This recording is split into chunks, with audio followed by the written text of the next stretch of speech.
Skip that one. Yeah. What I have in my hands here Yes. are just some little baby noodles. Oh, they're so cute. So these Don't scare the snakes. are month-old reticulated pythons. Let's go ahead and bring them. Yeah, I can hold them. You just support their In a body. second. Support their bodies. Yes. And you can show them to stream. Hello. Wow. We Wow, love they've got long snakies. Okay, I'm not gonna lie. Kind of feels like it's choking me. Oh, she's not holding it. Okay, this is. She's not That's just trying her body to. weight on That's just. She's just this heavy. That's Okay, good. great. My baby I feel like I'm getting choked.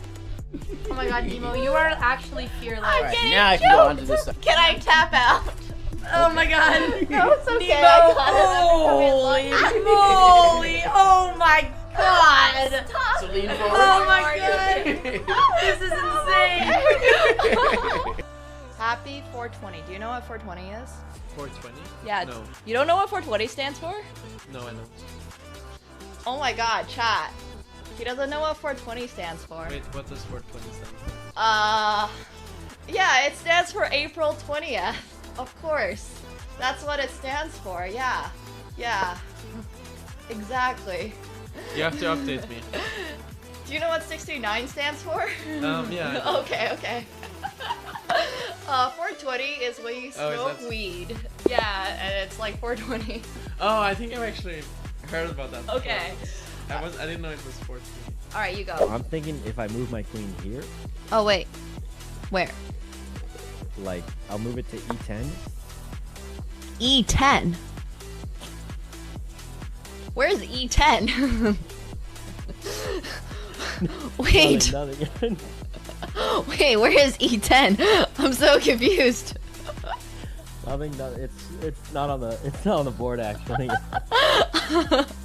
Wait, was that a nuts joke or something that I missed? No. That'd be weird and out of pocket. Anyway. Look at the chat and Nemo's Twitch channel, loving every minute. 10-6-6. She's gonna have to dodge a lot of bullets here. Pulte for now looking for a king, a 10, or a 7. Plenty of backdoor draws, including the 3-3. Needs a king, 10, 7, or 3, or this tournament is over.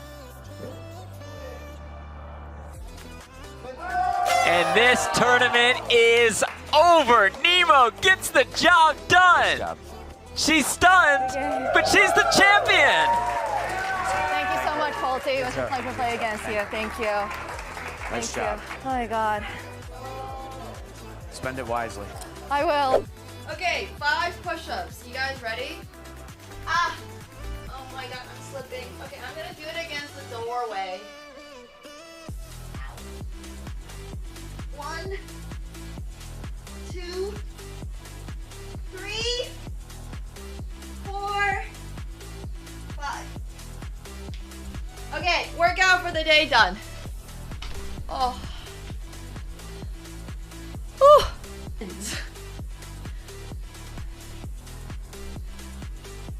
Like, I truly don't understand. Like, where is this leg going? Okay, so I think it goes like this, right? And then you want to get into, like, this position. Like, I think that's what we're trying to... Ta-da! See? My little fist? It fits perfectly. Proof that I punched it.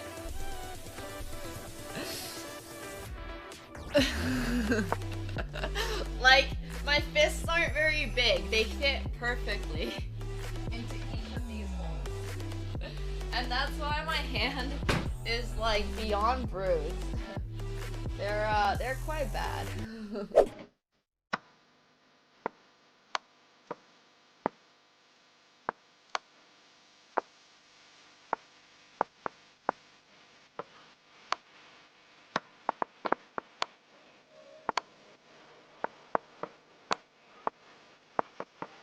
Oh shit, I should play this. Fudge. Wait, I checkmated? Wow, I'm a genius! All planned! Oh, know who this is. Your girlfriend? For Tasha's girlfriend? Wait, actually, I was fully joking.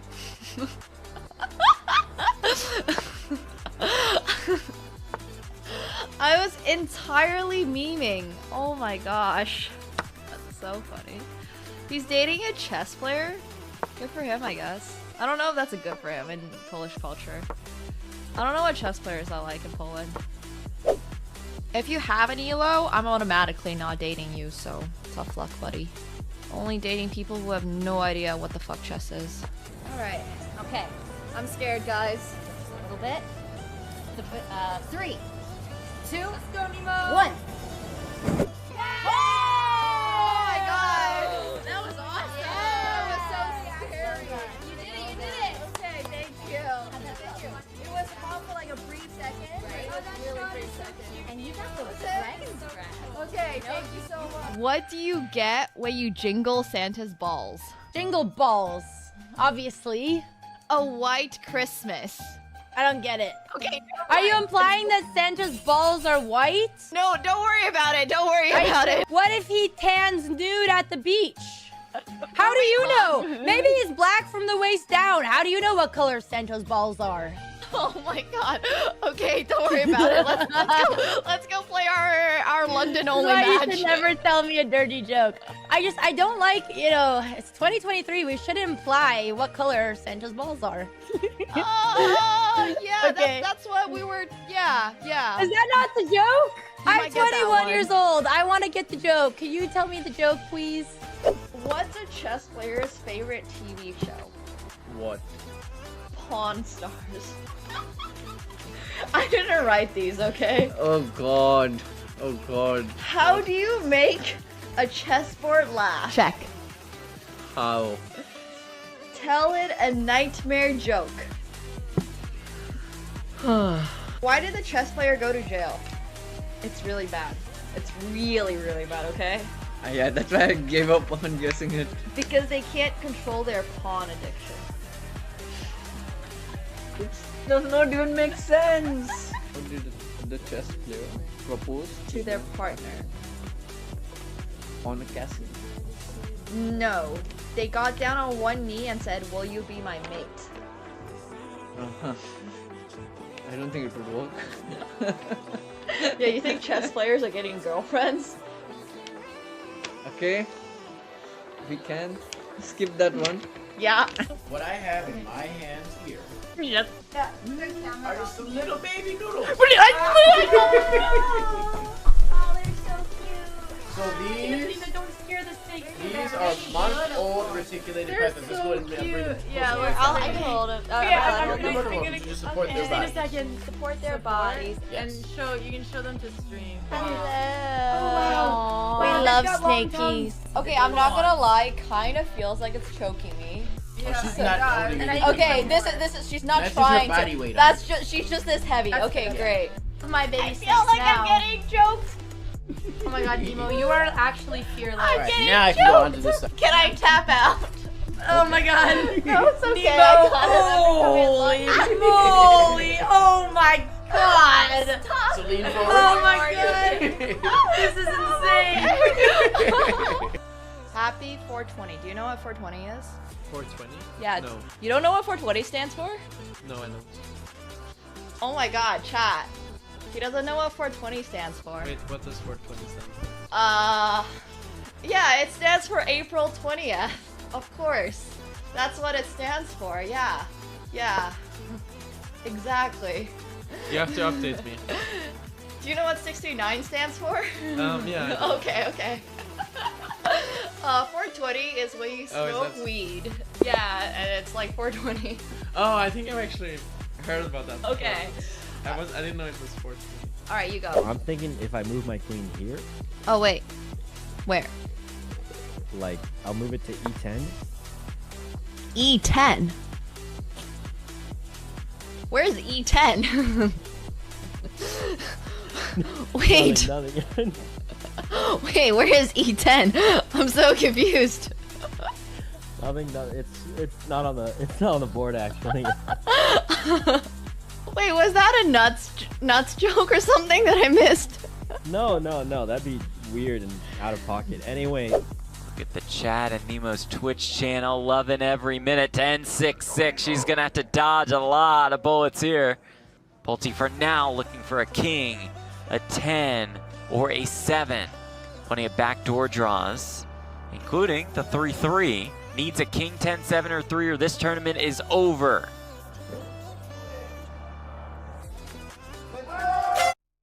Alright, hello guys, hope you're all doing well today. Good afternoon everyone. We are going to be playing some GeoGuessr today.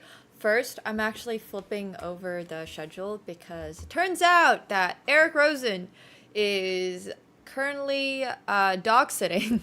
So, you know, that sounds like a great life. I don't even know where my cat is. Hey, cats go. He's been in my closet the whole day. I've actually locked him in there for a few hours, hoping that he would want to come out after he's let out, and he refuses. So honestly, there's like, it's not even a punishment for him to be in the closet. Yeah, he's just fully asleep in the closet. So anyways, I'm cat sitting my own cat, I guess.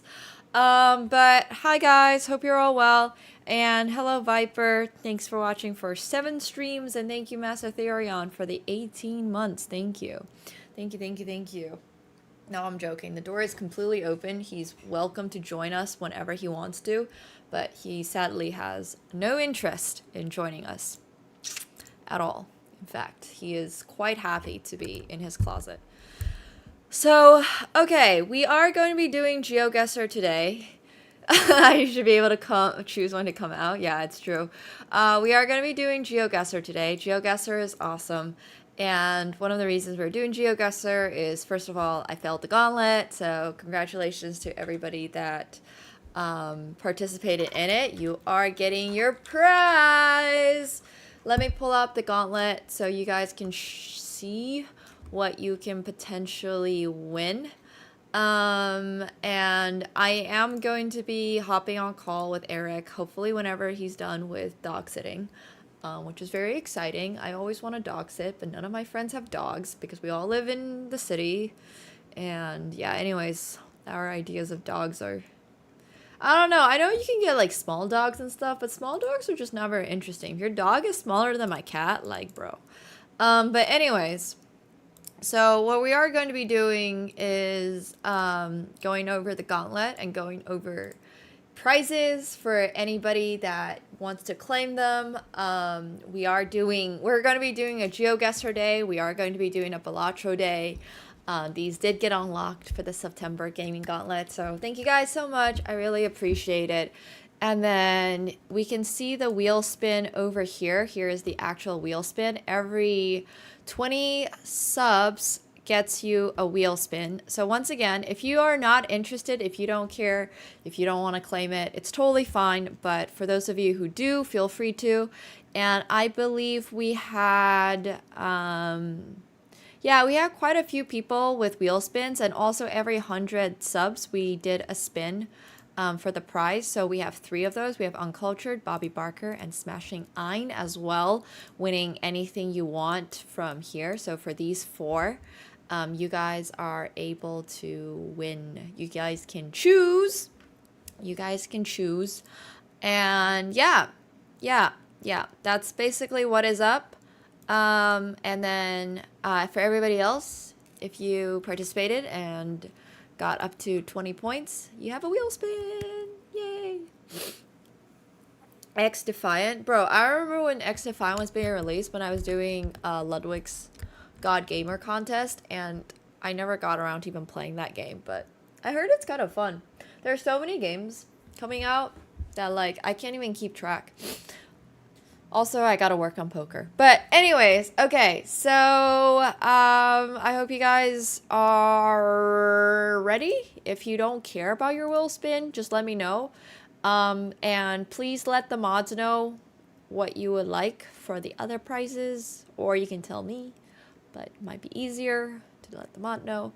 So anyways, I think the only person that's really right here now in chat is Gary. But once again, if anybody goes over this VOD and you realize that you have points and you didn't get your wheel spin, then please let me know and I will do it retroactively. But for now, let's see what Gary has. Gary has... Well, Gary definitely has 20 subs donated, so thank you very much, Gary, for participating in our sub gauntlet. I'm just gonna spin it for you. Let's see what you get. I'm going to shuffle it first. Oh my gosh. It was so close on whammy, but congratulations, Gary. You get your VIP, you get your little diamond for a week. Hell yeah. Gary Kasparov. Congratulations. What is a whammy? A whammy is you get nothing. Eating powers. Yeah, you have a nice diamond for the week. So congratulations, and for everybody else, hey Mega, hope you're well. Oh, Mega, do you want your wheel spins? You definitely have 20 points, so if you want a wheel spin, just let me know. But I hope you're well. I hope you're well. We are spinning the wheel for the sub gauntlet, which I failed at. Well, if you get VIP, Mega, you're getting downgraded. Or I guess you're getting upgraded. Either way. Oh my gosh, a 5-minute game against me? I don't think you want that. So if you don't want that, we can just play a game or something together. We can play Mortal Kombat or something. I know you're not the biggest chess person, and that's totally okay. I can understand, but if you want it, I'll play with you. If you don't want it, it's totally fine. Yeah, I hear ya, Mega. Yeah, I understand. Look, whenever you're suggesting the games for me to play, because I know I also failed on the Elden Ring bet. I'm failing on a lot of gaming stuff here. Do we see a repeating pattern, chat? Maybe there's a pattern here. Yeah, obviously you get top prio for playing. I'll give that to you. But yeah, I understand that you don't necessarily want to play chess. It's totally fine. Okay. Yeah, what a prize. Well, I don't know. Some people want to play chess against me, you know? I feel like it's very 50-50. Some people really do, and some people really don't. And I think it's quite literally 50-50 whether or not people want to or not. I think it just depends entirely on, like... Yeah, I don't know. Interest level in chess, I guess, to some degree. But anyways... We are going to be playing GeoGuessr. Mega has 2.5 games that he's able to get me to play, so Mega is... I've suffered enough. Mega, you're able to let me know anytime. One of the games I am potentially thinking about for this month, just so you don't suggest it, Mega, is actually Resident Evil 4. Specifically because I want to do an Ada Wong cosplay, and everybody knows how badly I suck at horror games of that genre. So something along the lines of Resident Evil seems kind of like fun. And yeah, I just thought that it might be really interesting. So anyways, I am planning some horror game, potentially, and I also wanted to... Oh. You gifted 50 subs solo? Yeah, it should be 2 wheel spins. Sorry, my bad. You should be getting a second one. You're right. Let me get that to you. Right now, wheel spin! Okay. Yeah, just if there's any horror games or stuff, just making sure you're not like, oh god, where did it go? Spin the wheel. Okay. I haven't decided on all of my cosplay. I was actually doing a Chappelle Roan cosplay, which is kind of why I'm wearing this Renaissance looking top. And I had a Renaissance looking skirt. I was doing the Chappelle Roan cosplay a little earlier, but anyways. Okay, another spin for Gary.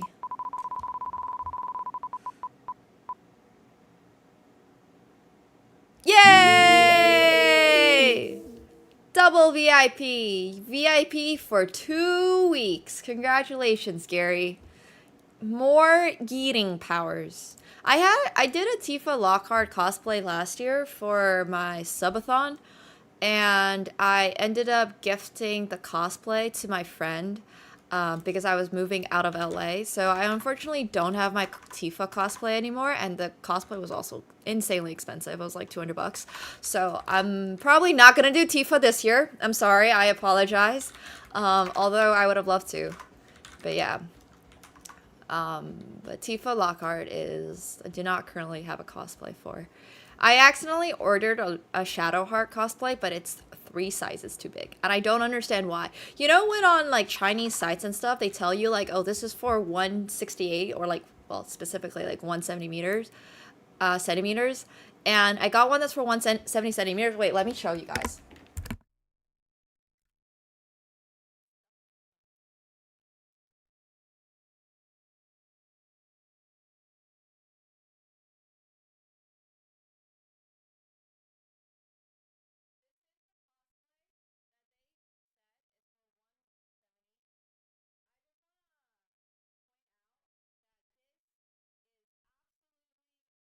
Oh, sorry, I'm muted.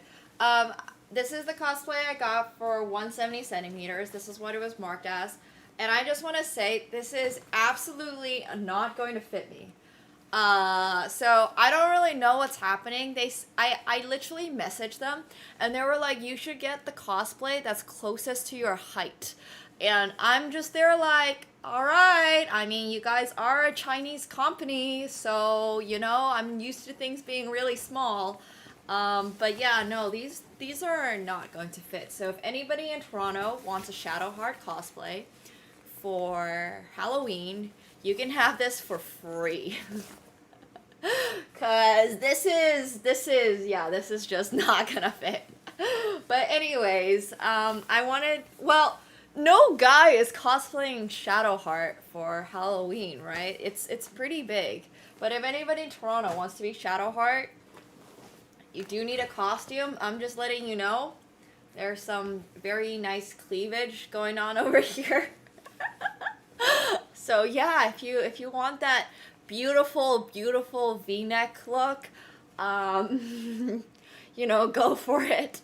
I might honestly give this to Mick and see what he thinks and see if he wants it. But yeah, that's not gonna fit me. So anyways, a word of caution for anybody ordering from Temu or AliExpress this Halloween season. Make sure you get the measurements right. And I think China has been upping their sizes recently. So this was like the medium, I guess, and it's not gonna fit. So they might actually be going by American sizes for once, which is kind of nice. I mean, now I can just, you know, look. But yeah. So we're not gonna be doing Shadowheart either this Halloween.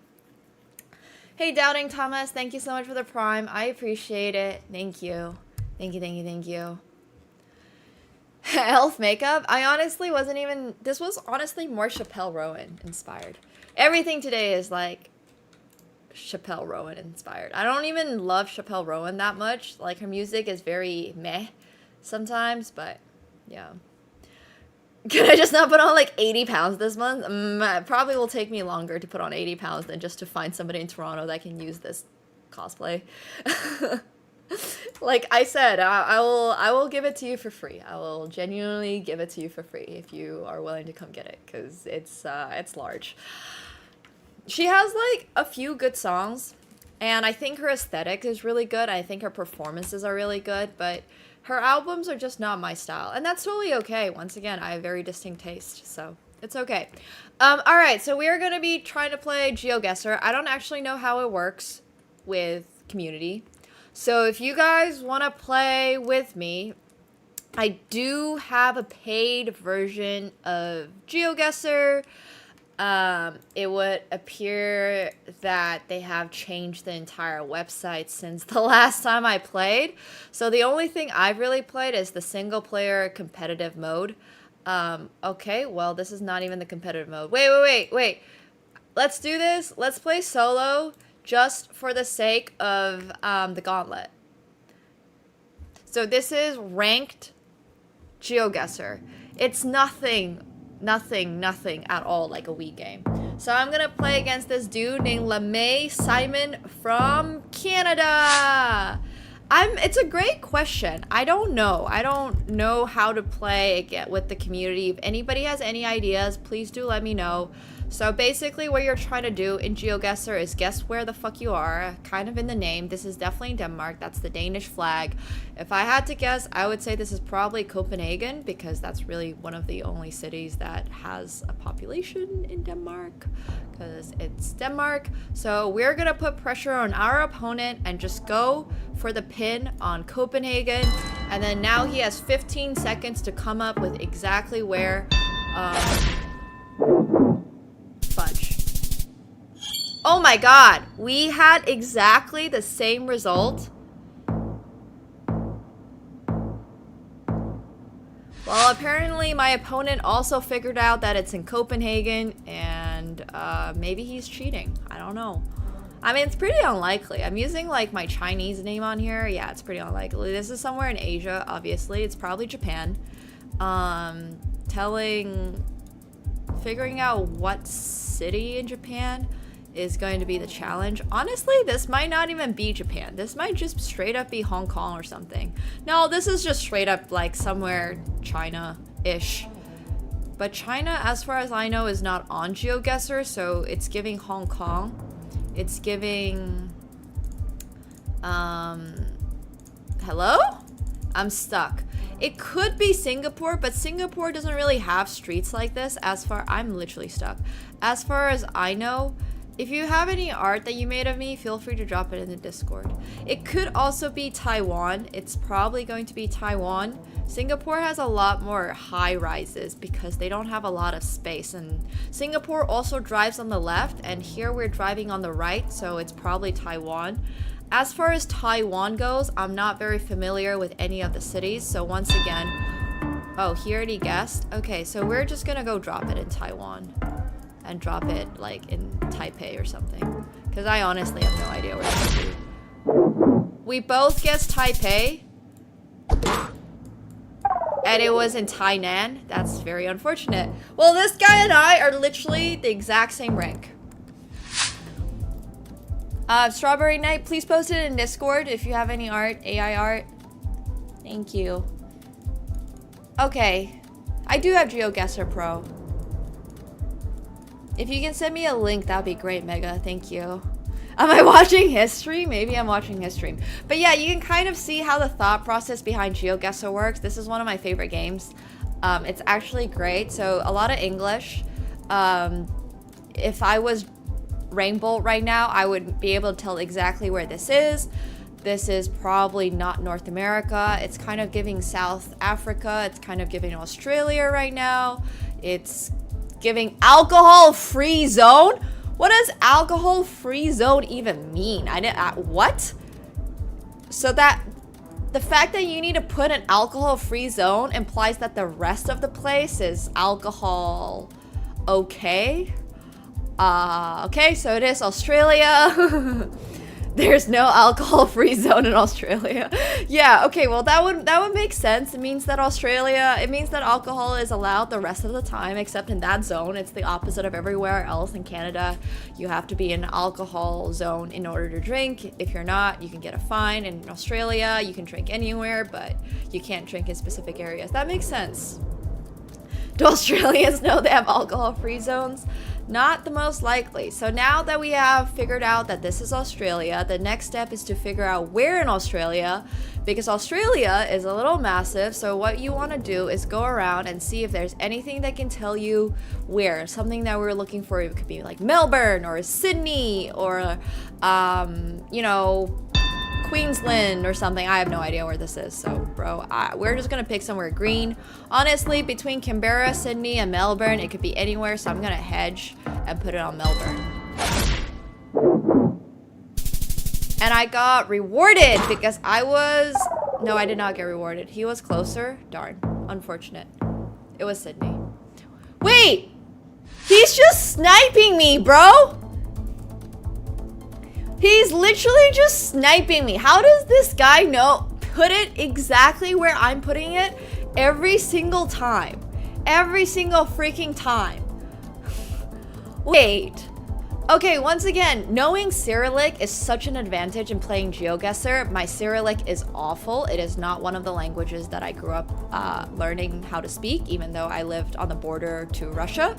So this could honestly be anywhere. I can't even tell what type of Cyrillic this is. I mean, I figure this is probably not Serbia.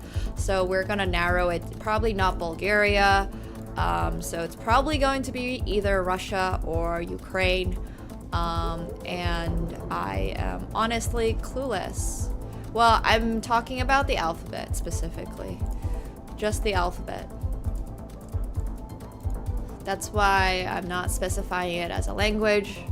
I'm just talking about it as the alphabet.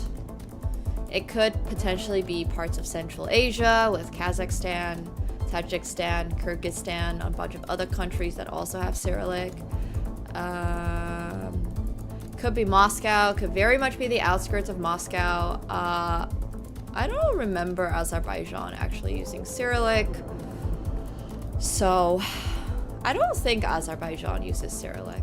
I was in Azerbaijan and I'm pretty sure. Yeah, anyways, I have really no idea where this is, so I'm just going to guess that it's Moscow, and if it's not Moscow, I could not tell you where this is. Like, I really could not. I've only ever been to Moscow and Sochi, and this does not look like Sochi, so we are gonna go with Moscow. It could also very much be like Yekaterinburg, or it could be Kiev. No, wait. What? It is Moscow. Oh my god. It's exactly Moscow. He guessed Kiev, I guess Moscow. Alright, well, for once, I beat him. Okay, cool. So next up, we are in... a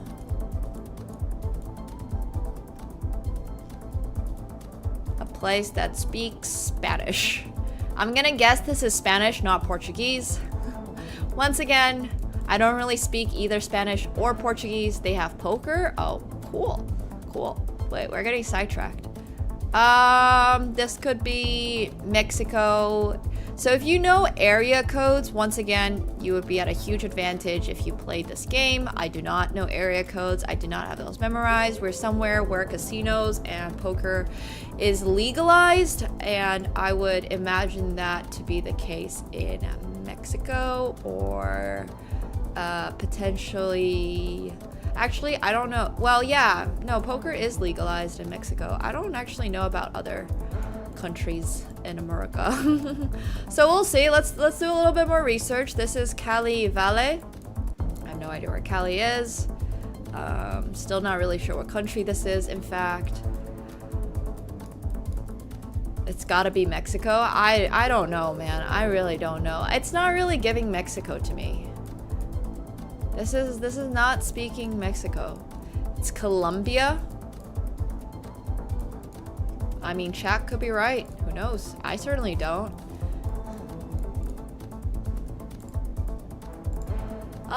I actually don't really know anything about like in-person casinos. I honestly like spending my time online playing on GG Poker. I'm a big fan of not going outside and not seeing people. It's honestly kind of nice. Dzięki ostre szachy for the raid. Appreciate it, guys. Dziękuję za raida. With the limited Polish, I remember. But anyways, we are currently doing GeoGuessr. And we're trying to figure... Oh, there's Cali. Okay, we're just going there. I mean, this guy is gonna guess exactly where it is right after. So... I do dislike 99% of people. You're not wrong. Oh my gosh, this guy guessed... Oh, he's not stream sniping. He guessed some random place in Mexico. Hell yeah! I'll take it. Good job, chat, on figuring out that this is Cali, Colombia. Okay, So yeah, this is what we're doing today, guys. We're playing GeoGuessr until Eric Rosen is done babysitting dogs. Literal dogs. And then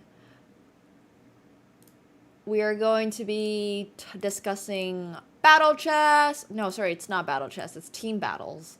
Team battle chess or something like that. Anyways, my point is we're going to have chess later. But yes, I'm actually trying to figure out how you guys can play against me. I'm really not sure.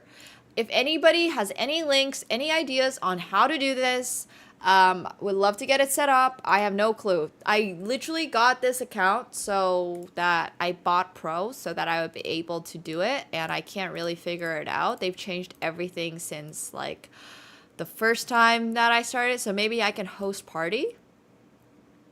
Ooh, do you guys want... Oh, mod chat on Discord? Thank you. We're gonna start a new party, play with friends.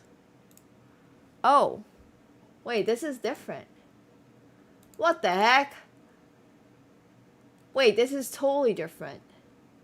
Play with friends? Oh, maybe I don't need to play with friends and I can just host this and say it's chill. And then anybody can join? Yeah, maybe this is easier. Okay, thank you, Mega. But if you guys want to play GeoGuessr, I think all you gotta do is click this link. And then this game is obviously free to play. So you guys are... well, it might not be free to play. That might not be true. I don't know if it's free to play. It's been a really long time. I pay 45 bucks or whatever a year for GeoGuessr, which is honestly not the worst. So this is just... Yeah, I haven't played this in a really long time. So if you guys want to play, feel free to do so. No pressure. I'll start the game in like in 10 seconds. Oh, to create the lobby, you need to pay? Okay, sounds good. Oh, it's free as long as the host is pro? Cool, so you guys can all play for free. If you're on YouTube and want to join, you guys should come over to Twitch, because I only read Twitch chat.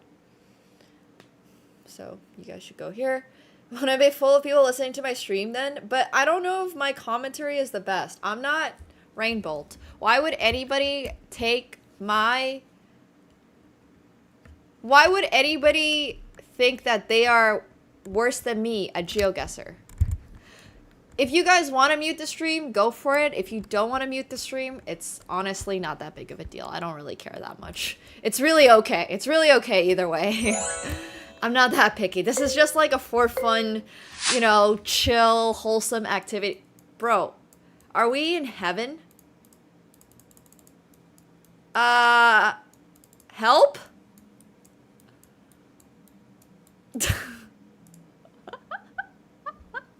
Oh, okay. This looks less like heaven. Wow, that really looked like... Wait, where did my music go? Oh, cows. Cows? Are we driving on the left or the right? This could be India. Cows on the street? Very, very, very, very likely. And then it was a bright light. It could be India, could be Africa. Could be Botswana, for sure. Let's see if we can read any of the letters on here. Okay, it is not India. I don't see a word of... I don't see any Sanskrit. Is it still called Sanskrit? Oh, it is. Okay, I see it now. Once again, if you could read the letters, if you could read the alphabet, this would be so insanely helpful. So if you're able to read the letters right now, it's probably going to be great. But yeah, I can't. Not an alphabet I ever learned. So we're just gonna go drop it somewhere in India. And honestly, I could not tell you where. Like, I genuinely have no idea where this is. Oh, apparently it was way further north. Near New Delhi. Oh, literally in New Delhi. Okay, cool. Well, I had no idea. Somebody got extremely, extremely close. Actually, a couple of people got extremely, extremely close. So, kind of cool. If you guys are familiar with the place, feel free to use that to your advantage. No problem. Every now and then, you might get your backyard. And there are no prizes. This is just for fun. Too slow to click on the map? Skill issue. Turkey. I see a Turkey flag. Yeah, I'm trying to not read or ask chat. If you guys are obviously able to give suggestions, but we don't need to take this too seriously. Winners do not get banned. This is correct. So this is Turkey. We're just trying to now figure out what city in Turkey. I've only been to 2. I've only been to Istanbul and Antalya Kemer. So I'm honestly pretty clueless about this. I don't even really know what the other parts of Turkey look like. So I can't tell you if this is even like northern or southern. I would say though there are hills over there. This could very likely be like near some mountain ranges and stuff. Turkey's kind of huge. So I would definitely say it could be, I mean, even though I see that, it could still be Istanbul because it's not like there are not hills in Istanbul. I can't tell you at all where this is, man. There are hills everywhere. It's true. Alright, well, I'm just gonna guess somewhere random in Turkey. Let's just hedge and put it somewhere in between Ankara and Istanbul. This is... Okay, well, I would not have known the difference between the geographic difference of Izmir versus anywhere here. I did actually think it was kind of close to the sea, though. It kind of had, like, that sea vibe, so maybe, I don't know. Antalya down here south is where I have been. And obviously I flew in through Istanbul, but I haven't really seen the rest of Turkey. But anyways, okay, kind of cool. I bet they have awesome beaches there. Yeah, it did look Mediterranean. It's true, it did. But it's not really like this area wouldn't look Mediterranean. Anyways, we'll see. But I hope you guys are having fun. Okay. Well, judging by this one police car, I'm gonna guess that this is South Africa. We need to do the no moving one. The no moving one is honestly so fun. Oh, wait, this is so funny. This GeoGuessr car got followed by this police car for so long. Do you see this? That's kind of funny, actually. Literally escorted. Wait, I'm stuck. This is as far back as I can go, okay?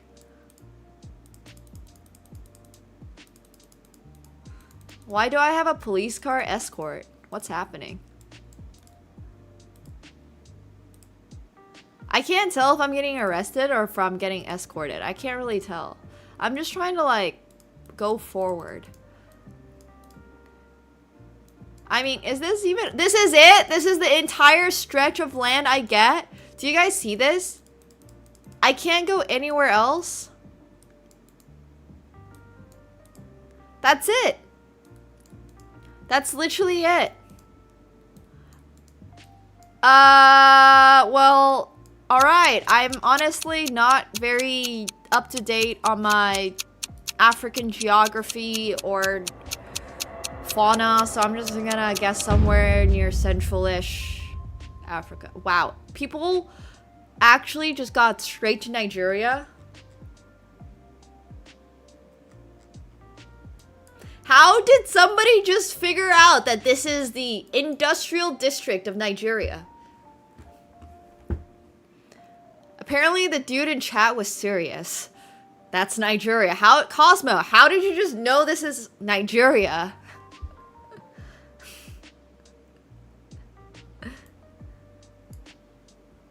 I genuinely don't know how you would have been able to tell that that is just Nigeria. I'm not really sure what about that is like identifiably Nigeria. Okay, this one should be easy. Hotel de Ville. This is France. Maison de la Nature. We just need to figure out what city this is. Honestly, let's go towards the Hotel de Ville. Because if we go towards the Hotel de Ville means it's like the center, whatever. Fuck it, I can't speak English right now. It's the Hotel de Ville. That's all you need to know. So anyways, thank you, City Hall. It's the City Hall. It's not. It does not mean the Village Hotel. No, it's the City Hall. Sometimes you can tell what a city is by the roofs. This is definitely not going to be Burgundy. Rue du Château Fermé, Marie Rue Maison. I don't actually know what this is. So this is the city hall. It's not Paris. It's not Bonn. It's not Lyon. I'm just checking off a bunch of French cities I've been to. It's not going to be here, Antibes. I mean, Beauharnais. It honestly looks kind of southern. So I'm gonna hedge once again and go towards like Marseille. Fudge! It was just straight up Paris? What Hotel de Ville was that? Oh, it was a little sub area of Paris. Oh, it was Nanterre. Oh, I could have figured that out. Hey, Foggy. Hello. I honestly thought that was just like a small town, but it was just like Nanterre. It was super cute. It was super duper cute. Well, yeah, when I live in Paris, though, I don't leave like the center arrondissements when I stay in Paris. There's so much to do. I barely even go like Arc de Triomphe is really honestly as far west as I've gone recently. I mean, I've been to France so much. I don't go to Nanterre though. Like, I usually drive down from Paris into Burgundy. So I usually I take the A31 down to like Dijon, and then I go through like Bonn. I stay in Bonn. I drove on the A6 to Lyon, and then I flew out of Lyon to Rome the last time. But yeah, I don't really go to the west. I mostly go like east and south. So, honestly, there's so many areas in France I still need to explore. I definitely want to visit, like, Normandy, like this area, Nantes. I've been there before when I was a kid. I need to go to Bordeaux. I need to go to I need to visit, yeah.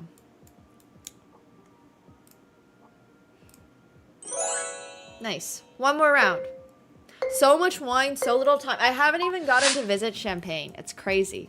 I haven't even visited the Loire Valley. He's in the closet. I've tried coaxing him out of the closet multiple times today, but no, he's just in the closet. Oui, je parle un peu de français. C'est pas bon. Mais je comprends. Okay, this is Bergenbacht. Dutch. This is somewhere in the Netherlands.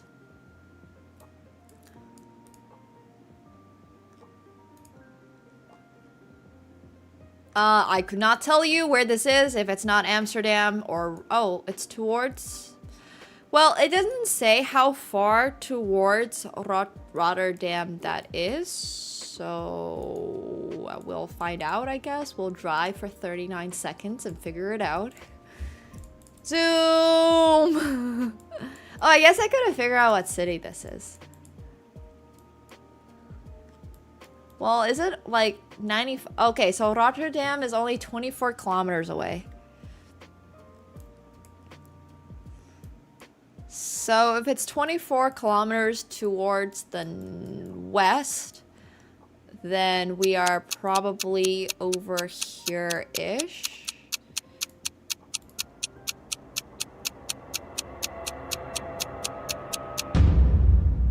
Oh my gosh!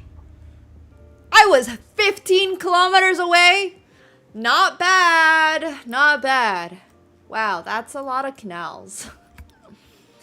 I was just trying to guess what's roughly 24 kilometers away from Rotterdam, and obviously I could have gone a little bit more to the east, so... Yeah, 10 from Gouda. Cool. Cool. Europe is great. I love Europe. But Asia is better. Okay. I am removing all the inactive players. Bye. Alright, we'll start. We'll do a new game. If you guys want to play, the code is NZRJ, and you can just click this link if you want to play. And we'll play one more like this. Actually, we'll play until Eric Rosen comes online, so... This is actually the activity for today. It's not one more. This is the activity. I hope you guys are having fun. Good night, Nico. Good night. Good night. Good night.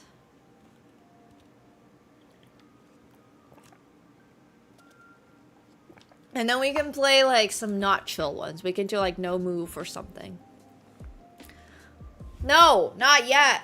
For the last one, we can do no move. No move is no fun. No move is just like, honestly, yeah. I don't think no move is that fun. All right, I'm starting. 5, 4, 3, 2, 1. Rule Poland no move 10-second is honestly kind of miserable. Oh my gosh, I have this bug again. I'm in heaven.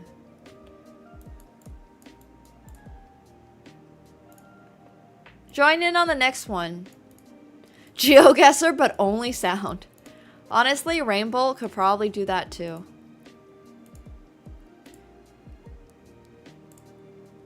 I remember doing no move, and some of the times it was like in Patagonia and I guess like Siberia or something, and it was literally the furthest you could possibly be on the planet. Like it was a 17,000 kilometer difference.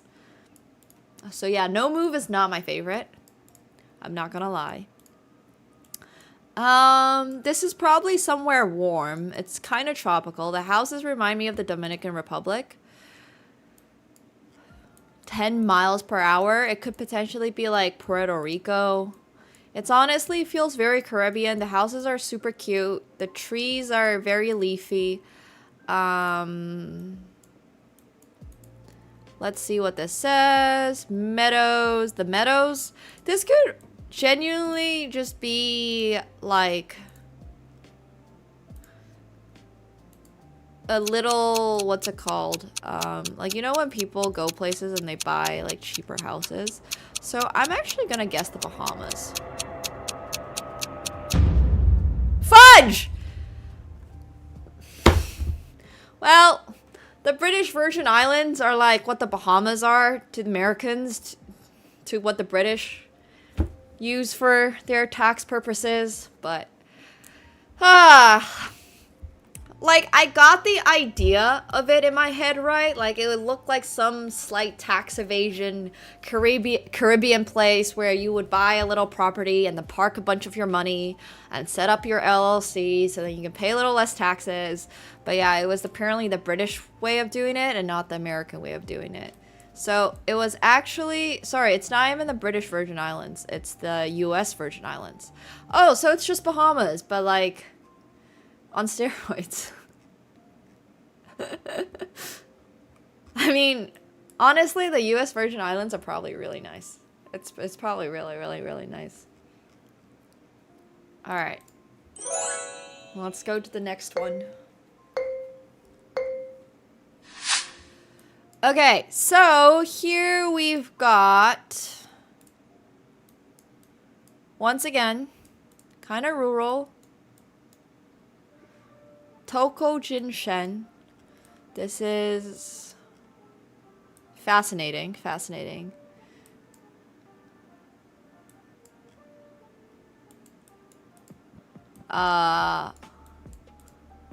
Okay.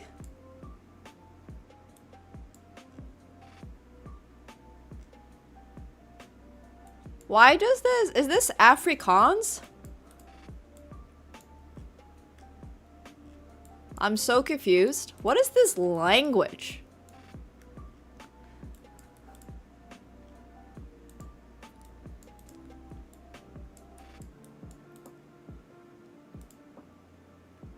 Sure does not look like Vietnam or Thailand. I genuinely can't read a word of this. I'm sensing that it is potentially a more, oh, Caribbean Toko. Okay, so it's in the Caribbean. So out goes my idea that that was Afrikaans. It's probably genuinely just Dutch. So we have to pick like some random Dutch. I have no idea, honestly. Like, I'm just gonna guess somewhere here. Oh, it was actually Curacao. Interesting. Look! Chat's so good at this! Chat's actually so good at this. I was just trying to guess some, like, roughly Dutch colony Caribbean place, but chat apparently pinpointed that is exactly Curacao.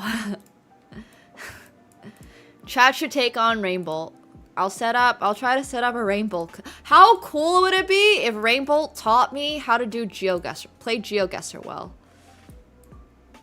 Création d'une station GNC. Okay, Fontainebleau. Oh, we're in Nanterre again.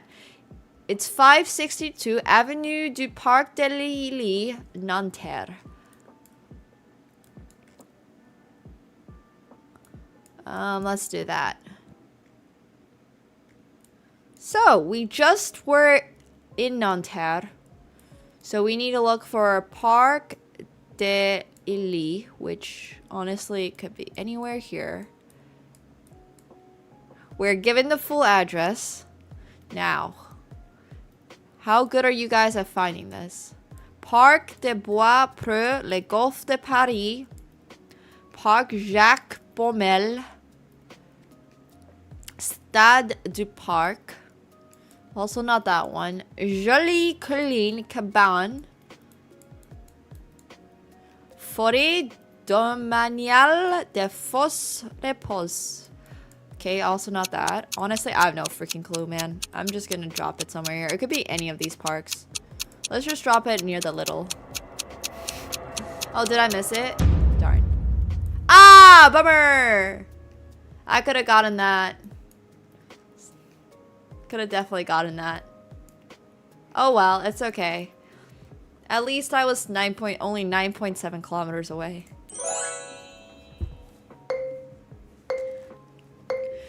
Okay, round 4. Let's go. Alright, straight off the bat, this is giving Southeast Asia with the trees and the color of the roads. Let's see once again if this was any of the pro geoguessers. They would just see the fauna immediately and be like, ah yes, this tree was from my great grandmother's third removed cousin's wife's school teacher's yard, and be like, okay, well this is probably Thailand or Cambodia, because as far as I know, that's where this is. Now the difference is I don't actually know which one. I can't really tell the difference between Cambodia and Thailand. Hey Zoljan, thank you so much for the tier 1. Welcome back to your 35th month. Thank you. Thank you, thank you. So Cambodia and Thailand, as far as I know, more or less share a writing system. More or less, keyword. I don't actually know if they share one. Yeah, I can't read a word of this. Somebody would also be able to see 087, be able to pinpoint exactly like, oh, it's this area. Oh, is that a Thai flag I see though? I think that's not the flag of Thailand, and that's actually the flag of... Okay, well, I'm just gonna put it right here. Okay, it was Cambodia. Are different? Oh, I didn't even know that. I can't tell the difference at all between Thai and Cambodian. I apologize. I genuinely could not tell you. This is not, once again, not a language I've actually really learned. I mostly just speak 4 languages. I speak English, French, Finnish, Chinese. Nasi, this is probably, nasi lemak is one of my favorite Singaporean dishes. So this is very likely Malaysia, because Malaysia is, first of all, a lot of people in Malaysia are Muslim, and Indonesia as well. And then nasi is, or it could also be Indonesia. Let's see if we can find a flag for it.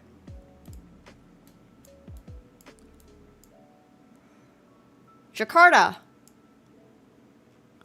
So it is Indonesia, and it is basically Jakarta. Jakarta, Timor.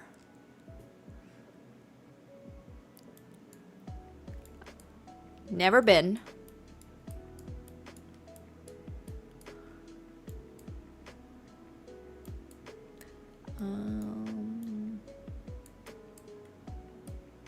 I mean, I honestly don't think I'm gonna find it. I'm just gonna put it right there. Hey Noel, hello, hello.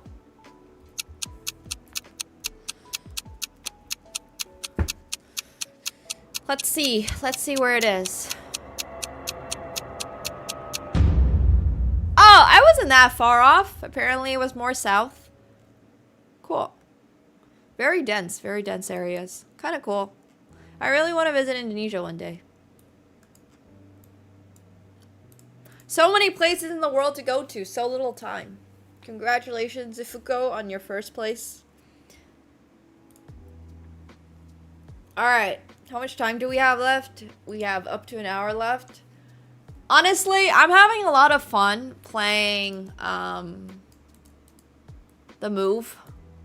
I am down to make it a little bit more competitive, though.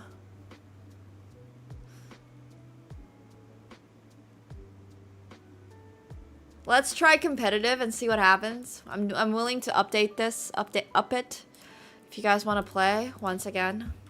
No move, I agree, seems very boring. Kind of the fun of GeoGuessr is, excuse me, like moving around and kind of seeing like, oh, these are all the cool places that we're missing out on in the United States, in North America. Although that being said, I love Canada right now. Toronto's great. I went out yesterday and got so much stuff done. Oh, which actually reminds me, I'm about to start my Snapchat. If you guys want to follow my Snapchat, it's AK Nemsko. Thank you, Shadowlight. Appreciate it. Janky. You guys are going to be able to see a lot of behind the scenes, especially when I go to Singapore, November 28th for the World Chess Championships. So.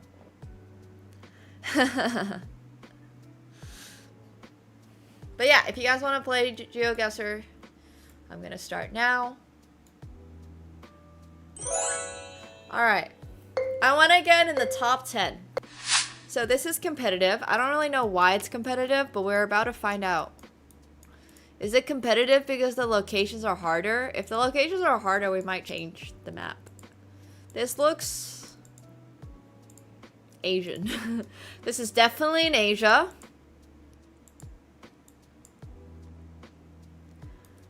Once again, it's either Cambodia or Thailand. I can't tell.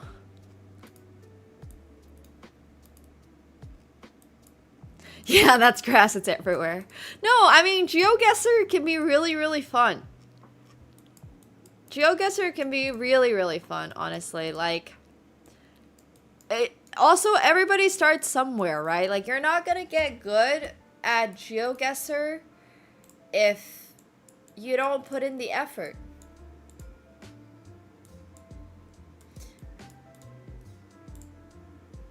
And honestly, going through GeoGuessr a couple times, you start picking up on stuff. You start learning what parts of the world look like. GeoGuessr is a good time.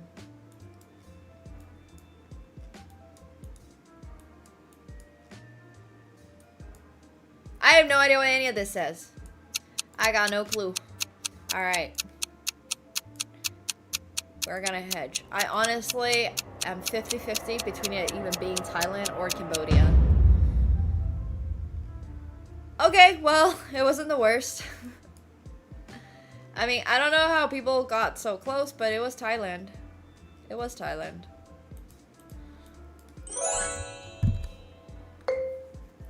Well, that's sad, Charming. Alright. A lot going on in this intersection here. A lot of posters.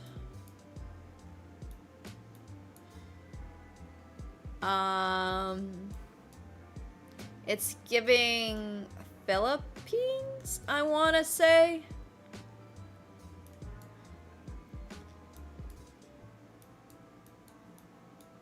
Wait, you guys think this is Spanish? Is it just straight up Spanish? If it's Spanish, then I'm extremely wrong. Although Philippines does have a little bit of Spanish. This does not look Spanish to me. So I'm more confident about my guess of Philippines.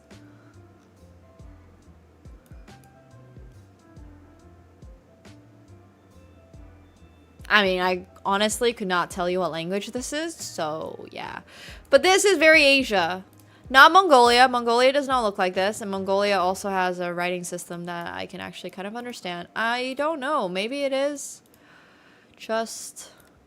I mean, the houses are so distinct. If somebody saw those structures, they'd be instantly able to tell where this is. I can't. Like, the houses are super unique with this arch. Alright.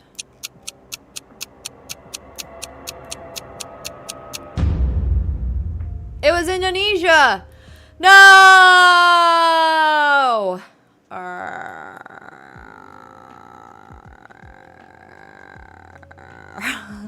Well, honestly, I don't think I've ever really seen Sulawesi. Like, or the language I guess they speak in Sulawesi, so it's pretty specific. Alright, on to the next round.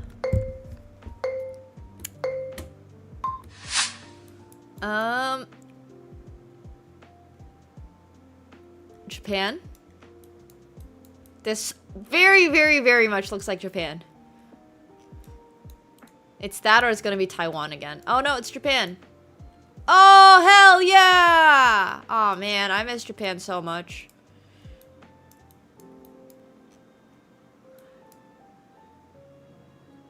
Oh, I miss Japan.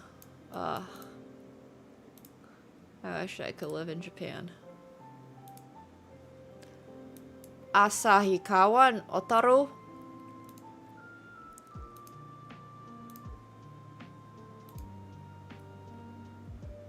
Sapporo! So this is probably Hokkaido or near Hokkaido. I've never been to Hokkaido. I've only been to like central... I've only been to Tokyo, Osaka, and Kyoto. Hokkaido. I mean, I once again have no idea if this is actually Hokkaido.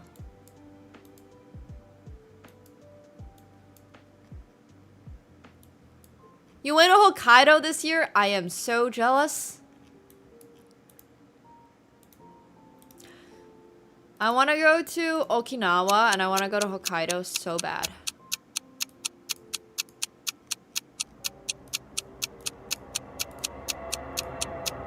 I'm just gonna guess somewhere near Sapporo. Oh my gosh! I was 3.6 kilometers away?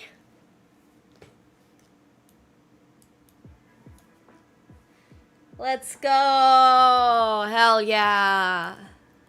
It was in Sapporo. That's kind of nice. That's kind of cool. I'll take it. I'm 13th right now? Okay. 2 more rounds. I can get to the top 10. Cows! A lot of them. England?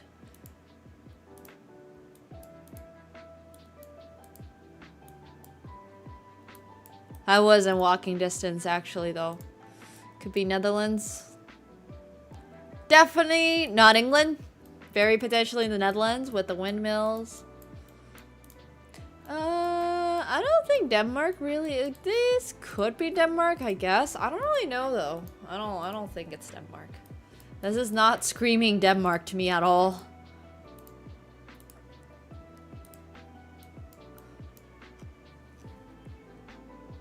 Tekkoop. Definitely Netherlands. Where in the Netherlands? Now that's the big question, because I have no idea.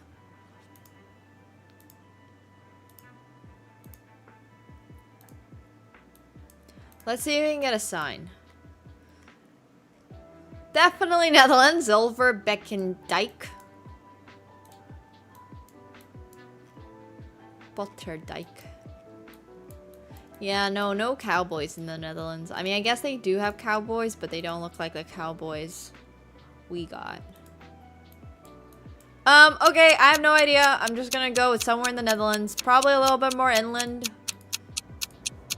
Could be anywhere. Okay, it was really, really, really close to the German border. Well, somebody was spot on it. That's crazy. Somebody got all the way to the street. Holy crap. Some dude was 10 meters off. This is eerily close to where I live. Nice. Somebody actually got their old high school in GeoGuessr once. Like, we got his old high school, and then somebody else once got, like, their house. Literally. Once. It was kind of crazy. GeoGuessr is wild. You just never know. I would not be surprised if, like, we literally just get basically some Chatter's neighborhood.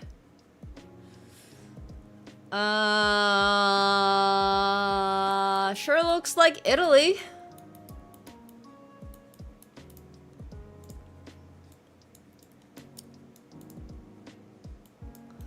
Sure looks Italian.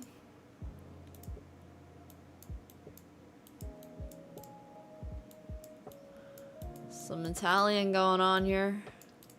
I mean, Rossetto Mare.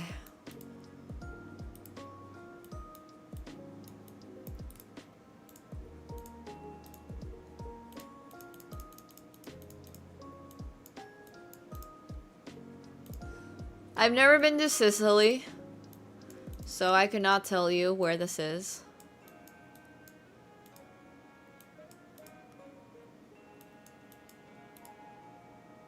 I mean, it's going to be the Mediterranean, right? It could be Sicily. I have no idea. I'm just gonna drop it somewhere over here.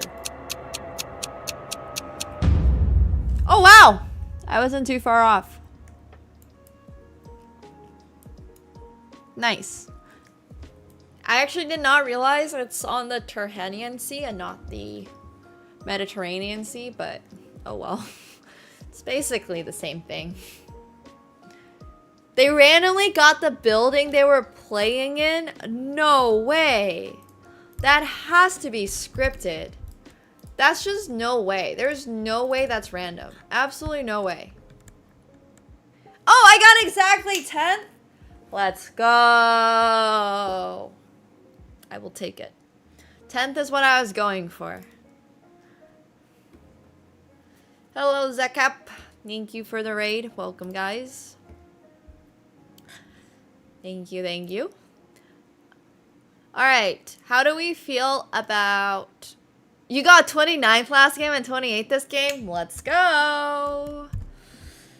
Yo, if you guys want to play GeoGuessr with us, let's do it. Should we do famous places just for the kicks and giggles?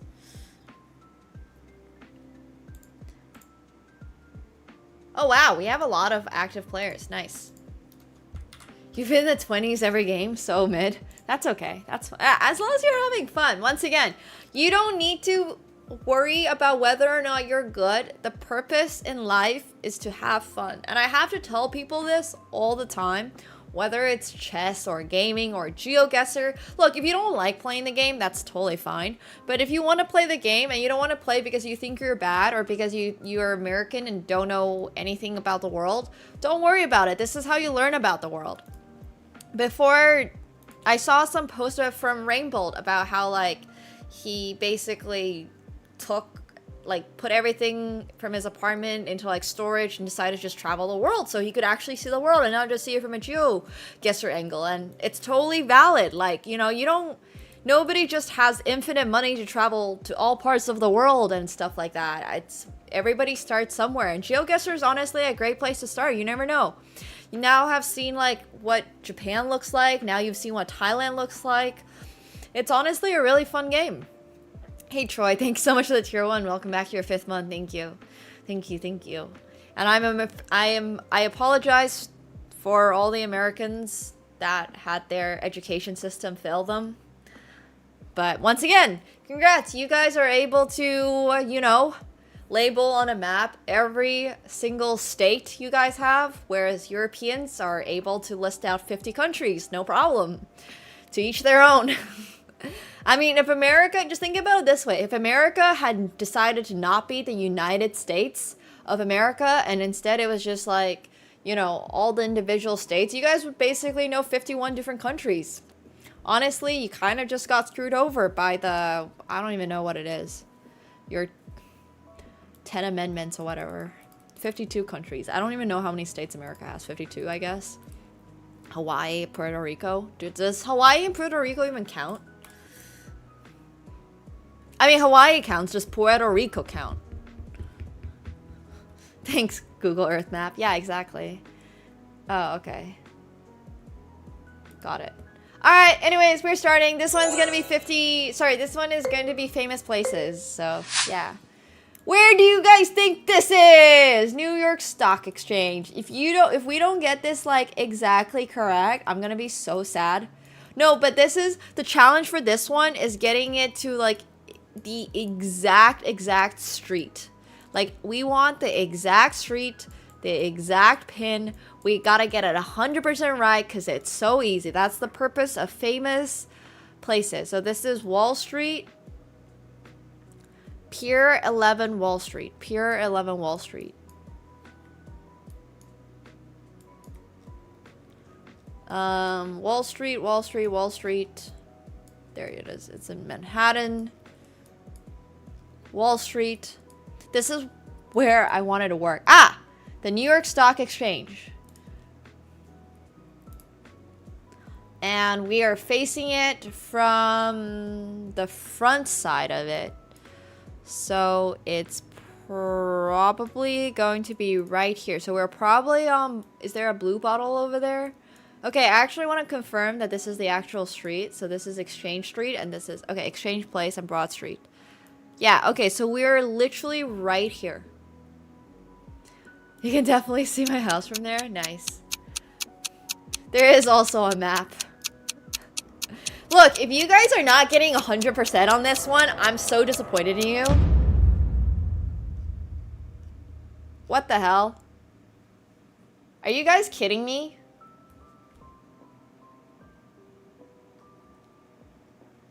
How are you guessing on the wrong block, bro? Yusuf Karem. Why are you on the wrong block? You had 90 seconds. You too, buddy. Jay. Leon, you're in front of a Whole Foods. Mike Double, you're in front of a Printemps. I didn't even know New York had a Printemps. Printemps is like my favorite department store from Paris. You guys are literally on the wrong block. That's kind of wild. Alright. Americans! No, I'm joking. Okay. Famous places. Famous places. Bro, I have no idea what this is.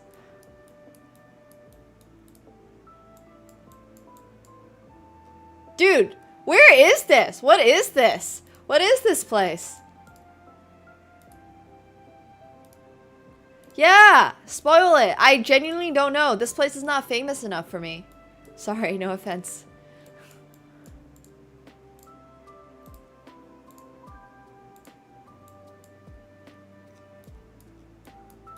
Don't spoil? Okay. I mean, I have no idea where this is. I'm trying to figure it out right now. Nygard! Okay, so we're in Norway.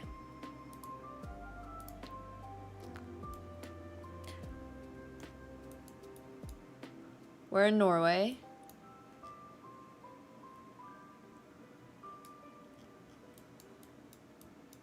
Is this place famous? I would like to file a complaint with GeoGuesser. Yes? Famous to like the 5 people that live here? Or... Like, I genuinely have no idea where this is. It could be any one of these. I don't know. Oh, it's literally like the most... Oh! Wow! It's Nordkapp. And it's like the northernmost point of Norway. That's kind of cool.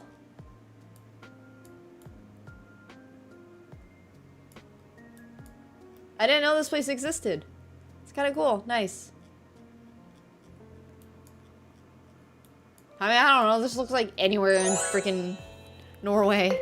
Not famous! Oh! Wait. This is not the Pantheon. I can't even move? I don't know where this place is either. It sure looks Greece, but, is it famous? Oh, this is Turkey? Sorry, I genuinely have no idea where this is. I cannot tell you what ruins these are.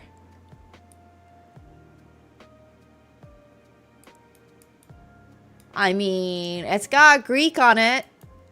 It doesn't count for much, but that's literally Greek. So these are... Well, I guess there's also Latin on it, so that doesn't... I have no idea. I don't know where this is. I have no idea. Izmir, Ephesus. I'm just gonna trust you. I'm not getting this one right. I have no idea what this is. Greek and Latin look so different. What? Dude, if anybody here has done math, you're fluent in Greek.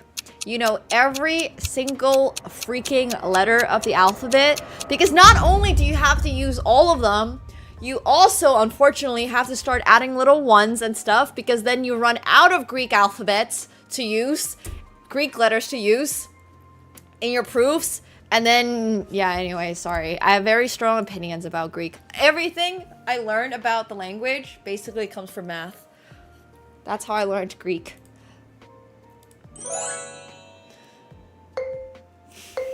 You gotta put those subscripts on. Oh, nice, Grumpy. It's the Rock in Australia. I don't know what rock, but I know it's the Rock. It's that one rock. Very nice rock, though. I have no idea where it is.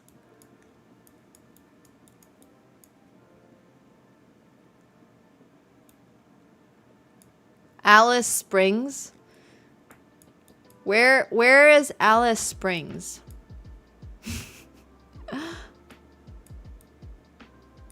Oh my god, I'm not finding it. Oh, there it is. Wait, people come all the way out here to look at the rock?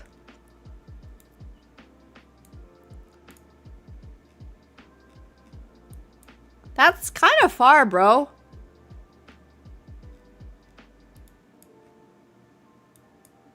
It's a big rock. Yeah, I don't know. Let's see. Judging by the two cars that are out here, I would attest to the fact that this is probably not worth coming all the way out here for. But once again, what do I know about rocks? This seems not worth. Okay, well, that's fine. It's not even in Alice Springs. It's 300 kilometers away from Alice Springs. I respect that, Eggs. I respect that. It is a very large rock. Oh, it's Machu Picchu. I've always wanted to do the hike up to Machu Picchu. It's actually kind of close to Lima, right? It's like somewhere over here. Fudge. Machu Picchu is so cool.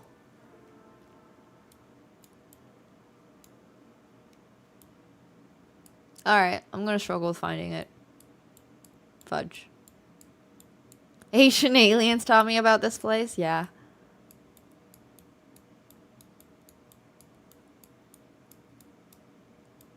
Ruinas. Alright, where the heck is Machu Picchu? Bro.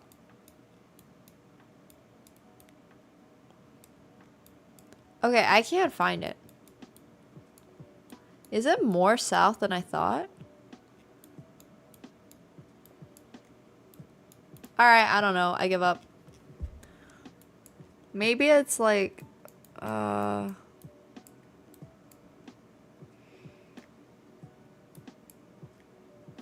It's near Lima.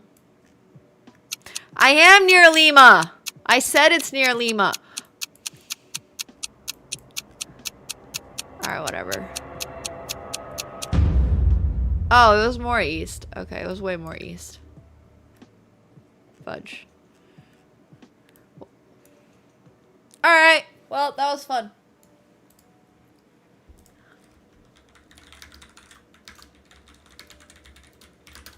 Also, Eric Rosen said he's booting upstream, so we are going to be doing some chess with Mr. Rosen very soon. For a second there, I forgot his last name.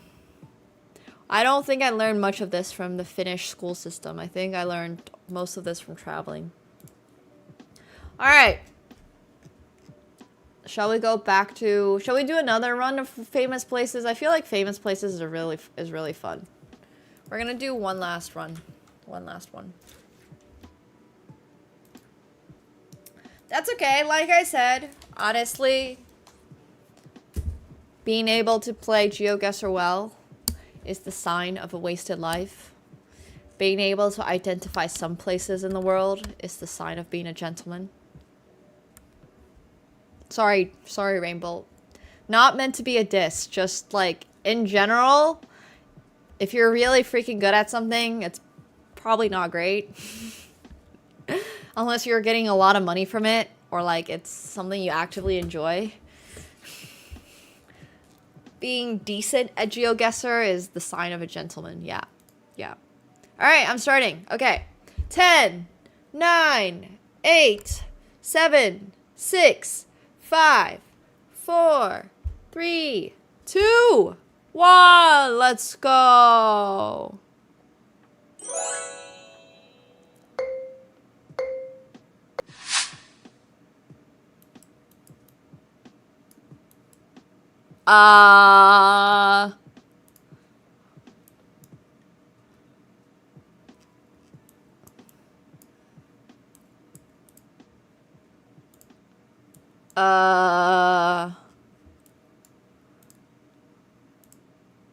Is this Bulgaria?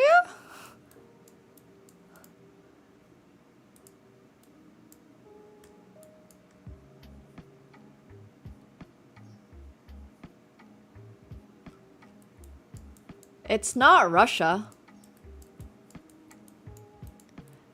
This is in Sofia? Yeah, that's what I thought. It also said Grand Hotel Sofia. So, it's definitely not Russia. Right there, you can see Grand Hotel Sofia. And this is the theater for that. You can see, you can read that. That's theater.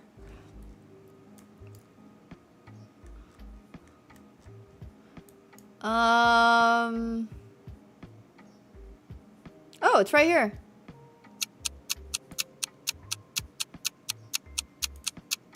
Oh, it might be on the other side of that.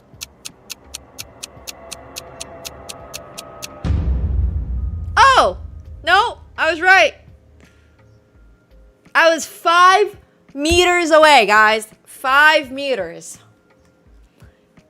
I was the closest. Walking distance. I am proud of myself. Literally, I am actually just Rainbolt. Move over, Rainbolt.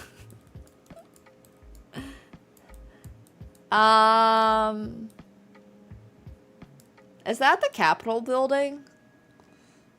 In Washington, D.C., not to be confused with Washington, the state.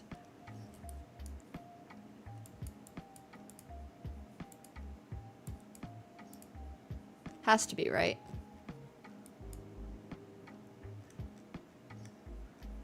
What? Wait. So that's the White House. So if that's the White House, then am I here? Because it's park and green? Or am I on the other side? The President's Park.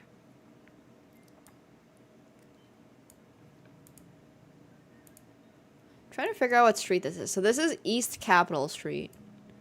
This is not East Capitol Street that I'm currently on. East Capitol Street. East Capitol Street. East Street North. What? Wait, I'm confusing myself. So this is East Street. What's the other street then? Oh no. First Street? Oh no. Oh no. I messed up.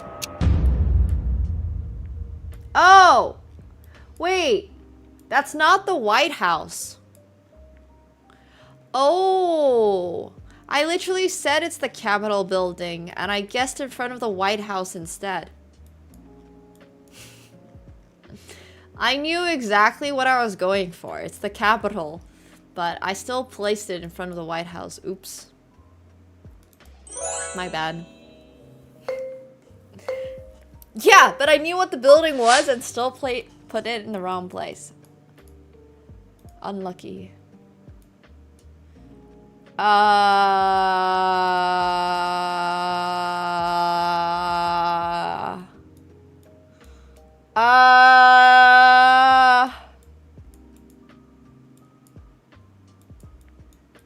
Is this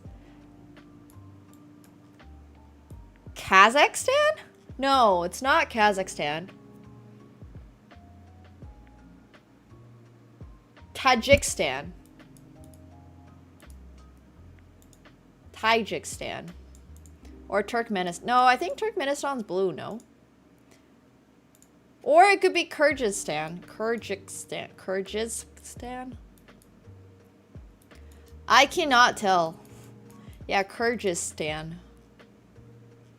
It's...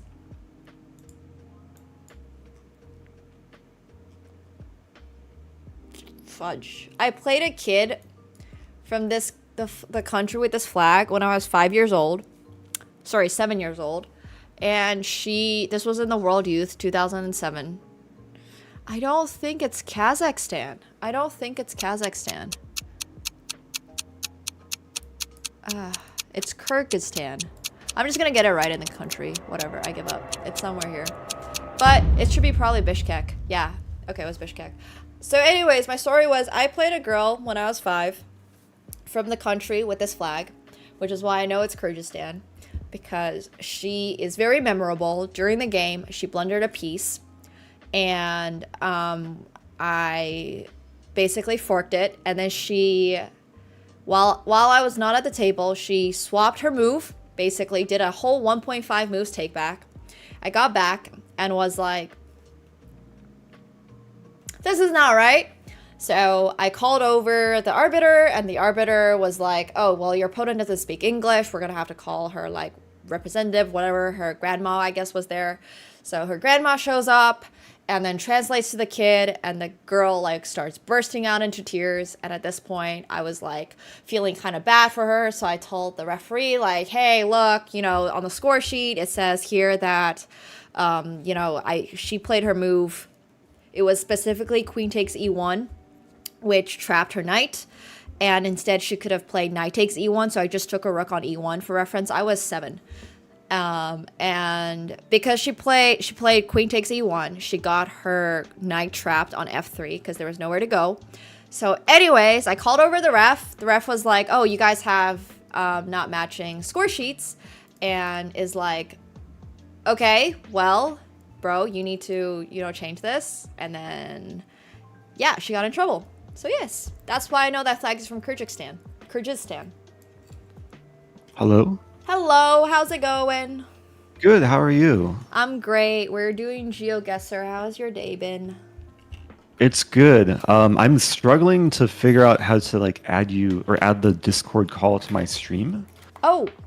So one moment. I'm on a Mac. It's like different for capturing the desktop audio.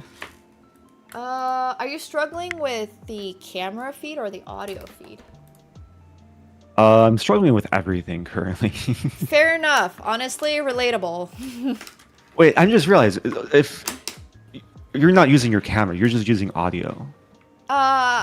You don't have to add my camera if you don't want to. I was gonna just plug my other camera in if you wanted, but no pressure. Oh, if you're able to, yeah, maybe that's that would be nice if you're able to. Yeah, I can. I just have another Logitech one.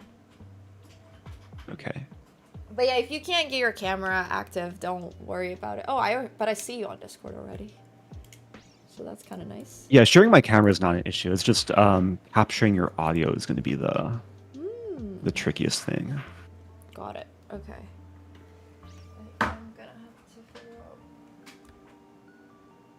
Oh.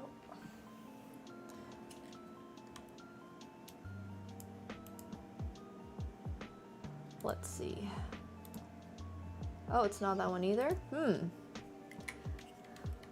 1 second. We're both having technical difficulties. Yeah. Okay, I think I added you. You say something? Yep, testing 1, 2, 3. Oh, fun fact, apparently every time I do tech checks, the Ohio State University is like our tech check.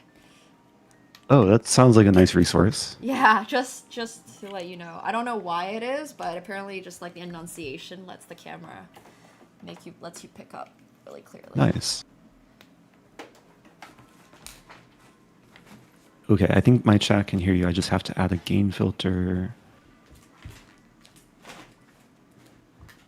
Can you keep talking? Oh, hello. Sorry, I don't know if you can hear me. I'm just plugging in my camera on the back. Okay, awesome. Oh, hello. Yeah. I'm just trying to make sure the levels are good for you. Yeah. I'm dog sitting a dog right now. I was supposed to drop off the dog earlier, but the dog's staying with me for the next few hours, so might have a special guest pop up. That's amazing. Do you have any pets of your own? My parents have a dog, so I sometimes watch their dog as well, but I don't have any pets that live with me. That's fair. Honestly, I feel like pets are sometimes such menaces. Yeah, it's a big responsibility. Okay. Okay, there we go. Okay. Cool. Let me know if this works. I do have a cat, but he has been hiding in the closet for literally the entire day, so might as well not have one. Could not tell. Wait, you have a cat? I do have a cat, yeah. I got him a few months ago. Oh, I guess that explains the cat climbing thing in the background. Yeah, the cat tree. He has been in the closet since 8 a.m. and has not, well, okay, I guess like 11 a.m. has not come out yet. Interesting. Yeah, he's funny. Yeah, cats are, I guess, very different creatures than dogs, because this dog needs constant attention, so... I think having a cat's much easier if you are, like, I travel a lot, so whenever I travel, I put him at my mom's place, my parents' place. Gotcha. And it's a lot easier, I think, than having a dog, because the dog would just feel super sad, and my cat's like, oh my god, thank god I'm free. Yeah, cats are much lower maintenance. Yeah. I don't blame them. But, alright, I have your cam on, everything looks good. Sweet. And things I think are looking better on my end too. Awesome. So, did you see the pairings got announced for our first match? Yeah, we're playing against Danny and John. Yeah, which should be interesting. Do you know much about them? I've played John maybe once in a Title Tuesday. Okay. Yeah, I think I won, but I've nice, never. Okay. Yeah, I've like drawn Danny over the board once. Blitz, obviously. So, oh, sorry, cat is trying to get out. 1 sec. Be right back. Yeah, no worries at all. Take your time.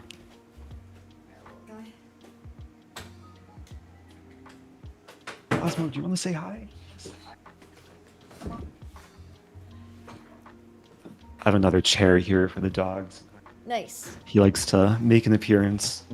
Nice. But maybe not right now. I apologize, guys, for. Yeah, I played Danny and John like a good handful of times. Maybe a year and a half ago, I had this match against Danny in the I'm Not a GM Speed Chess Championship. How did that go?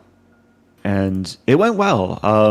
I won pretty convincingly. Like the match started off kind of close, but then I got momentum, and then he couldn't really recover. So Nice. Yeah, I haven't played John in the same format, but John I think is the stronger player. John is a stronger player. I honestly don't really know if I think they're pretty close in terms of skill or and strength. So once again, this format is super interesting. I don't really know if like them being together is necessarily better than just playing against Danny or just playing against John. So I would say our chances are probably really good. Yeah, I would like to think so too. It should be. I mean, it should be different. I was actually watching the event from earlier this year because Danny was on a team with Geary.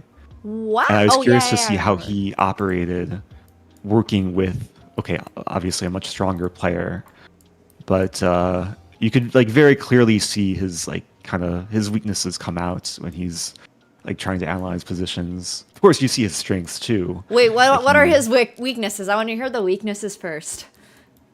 Well, yeah, him and Geary had a very hard time finding chemistry. Okay. Because anything Danny said, Geary would just assume was bad. And there was very little trust between them.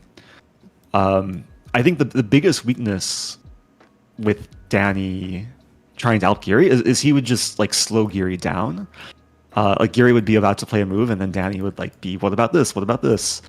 And I think we have to be careful not to do that, not to overthink things, and to be very cognizant of time.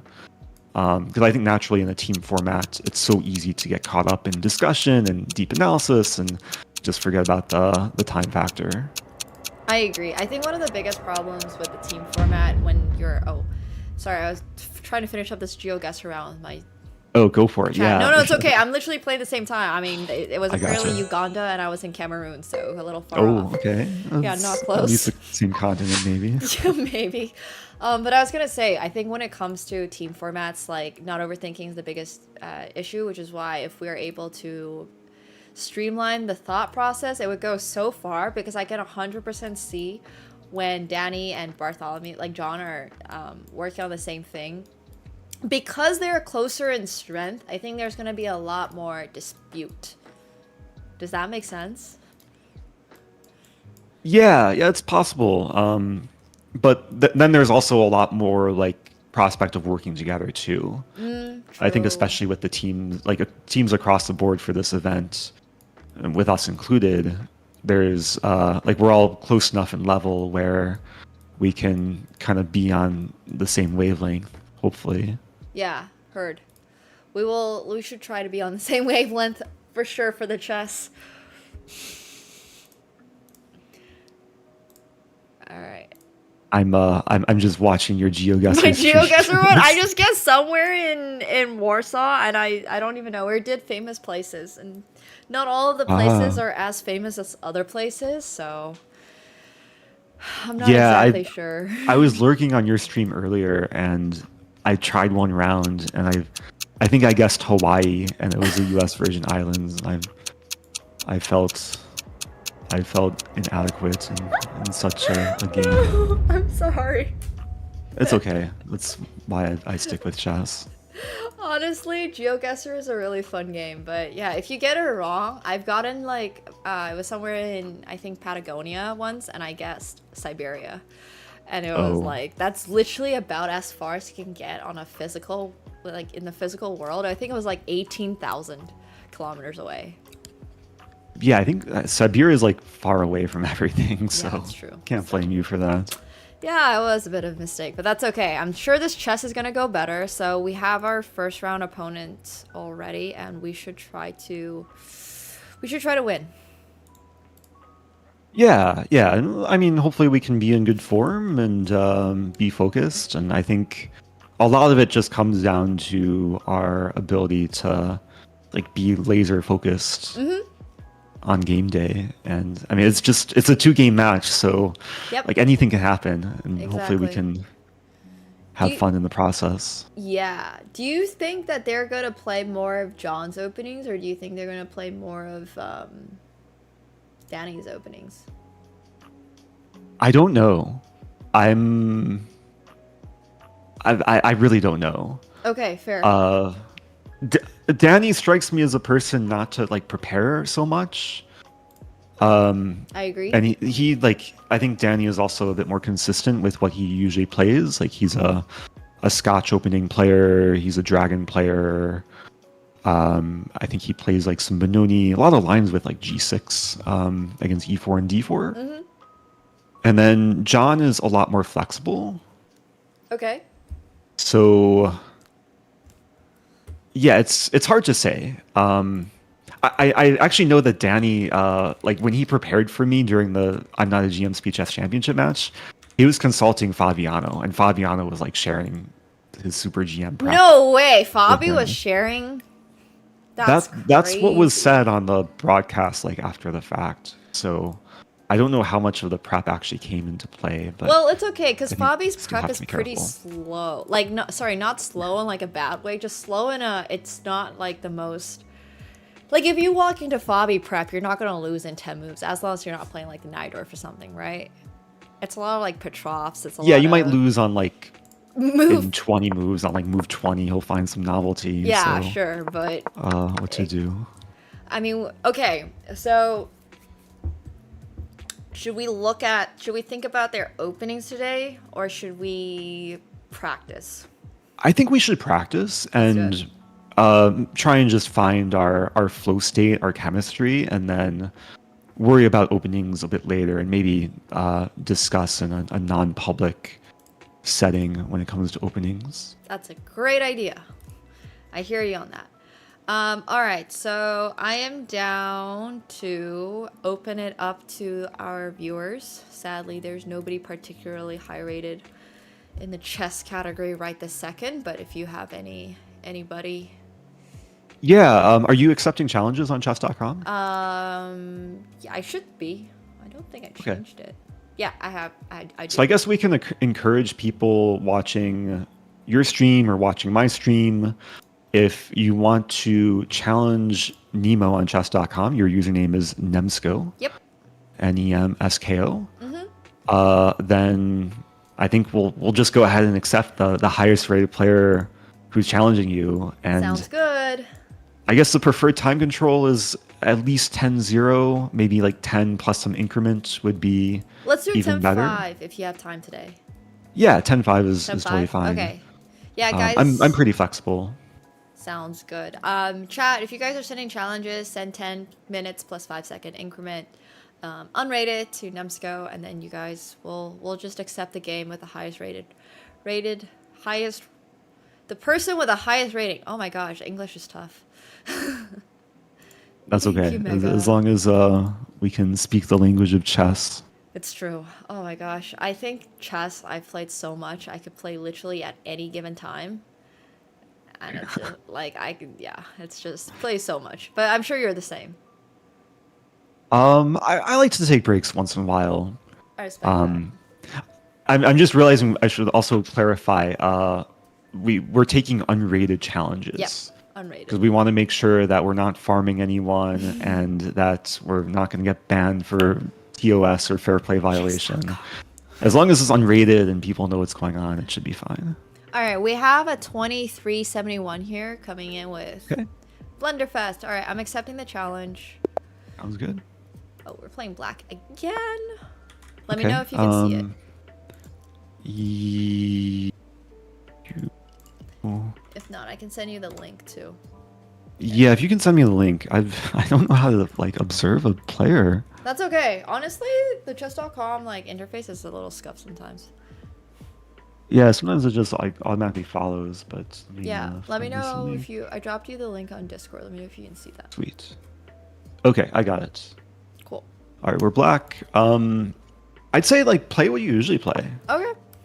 Cool. And do you play Sicilians at all, or like other stuff?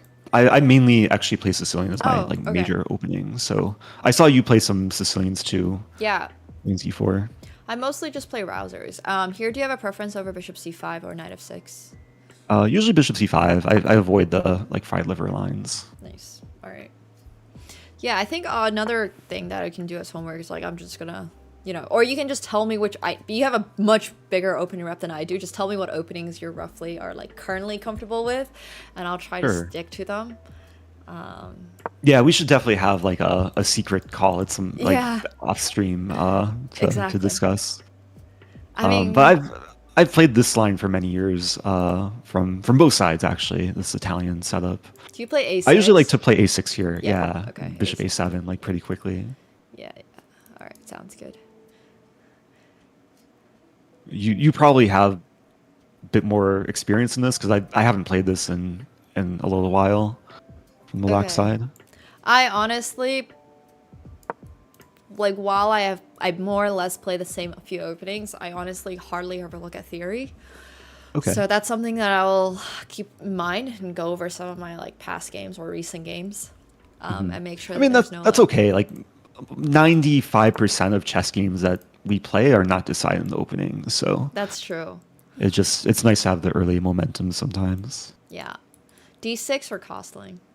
I think G6 is fine. I mean, White's doing this very like kind of modern, trendy approach of gaining space on the queen side, but I don't think it really changes the plan or the like general setup for black that much. Castles. The casting is fine, yeah.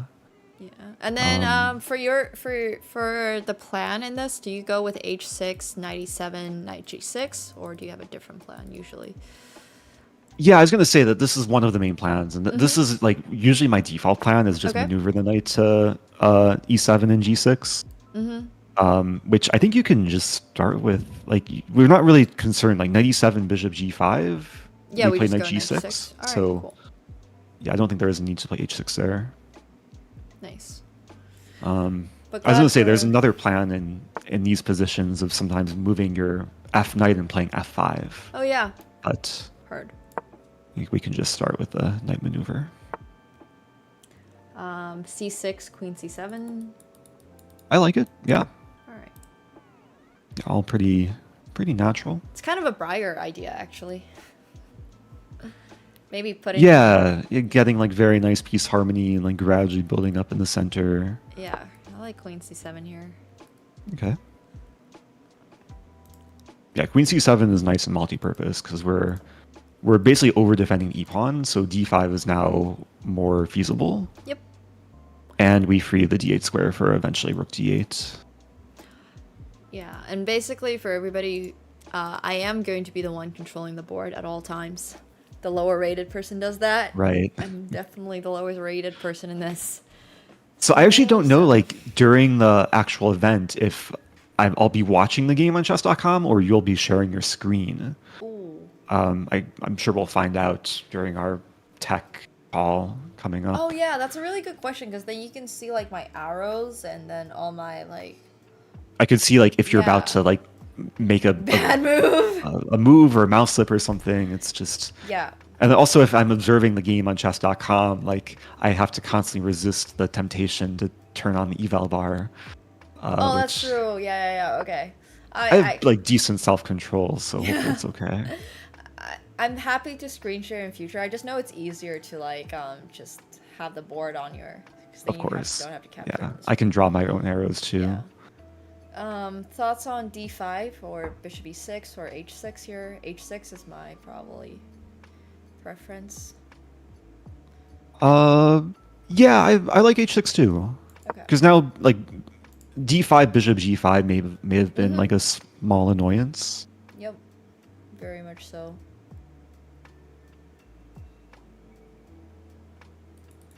D5. Now, yeah, D5 probably coming soon.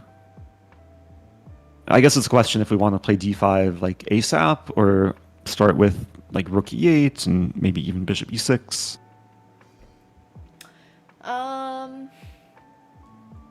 I'm happy to play D5 now because the dark square bishop is still like trapped in. So if we spend the time to get the position to a better spot for us, it's also going to help him get to a better spot. But like D5 right now looks pretty good. Yeah, with bishop e3, like white might be threatening bishop takes a7, then our rook gets a little bit awkward. Do we want to take So- first? No, I don't want to take first because of knight takes e3 though. Yeah, we would help the knight develop. Is bishop b8 just insane? Bishop b8 it feels wrong because our rook is stuck. We allow bishop b6 Yeah. in some cases. Okay. I mean, white is probably ready to take on a7 and play knight e3 anyway. True. So kind of have to figure out the right way to I guess slow down white's plan while carrying through with our own plan. Like, okay, bishop takes e3, knight takes e3. How bad is it? Like, can we just play bishop e6 after the trade? Bishop e6, I was thinking maybe knight to f5. But we're okay taking that and just playing knight to e7, I guess. So it's not that bad of a trade. Yeah, I think like it's probably totally fine to allow knight f5, and then like we could decide later if we want to take or just leave it there. Okay, and then what about bishop takes e3, knight takes e3, bishop e6, and d4? We can always take on e4. Then e4 would be a potential issue for white. Yeah, okay, cool. I'm down So to take. this looks solid. Yeah, I mean, I think it's still balanced. Yeah. As long as we're not like losing control or like giving white some clear For sure. clear advantage. Definitely. I like this because it puts the ball back in white's court too. Like white now has a decision, like what to do with the bishop tension. Do they want to take and allow our pawn to come to e6? Do they go for knight f5? And we might just want to like just chill, like put our rooks in the center and keep putting the ball back in white's court. Yeah. Sounds good to me. Alright. Rook d8 and rook e8. Very natural moves. Do we ever want to put our knight on f4? Very possibly, yeah, because white doesn't have the same luxury of being able to capture a knight on f4. Yeah, so here we're although, taking, okay. and then knight e7 as discussed, yeah? Let's take a moment here, because if we takes knight e7, Oh, g4 maybe? g4 is coming, and then I guess we have to evaluate, is it worth going for? Queen d7 I'm also happy with. The other move we can play is just ignore it all and play d5. Yeah. Because there's no e takes d5 anyways. And then we're also threatening, in some cases, rook d8, d takes e4.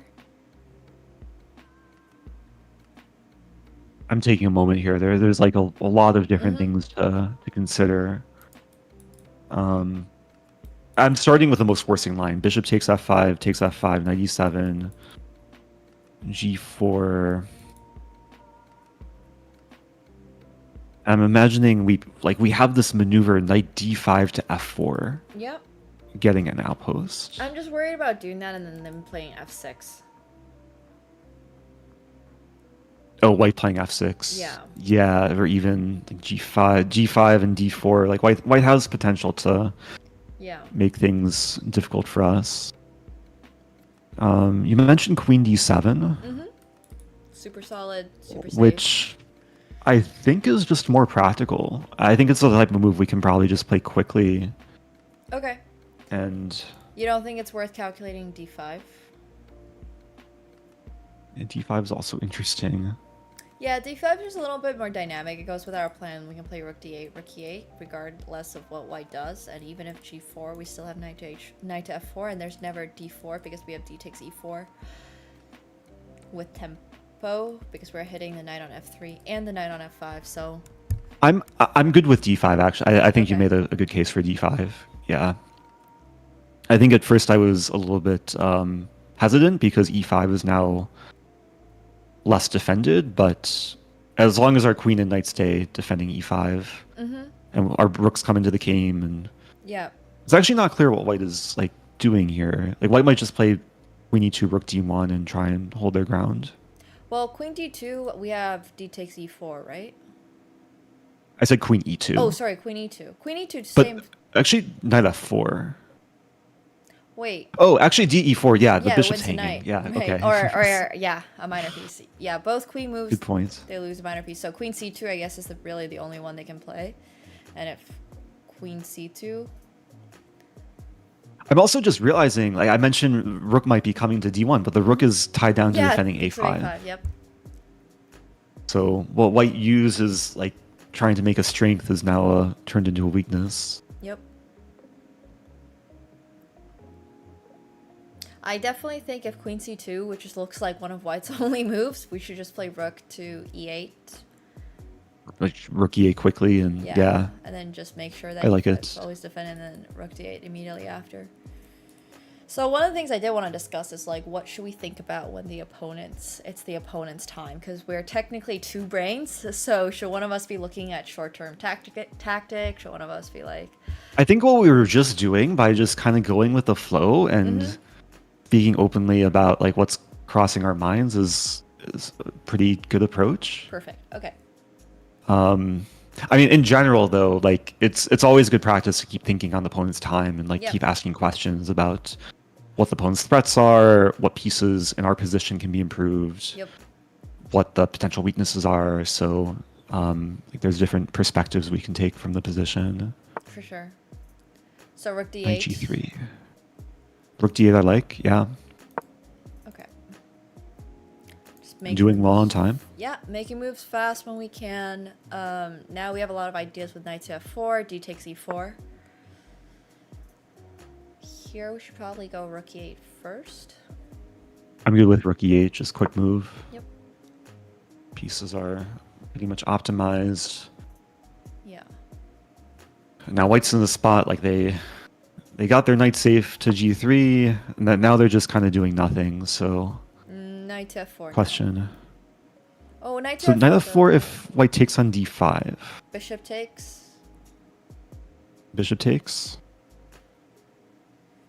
I was thinking rook d5, but I guess there's d4, so you can't really play that. And then if pawn takes, then we lose the pressure on the d pawn. So thoughts on rook d7, rook d8? Yeah, I'd lean more towards doing something slow. I actually like that, rook d7. Just yeah, because our rook on e8 might not have the clearest of purposes. Yep. And just make sure we keep an eye out anytime with d4, that d takes e4 still works and you just get a worse position.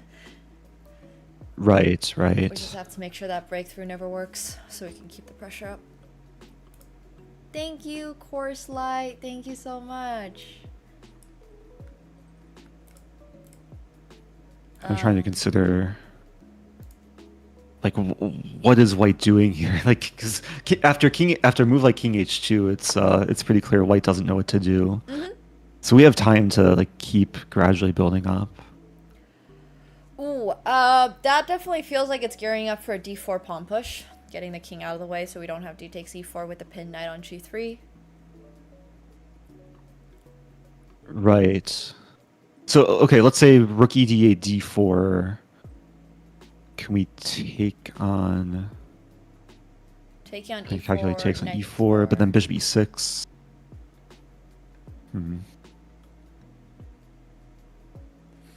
What are your thoughts on pushing c5? That's interesting, actually. And c5. Choosing to play against d3 as the target for the rest of the game. My only... Oh, there's bishop a4 right now. Oh, yeah, okay, good point. I didn't see that. Yeah, c5. Maybe interesting to keep in mind for later. Yeah, there's this weird tension with the bishops. Like, I really want to double up rooks. What about d takes e4, d takes e4, bishop takes b3, and then just going rook to d8? I don't know. Not a huge fan of simplifying. But the rook on a1 is tied down, right? So we get the open file, at least for a little bit. That's actually true. Takes. That's very true. Okay, all right. You can go for it. Okay. I know you don't love it, but I'm just trying to Yeah, because like speed it up. Yeah. White having this queenside bind with a pawn on a5, but I think yeah, if we go for this line, rook ed8. Yeah. And then maybe knight. I think it looks nice for us because knight f4 is now much easier to play. There's always like maybe c5, c4, but I don't know if we want to get the d5 square yet, so we'll see. There's queen b6. Queen b6 would play queen b8. Yeah, I don't think we want to trade queens. I mean, we might even be able to take on b6 we could probably and then eventually win the pawn. Yeah. Okay, that's a great idea. So yeah, white plays knight f5. I think we just play knight f4. Okay. And d3 is going to be much more exploitable than any square in our position. Yep. We also enable the eventual plan of g6, like king h7, g6 might be coming at some point. Yep. I see that. Definitely see that. And now we're just running knight d3, knight takes f2. Yeah, knight d3 would probably force rook e2 or rook f1. And then we have knight c5 after that too. And then knight c5 or even like c5, c4, and if we can establish an outpost on d3, that could be really nice. Sounds good. Sounds really good. Okay, so rook e3. Down for c5. c5 immediately.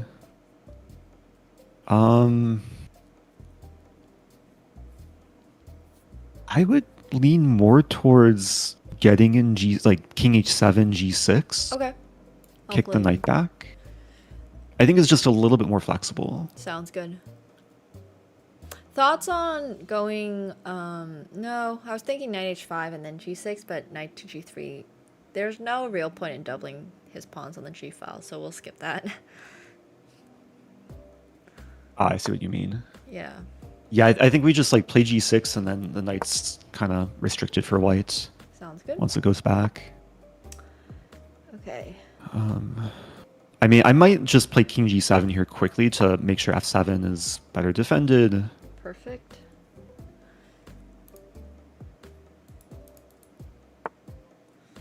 And white's still kind of just playing the waiting Shuffling. game. Thoughts Do you on want to go for c5 now? Yeah, c5, c4, Yeah. d3 maybe instead of knight d3. Yeah, actually, that's a great point. Rook d3 first. Yeah. And then there might be eventual tactics of, like, if the rooks do get traded, we have knight h3 with white's g-pawn being overworked. Mm-hmm.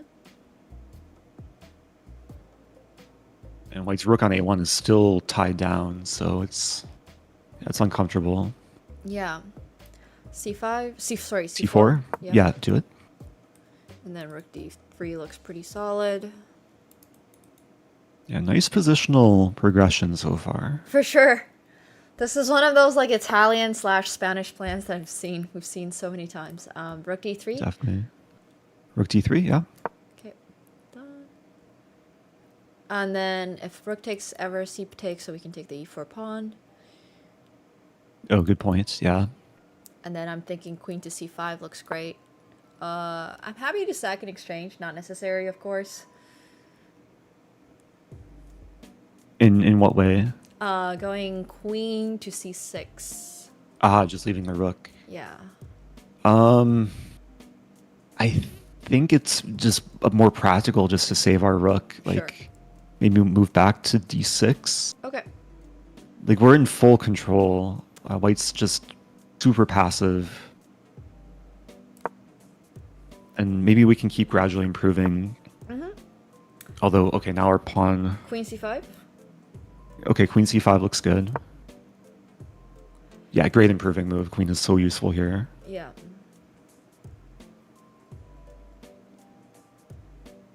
I'm a big fan of maybe going knight d3, knight h5, knight f4, but it's slow.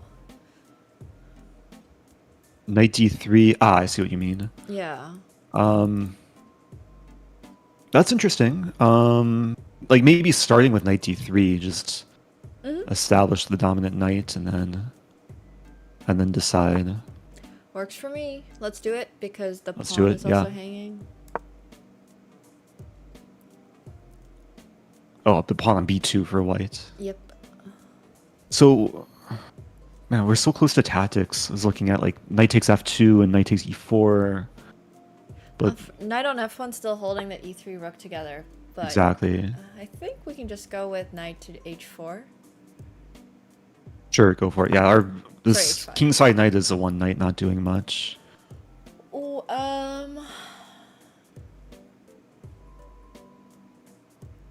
I love crazy moves, so you'll have to like tell me if it's too much. But I always love Okay. f5.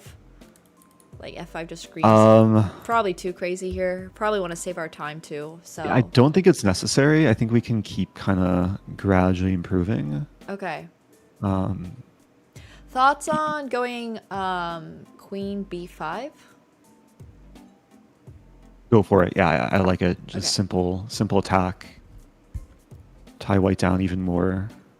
We might see if rook a2, then we might be able to infiltrate via d1. Can we win the? I guess if we take twice on b2, there's rook b1. Let's just go f6. Oh, we don't need to play f6. We can just take. We should play f6. Yeah, go for f6. Okay. Our knight is fine on h5 because g4 we have knight f4. And now, yeah, it takes on b2. Because if I rook think it's to pretty d1, clean. we have knight to d1. Yeah, I think it's Do pretty you want to start with rook d7? Because white's just moving the king back and forth. Like rook 8 d7, make sure b2 is defended. rook 8 d7. Yeah, let's do it. Okay. And then... Yeah, now take on b2. With the queen. With the queen. Okay. Queen. And if rook b1 here, we have knight d1 and forking e3 and c3. Yep. So knight to I think just D3? back to d3, yeah. Knight d1 didn't make as much sense. We have knight now we're f4, threatening knight okay. f4, yeah. Awesome. It was just all about maintaining control. I really like Giving knight white no to counterplay. Yeah, knight c5, knight b3. That's one plan. I was also thinking like king f7 and then gather knight back in, knight g7, knight e6. I like that too. Here I'm a little worried about knight e3. Yeah, we have to watch out for c4. So knight to c5 I like because it threatens e4. And then if knight e3, We just give up the c pawn for the e pawn and we get c3 after and we knight get takes. c3. Yeah. Okay, yeah, that's fine. Okay. Rook to d3. I like it. Awesome. White might go for knight e3 to d5, but I think that's totally fine. Like we just take on c3 and then move the rook. Well, if knight e3, we have knight takes e4 first. Oh, that's true too. Knight to b3. Knight b3, nice. Oh, the Yeah, we problem have to now get is... used to playing on increment. Yeah. Problem now, knight e3, knight to rook takes c3. There's knight takes c4, rook takes c4, rook takes b3. That's true. Which is not great. We might just have rook c7, like knight e3, rook c7. Knight takes c4. Oh, Rook takes c3 though. okay.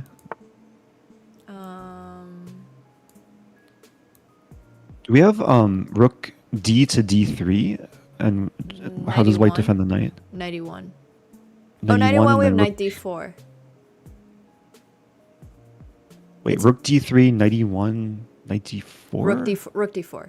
Oh, rook d4, yeah. Yeah, that looks good. Okay.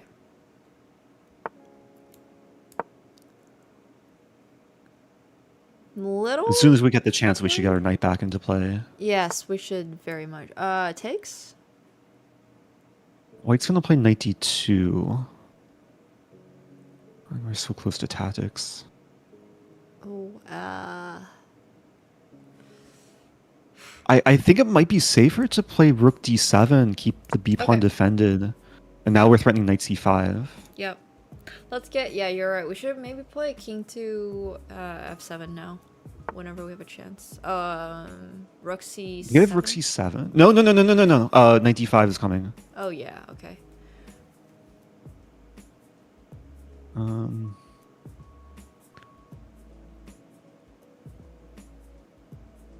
So also knight Maybe c5. just go for knight c5. Yeah, knight c5 simple. Just force the trade. Taking on e4. Oh no. Rook b3 first, I think. Rook b3, knight c4, and then we just. And then we take on b1 and take on e4. Perfect. Okay.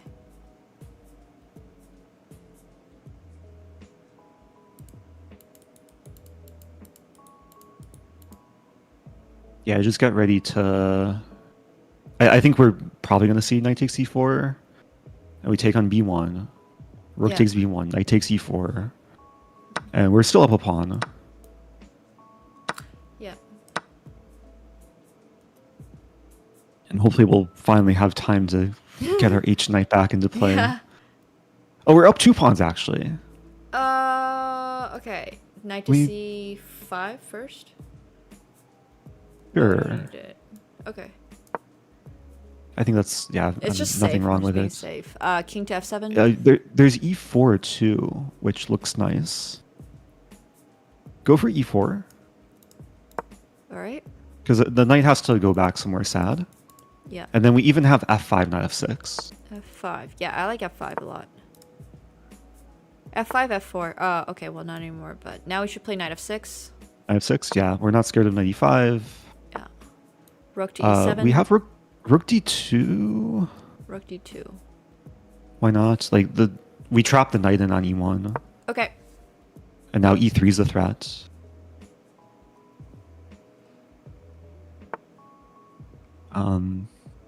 Even rook a2 here.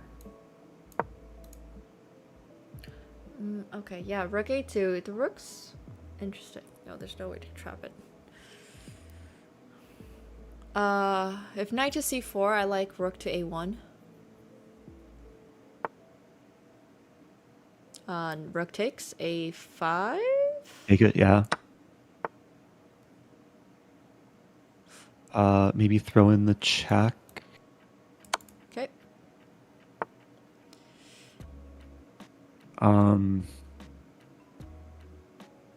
Rook to a7, a2.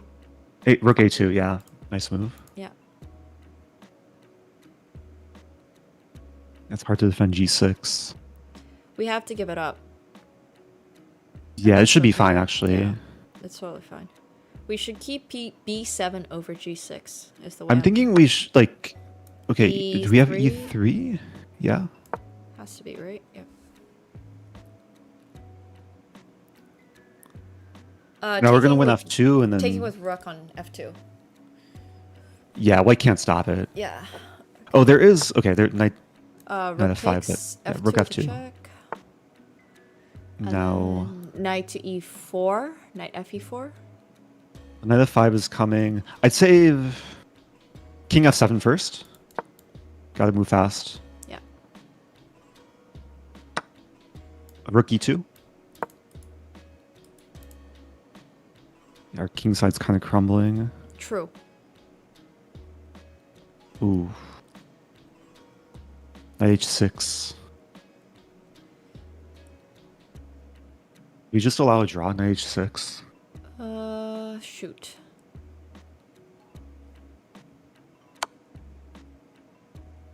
King e7. Have to play king g7. I think is better.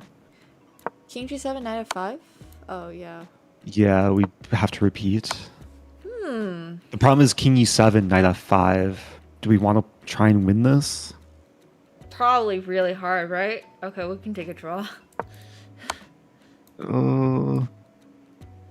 It's King close. f7. It's close. This is gonna be a draw. Yeah. Darn! It was so close. I feel like there was a win here. A small panic in the end. Yeah. It was probably my bad for saying rook e2, but it's No, I already think like it's okay. it's already crumbling on the king side. Knight fe4. Yeah, white generated like some very resourceful counterplay with knight h4. Yeah, I like knight e4 Somehow. because I thought after knight f5, king f7, knight takes, there was like chances to win on the queen side with the double pawns. That's what is the thought, but it's really hard to explain that in the 13 seconds we have.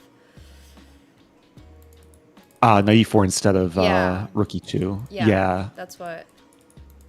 Because I was just thinking we could like we chose to keep b7 over the kingside pawns for this reason. Yeah. Yeah. The problem ended up being our king is tied down to Yep. defending our knight, so probably had to be less materialistic.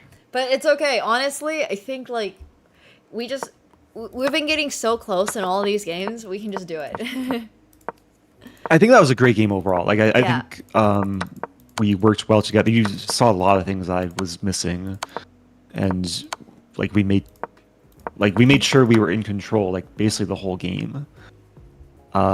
Just sometimes the conversion is takes some extra effort and focus. Absolutely. I think the endgame conversion when we're low on time is very hard, and I think that's one of those spots where we just have to have a little more time. Like Definitely. we're gonna have 15 minutes, right? So we're gonna have a little more time to get into the Yeah. endgame because we should be like probably planning to get into the endgame. And I know it's hard when you're playing chess because you're not guaranteed really to get into endgame, but I guess like You kind of have to go into every game with expectation of a long fight Exactly. and be ready to play well beyond the opening, and just have to have a lot Absolutely. of discipline, focus, energy. Absolutely. If you have anybody else, if you want to go over this game too, I'm down. I can add you to a classroom, or we can just also. Yeah, I don't know if there were any like major. I was very happy with the overall play. Like, Okay, just same. think you had a very good understanding of the middle game plans, and I think this moment of like just playing simple chess, bishop takes e3 and bishop e6 and d5, it worked out quite nicely. Yeah, I think we had some really good finds here. Yeah, rook b3 was really good to get the rook swapped off. Yeah, it was just like a little needed to finish off, but no problem. We got this. Yeah. All right. So feel free to start a new game. Yeah, sounds good. All right, guys. If you want to play us, GG's to Blunderfest. Send us another challenge for 10+5 unrated. And Eric's chat too. See you, Caspian. Oh yeah, I know there's like sometimes a unique link you can share to make it easier for people to challenge you on chess.com. I forget how it works though. Okay. I mean, I think it's worth figuring out if there is one. Oh yeah, so it's just chess.com/play/username. And then like my I'm sharing the one. Yeah, like your username. Ooh. So I shared the link in my chat. Oh, did you guys know this? I didn't know this. This is so cool. This works? Yeah, this was an old chat command that I still have saved. Oh man. Honestly, I struggle so much with the chess.com commands. We have a 23, 25. Okay. We can do that. All right, Let's do it. Let's do it. Okay. And I'll share the game with you. Here you go.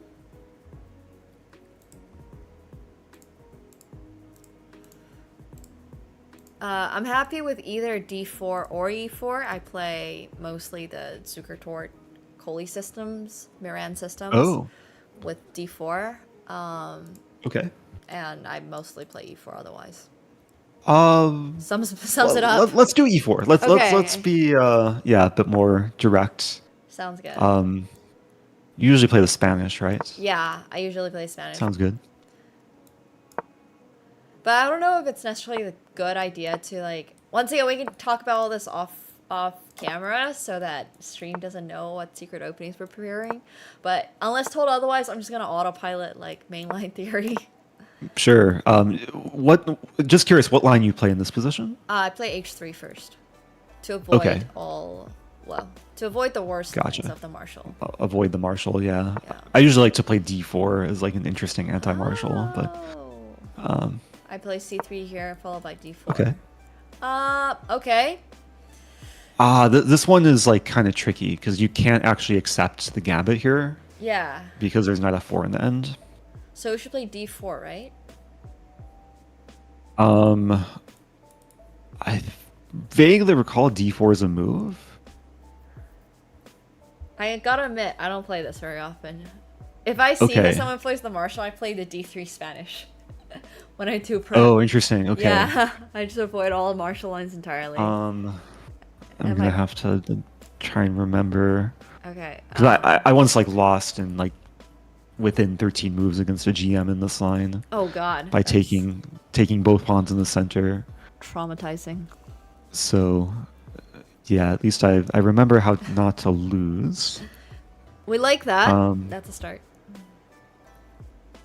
Yeah, I'm pretty sure D4 is playable.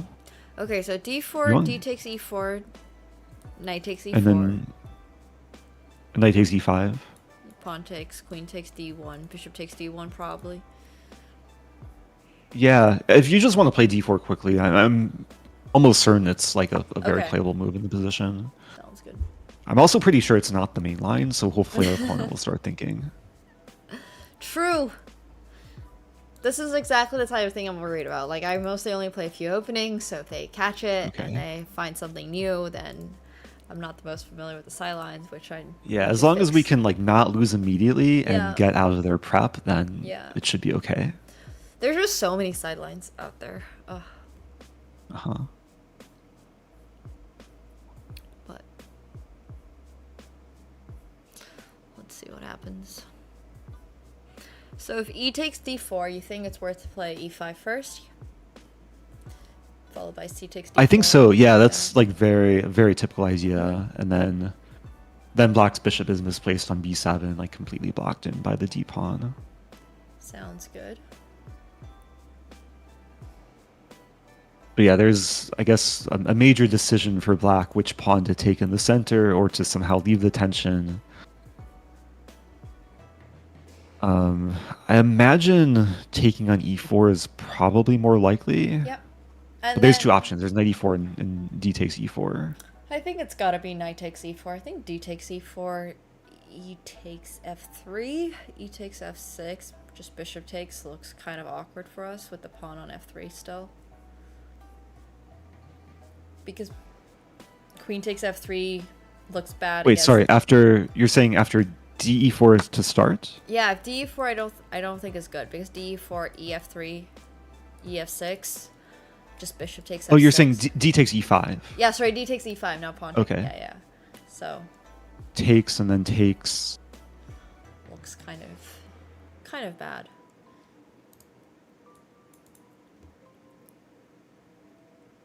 Takes.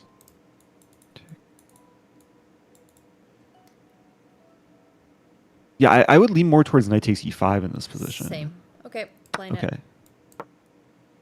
And then if knight takes, queen takes D1, bishop takes D1. Oh, okay. So Black doesn't go for the trade. So bishop now we are temporarily down a pawn. We should definitely consider E6 here, because... Oh, yeah. Wait, we're not down a pawn. Oh, we're not. Yeah, that's sorry. I'm imagining we already lost E5. Yeah, no, it's okay. Yeah, so E6, Black can't take because bishop takes E6, and if I guess there's knight C5. Yeah, knight C5, EF7, king H8. King H8. Looks like theory. Yeah, I wonder how theoretical this is. I'm not sure if that's actually that great for us. I don't think so. Because then our bishop is chased away and F5 opens for Black. I'm also kind of curious about bishop takes F7 first. But... I mean, Black wants to probably play knight C5 very soon. Like, if we play bishop F4, there's still knight C5. Yeah. There's another candidate move here, bishop D5. Which looks kind of interesting. Oh, I kind of like bishop D5. But then there's bishop takes D5, queen takes D5, and still knight C5. And then queen C6, maybe? And then knight D3. Okay, knight D3. Knight D3, rook D1. Maybe that's not that good. I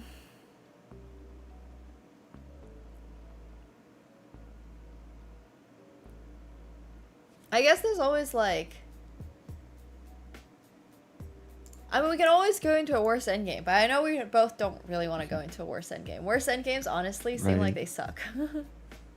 We just want to like complete development, but it's kind of hard to do on the queen side with black having this knight c5 to d3 idea. Yeah, absolutely. So, like bishop f4, knight. Let's imagine bishop f4, knight c5 threatens knight d3.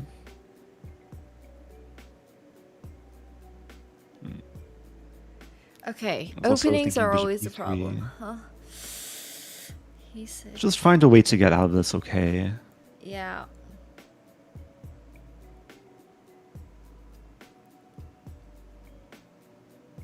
Alright, what about just going for bishop d5, bishop takes, queen takes, knight to c5, queen to c6, knight to d3, rook to d1.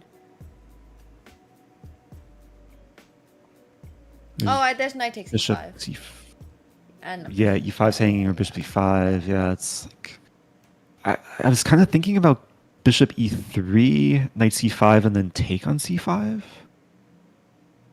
But then we can see the bishop pair, and black still gets active.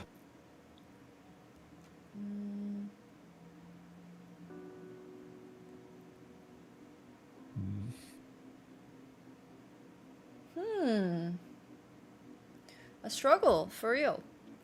Okay, what about knight to d2? Knight d2. And if knight e5, knight takes e4, queen takes d1, bishop takes d1, and we just concede. So knight d2, let's say knight c5.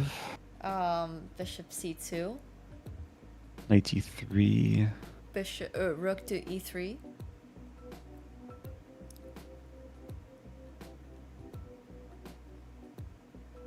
Bishop c5. Ah, frick. Rook e2, I guess, instead of rook e3.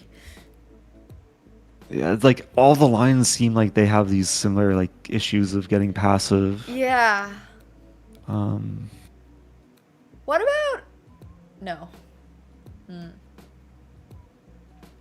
Do we have... Okay, so we were initially looking at bishop d5, takes, knight c5. We just trade queens and...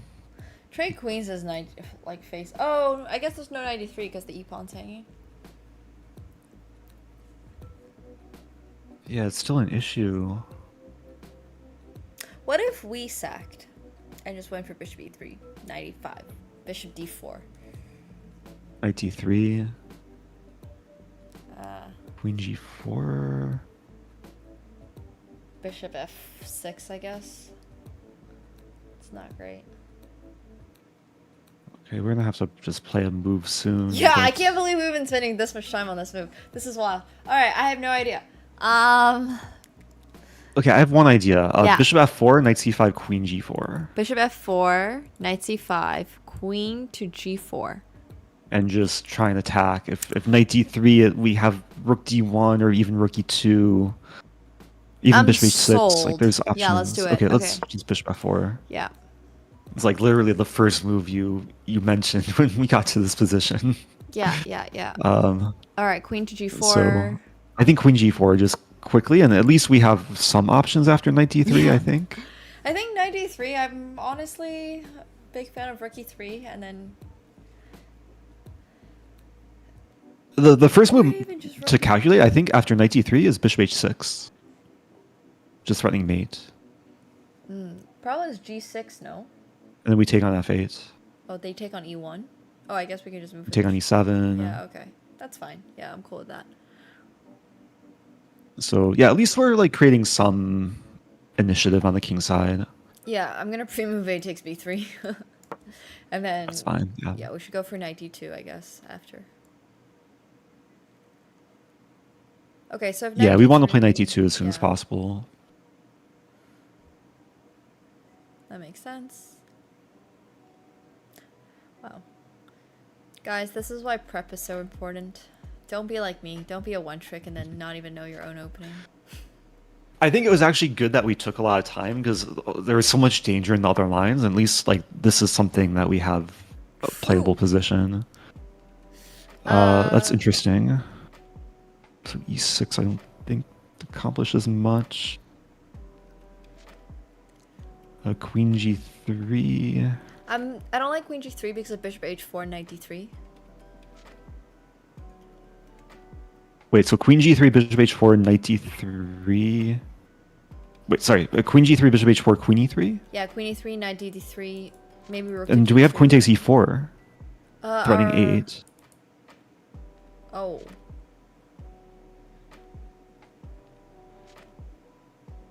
Ooh. I don't think so because I think there's queen to d3 after that. So for example, queen g3, bishop to h4, queen to e3, knight. Yeah, knight e3. Queen takes e4, knight takes e1, queen takes h8, queen to d3, and they're threatening bishop takes h3 because our queen would be hanging.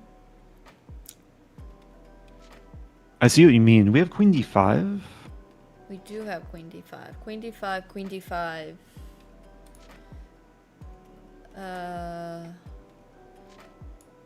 Bishop takes d5, rook to d8, and we still don't have our back rank unlocked. So if we if we retreat the bishop to b3. By the way, we also have, I think we have options in the other lines too. Like, I think we should start. What was your alternative instead of queen g3?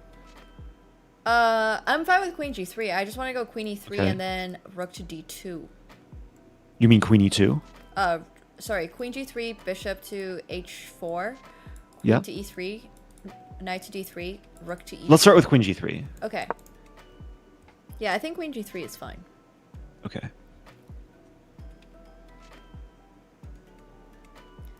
I was also calculating bishop h4, queen e3, Yeah. knight d3, and then rook d1. Bishop takes f2 check. Queen takes f2. Knight takes, rook takes. Rook takes d8, and we get 2 pieces for the rook. Okay, cool with that. Yeah, I think And here I we're think still I like threatening that bishop more. h6. Yeah, I think I like that more. So queen e3. Queen e3. Rook d1. Let's just make sure, because didn't really look at any other options for black. Ooh, yeah, we should play g3 for queen e7 or something. Yeah, we might be forced to play such a move, but I think rook d1 is fine. Playing it. Of course, our time situation is not Yeah. super fine, but It's okay. at least keep the game going. And Yeah, sometimes in these spots, opponent can move too quickly and like blunder back. it's true.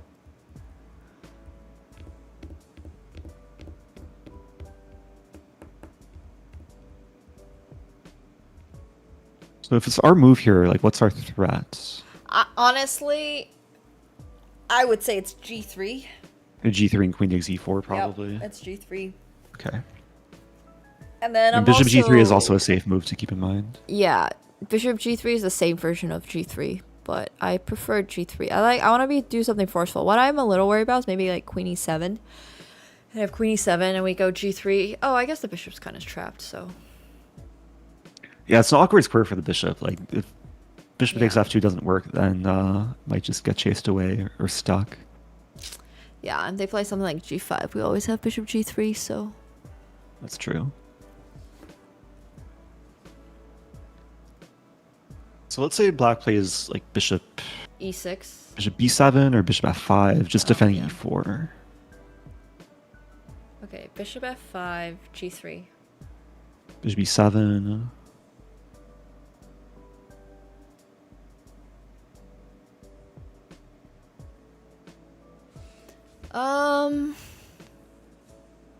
We want to chase this. Maybe we have like bishop c2 or What about just knight to a3? Oh no, I guess there's bishop takes Possibility. a3 there. what about knight d2? Knight d2, knight b2. Knight Good e4, point. sacrifice the exchange. E4. I'm always down to sacrifice. Could the be exchange. interesting. Yeah. Okay, good to know. Yeah, knight b2 is a annoying move. Yeah. There's also like a4 as a resource to keep in mind. Yep. And c4. Oh, I guess not when the bishop's on e6. Oh wait, no, we're looking at bishop f5, right? Bishop f5. Bishop g3? f5 looks like a solid move. Yeah. Well, if bishop f5, maybe we play g3, bishop e7. We have to defend the h pawn, so we have to go like king h2. Or if you want to play g5, I'm open to that. Yeah, honestly, I'm a little bit hesitant to play g3 after bishop f5. Okay. Just because it doesn't harmonize well and weakens h3. It's true. So maybe can we imagine G3 bishop f5, bishop g3? Yeah, we can. That works. And that way, king side's a bit more solid, our bishop's no longer a target on f4. Yeah. We neutralize f2. Agreed. Life goes on. Life goes on. Okay. This position is so tactical. So I'm calculating bishop f5, bishop g3, bishop takes g3, queen takes g3, and queen e7. e5 is a little bit weak.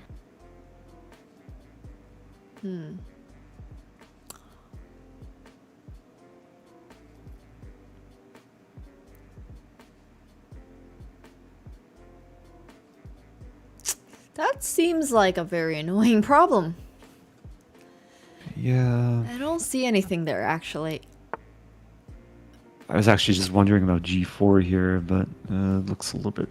If we want to play g4, we need to Crazy. go for g3 first. But I'm down. Or g3 and then g4. Yeah. Super down.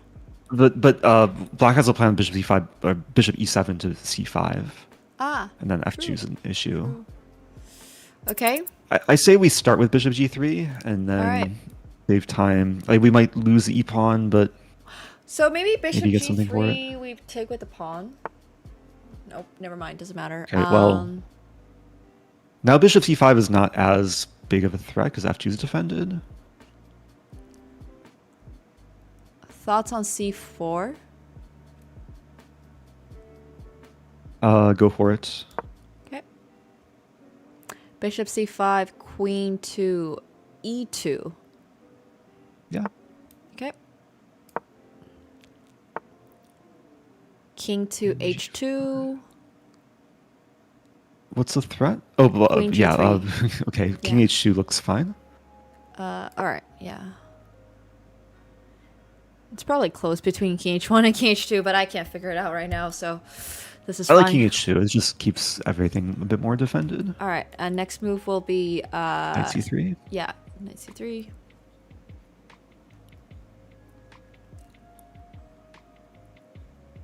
Yeah, I think we're holding on. I just have to really stay ultra focused. 47 seconds left. Yep.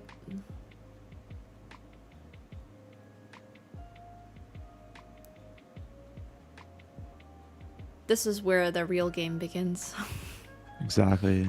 I only play bullet, so That's good. Like this is your wheelhouse. yeah. So. I literally only play bullet. Have to take.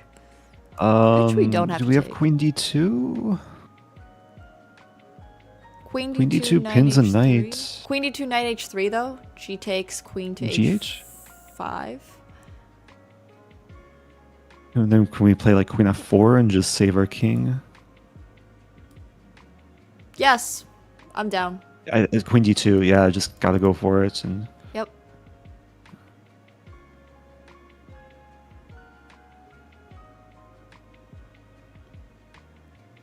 I mean, black now has to deal with this. Maybe there's e3.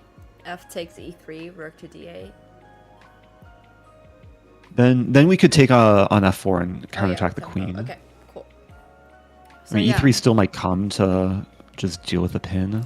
I definitely am a little afraid of knight h3. Knight h3, g takes h3, queen to So h5. our safe option is queen takes g5, but yeah, let's if we take queen h5, queen f4, right? Yep. Go for it. Queen f4, queen takes F4, h3. rook's defended. Yeah, it's super shaky, but I'm worried I didn't about see how black was cracking. bishop g4 because we can't take on e4 because there's queen g3. Oh, after queen takes h3, Yeah. king h1. Mm-hmm. a fair point. Oh, maybe there's knight d2 and just sack the exchange. Yeah, that's probably what we have to go for. Yeah. Oh, there's also... Oh, no. g5 we can take with the check, so that's okay.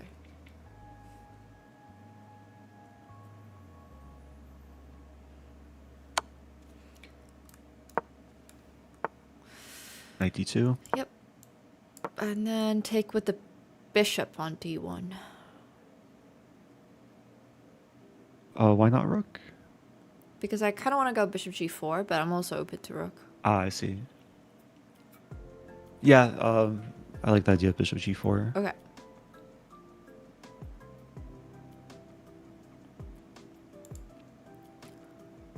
Little worried about e3, I guess. e3, no, just have f takes. And that, yeah, after f takes, then we have queen f2 as a resource. Yeah. If rook to a to d8, we want to play knight takes e4, yeah? Yes, yeah, knight e4 I think is our main Right. rather than the position. And if like king to h8 with the idea of playing g5, we also play knight takes e4. Knight e4, yeah. Yeah, g5, it's I guess important we take with check. Right now, yeah, but if they move. Same goes for h6 then.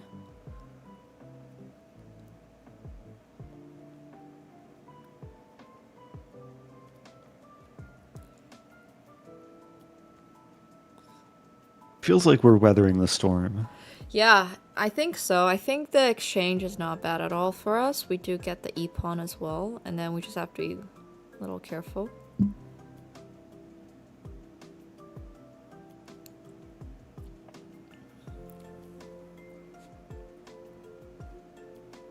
I'm just looking for other resources for black, like f5.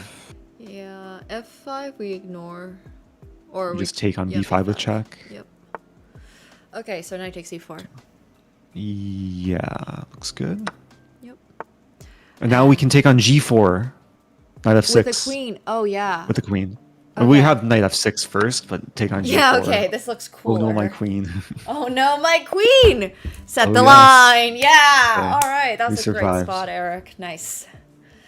Okay. Yeah, stressful game, but I think it's actually good that we're going into some positions are outside of our like opening expertise and just dealing with difficult situations. Yeah, there Maybe was it wasn't like- perfect play. Yeah, I think after c4 there was apparently engine likes b4, which makes sense. Just keeping the position super closed up. That would make sense. Makes a ton of sense. Yeah, like didn't even consider that for black, but that's such a practical decision. Just shut down the knight. Yeah, and then after bishop to c5, move 19, we actually had rook takes d3. Wow, did not consider that. Rook d3. Same. Even e takes d3 removing the is guard. terrifying But- though because of d2, but it's all fine. Wait, how does that work? Rook takes d3. Bishop takes e3. There's rook takes d8. Rook takes We get two d8. pieces Yep. for it. Yep. Okay. And then if, for example, after rook takes d3, if e takes d3, we have, I believe, Queen queen takes c5. 5, and then d2, and then just knight to c3. Knight c3, yeah. Kind of crazy. Did not see that. So were we like losing at any point or? Minus 1.3 is what the engine is saying. Okay, I'm trying to get my engine settings set here. Oh yeah, so it wasn't completely losing. It was just Yeah. unpleasant. Oh, queen h5, apparently this is super losing. Queen h5, queen f4, queen takes h3, king to g1. Apparently bishop g4, knight d2. There is f5. Wow. Yeah, I was like, it took a while to even realize f5 is an option, but it does everything that black needs in the position. Yeah. Even and though it there's- seems slow. Oh my gosh, and there's no way for us to untangle now because we don't get the e-pawn. We can't take on e4. And then we can't afford the f file to open either. That's tough, man. So Wow. yeah, as black, it's like h6 made sense to prepare g5. It just it's doesn't work because e4 Yeah. hangs. All right, I need to look at this opening. What do you do after d5? It is d4. So yeah, so the main line is e takes d5. Oh, it is. And then white can have a few choices, but I think d3 might be the main line. Looks like it on chess.com. Apparently 57% of the games end in a black win, so that's it's not giving me a lot of confidence. Oh wow. That's pretty crazy, actually. Is this is it like a chess.com database, or is Yeah. it over the board database? It's just the chess.com database. Okay. Yeah, I'm not looking it up on anywhere else, but I'll take a look. Because there's this nasty trap that, like, if white assumes it's still a martial gambit after knight takes d5 and plays knight takes e5, then black is winning after knight takes e5, rook takes e5, and knight f4. Ooh, sure looks And it's tough. just a much better version. Yeah. So many random gambits in the Spanish that I never look at. But okay, I'll take a look at this opening. This is one of those. Yeah, it's I mean, if you want to like mix things up, especially against someone who plays a martial, and this is not only applying for our opening preparation for the team battle, but just like your general opening prep. A lot of martial players like to be the one getting initiative. Okay. So it can be fun to actually try and seize initiative before they can. And that's why I like the move pawn d4 here. Yeah, instead of h3. Instead of h3. Yeah. I like that. And I remember like discovering this move, playing the black side of this, and just like getting crushed. Oh. Because as black, I think like I thought white is like falling into a trap where I can take twice on d4 and play c5, and Okay, you know this Noah's Ark trap, Yeah. like c5, c4 trap the bishop. So one of my first ever games in this, as black, I played knight takes d4, and my opponent played bishop takes f7. Oh. And this is some cool prep. Yeah. Objectively, it's fine for black, but You needed I to lost so in like 3 more moves. Because I played rook takes f7, knight takes e5, and now white's already winning back material, d4 and f7 are both hanging. Yeah. So I played knight e6. And then white has knight takes f7, king takes f7, e5. And so white much is to remember. getting in queen f3. Yeah, that's not great. But I mean, honestly, there's the other one that I'm sure you know, in the Briar. That's also like really annoying. Well, not in this one specifically, but in the c3, d6, h3, bishop to b7, d4, knight to b7 line. Wait, no, I can't remember now, but there's one where a lot of people lose because they play rook e8 before they play bishop b7. Oh yeah, it is in the Briar. Like allowing knight g5. Yeah, you have to play. Like you can't play rook e8 first. But there's a bunch. Yeah, black has to be careful with like these move order nuances. Yeah, for sure. Eric is literally a gambit database. It's true.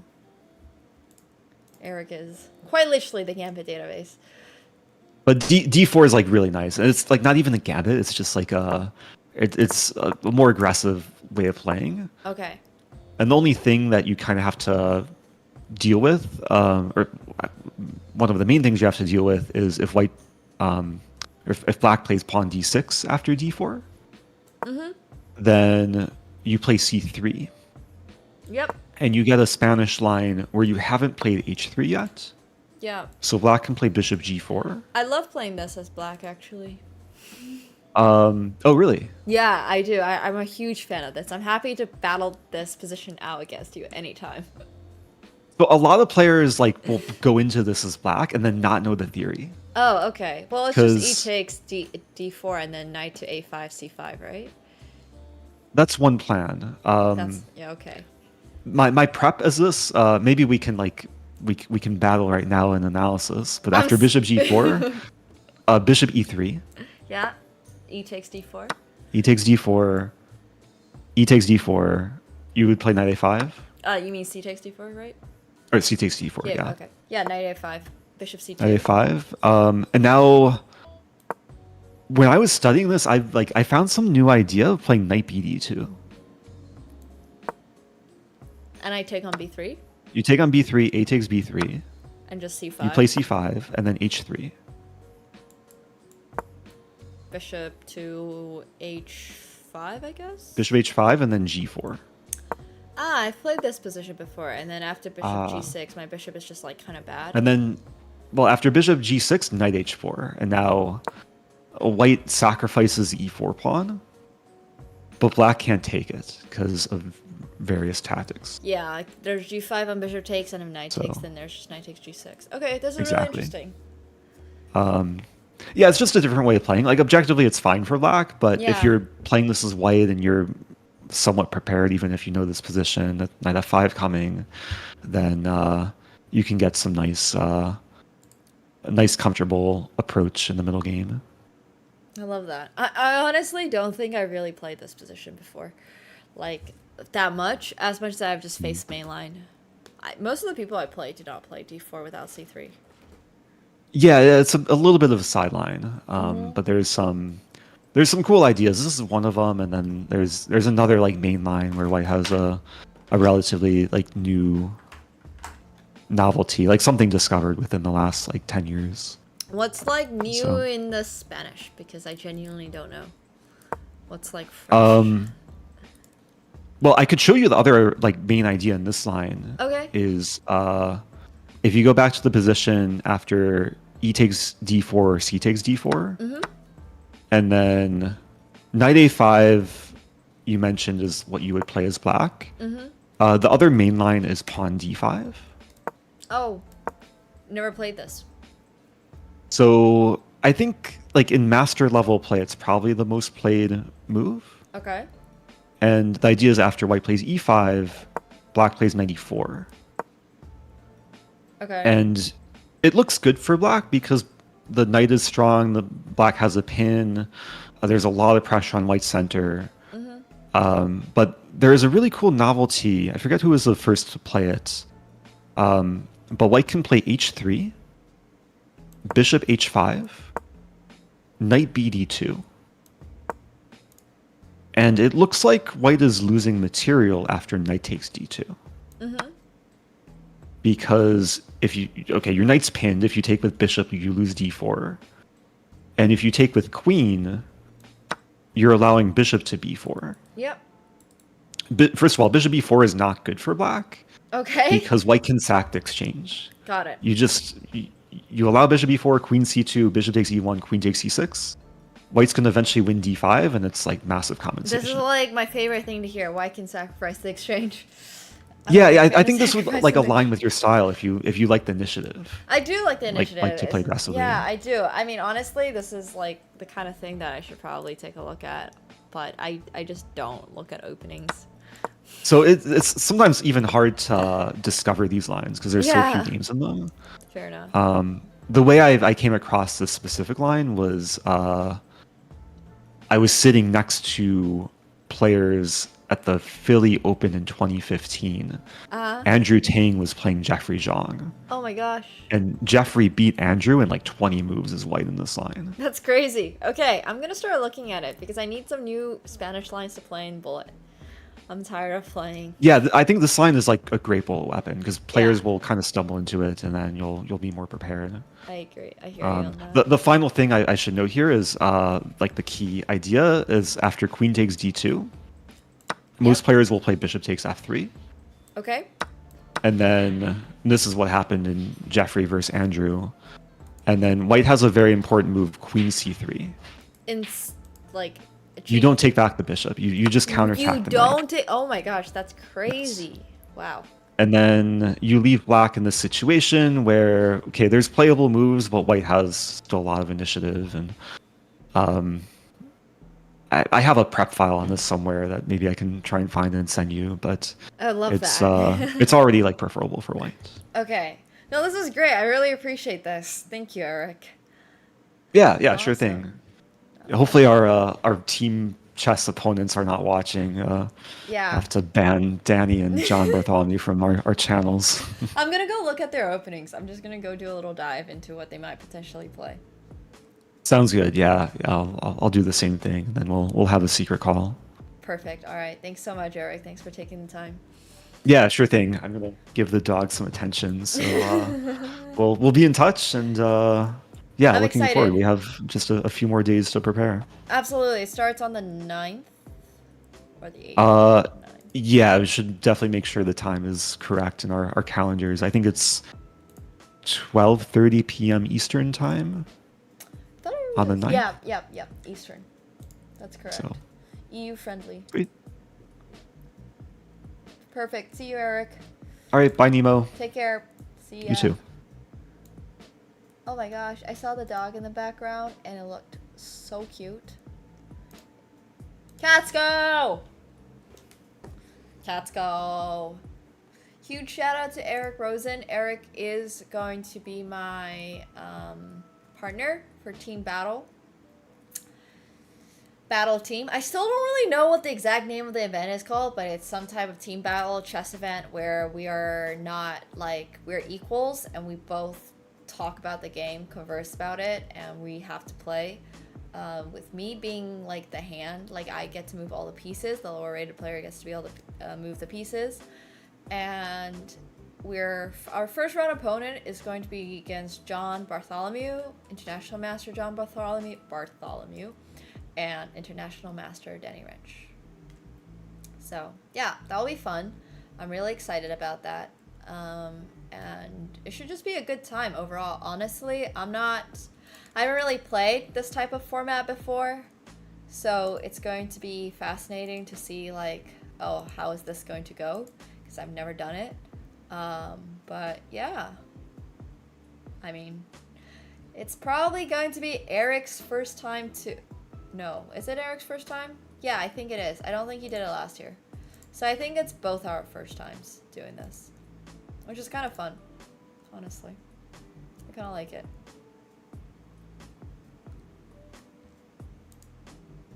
Kind of like that. Is there a prize to the winners? I think there's like $3,500 or something. It's not like significant.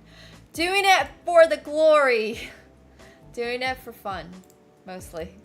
And thank you so much, Pika Canada, for the Prime as well. Welcome back to your 43rd month. That's so crazy. That's so crazy. I don't play I don't play long chess very often. Man, that's exhausting. Playing 2 games of rapid chess just puts my energy levels at like -5. I'm just like so tired. I don't play at all.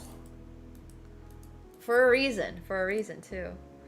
But yeah. I mean, Eric is a great partner to have in this. I think we balance each other out really well. So, I don't think usually when I play chess. Forget playing 1 tournament a year. Hopefully I'm done. I'm hopefully never going to play... I don't count this as a tournament for a little clarity. Like, tournament in my head is very specifically 90-minute plus 30-second chess. This one I don't really count as a tournament. This is like a creator event. Like, real tournaments are such a different beast. I'm not a human when I play chess tournaments. But yeah. Oh yeah, that reminds me. I was gonna go look at what Danny plays. Actually, let's look at what John plays first, because I think he has a lot more games. Oh, which reminds me. 89 minutes plus 29 seconds. That's not how this works. Okay, so the way you do it is you copy paste their username and then you go to a thing called opening tree. I super mind playing rapid, but I don't mind playing rapid if it's like team. As long as it's not myself being forced to sit there with my own thoughts, I'm okay. Like, Eric makes sure that I don't get bored. Like, it's not boring playing with Eric. It's very boring when I play rapid by myself. Really, anything longer than 1 minute I can't handle. But it's nice being able to do this with Eric. Alright, anyways, I'm loading John's games in here. Oh, it's so powerful. No, this is a great resource, actually. Cat scope, cat scope, cat scope. Cat scope. Cats go! He's so asleep. But how nice of him to make an appearance. You think that I have a cat sometimes. Also, if you guys... Is he a religious scanning player? I don't know anything about John. Like, I know absolutely nothing about John. All I know is that I played him once and I drew, I think. That's it. Let's see what happened in this game. He's 2769 Blitz? Bro, he puts my rating to shame.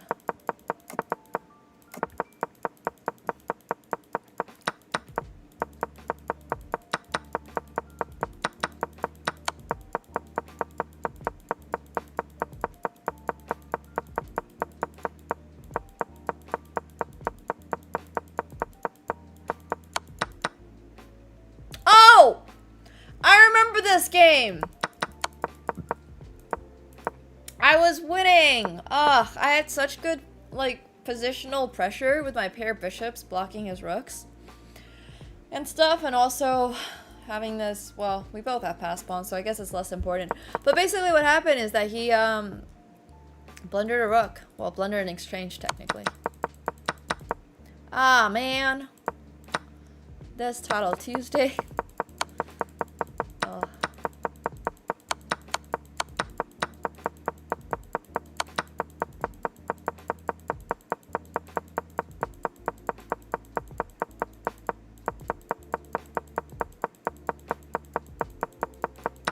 Title Tuesday things. Yeah, this is now a draw.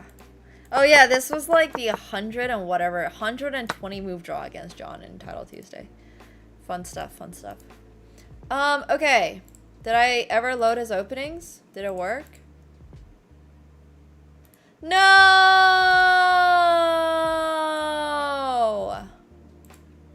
No! What?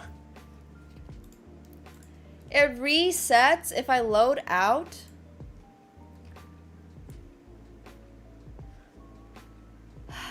Alright. I'm gonna go play Bullet. I don't have the patience for this. That's not cool. Let's just make it to 2600 Bullet or something.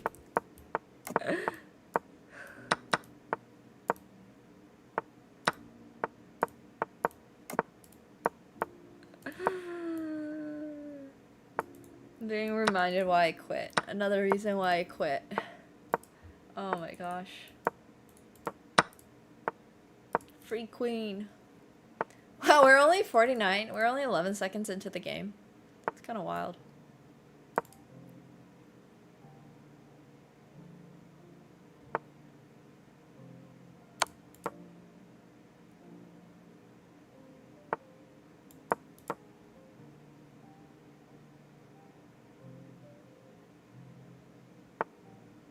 I don't even really want the exchange. I guess I should take it because I'm down a piece, but...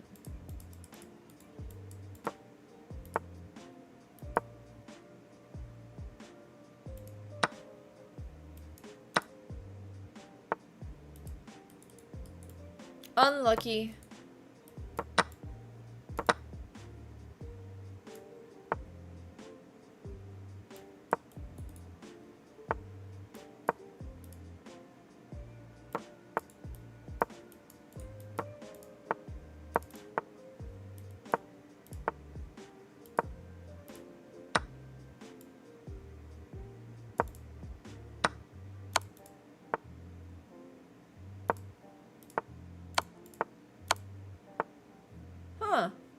That would appear to not be checkmate.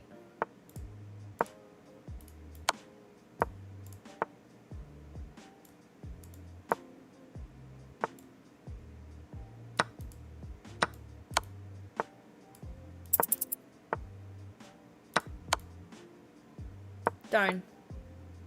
I feel like I almost survived this, but I did not quite.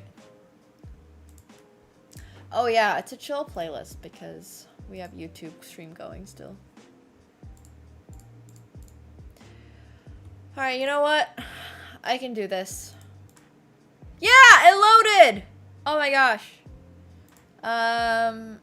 His color is white, so he mostly plays D4.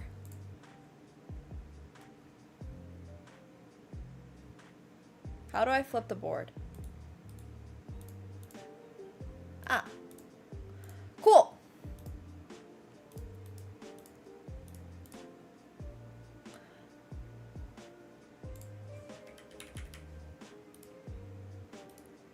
Hello? How do I use this site? Bro, I'm so confused. Do, like, the forward buttons not work? I have never used this before. Okay, that's not true. I have used it once. Why does this have a... So he plays, like, Queen's Indian type shit? I do not want to play... Bro, this site is... This site sucks! Sorry. I actually don't understand. I have to make the moves. B6, G3. Oh. So that's how this site works. Does he play the Catalan at all? I much prefer the Catalan. I don't think he plays the Catalan. Oh, that's very sad.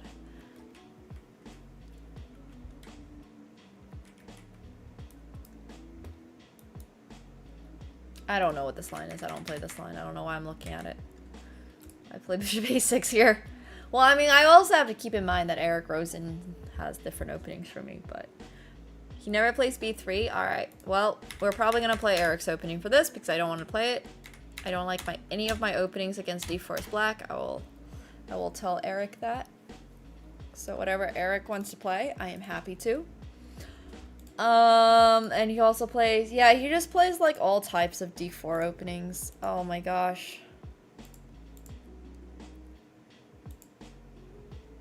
I mean, the Neo-Catalan I don't really mind playing against after D5. Oh, but he plays D4, so this is just the Queen's Gambit? Ugh. I do not like playing against the Queen's Gambit. This appears to be a bit of a conundrum. I don't like any of the openings I play. I mean, honestly, it might have less to do with the openings I play and more with the game I play, but I guess that's a different story. How do I go back on this shit? Oh my gosh, sorry. This tool sucks.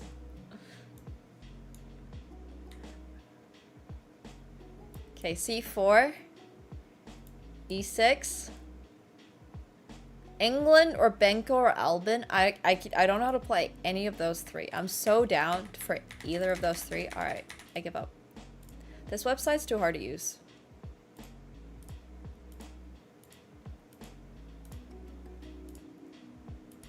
Okay, let's see what he plays as black. And then I should go look at Danny. Oh, I can't pull up a different site because it stops if I load out.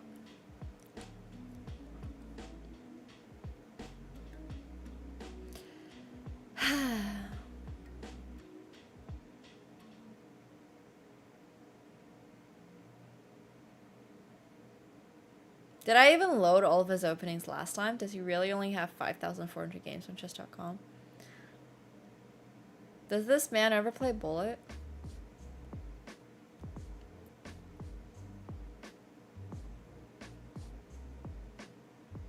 This is taking so long. This is like elevator loading music. Perfect for this situation.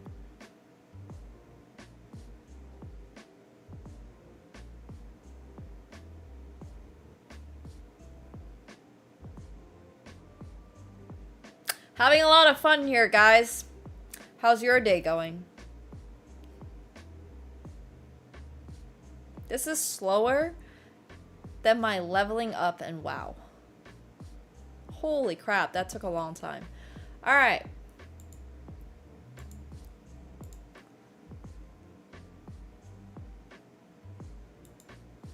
I need to flip the board again, right? Oh, you're right. He only plays the Scandinavian. Oh, I don't play any of this.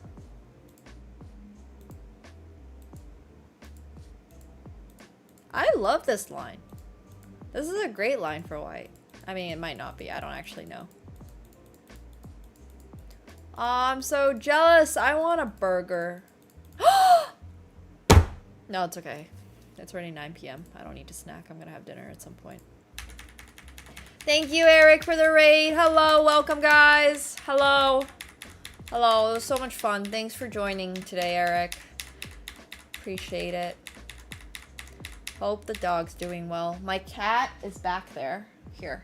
I'm gonna go pet the cat for Eric's chat. That rhymes. This is Cats Go. Come on, buddy. Let's show your face to the camera. He is so sleepy, and he absolutely does not want to turn around. Oh, I missed. But this is my cat. I adopted him maybe like 4 or 5 months ago. The doctor set up a cellmate trap for Eric. Yeah. He's not a big fan of engaging sometimes. He could be, though. He could be. Right now, he's just been sleeping the entire day. He was in my closet earlier. Oh, here he is. Cats go! Oh, you guys can't even see him. Jeez. One sec. Sort of, maybe? There you go. Oh, yeah. Hey. Anyways, that's my cat. You guys have seen him now. Are you guys more cat people or dog people?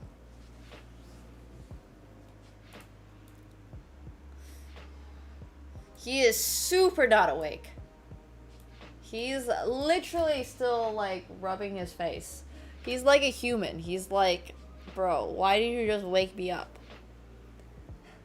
Cats are so much easier. I love dogs, and I would love to have a dog, but my lifestyle means that I am probably not able to have a dog for a little bit.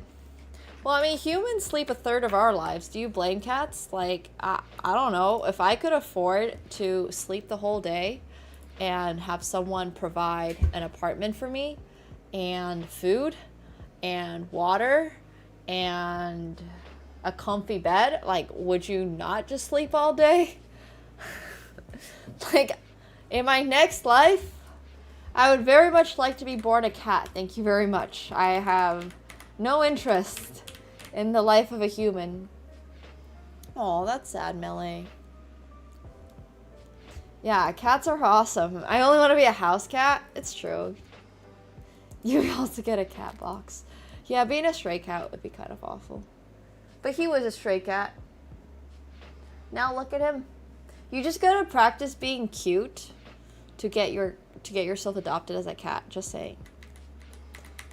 If you're a stray cat, just practice being cute. Go up to people. You'll probably get adopted. That's my advice if you're a cat. That's how he got adopted. Right, buddy? He's like, I'm not sure I wanted to be adopted. He's like, bro. He's very cute, though. He's also very fluffy. No, he does not seem too happy. I wonder why. It's really not a mystery.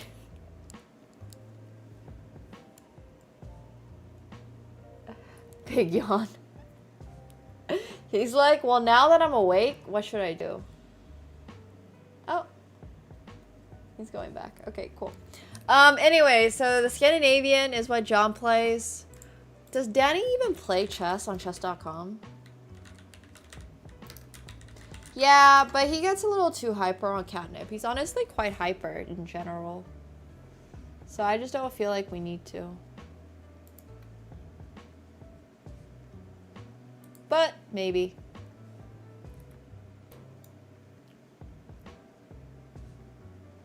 When's the last time Danny played on chess.com?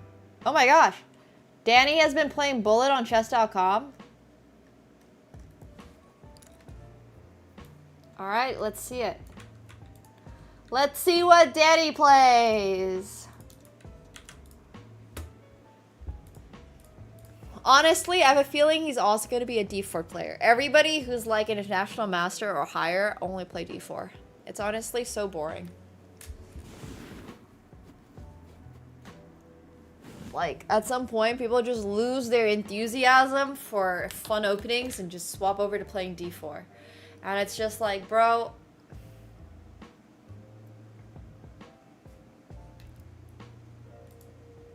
Wait. What? I didn't press the analyze button, so I've just been sitting here. Ugh. Also, look at what the cat did earlier. While this thing loads, I'm gonna put all my pieces back.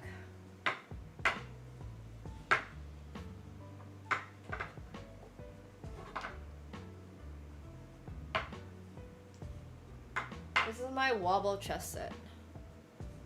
Yeah, it's actually classic. I mean, cats, honestly, buddy, do you see what you did? You see this? He's like... yeah, he wants to do it again. He's like, oh yeah, set it up for me.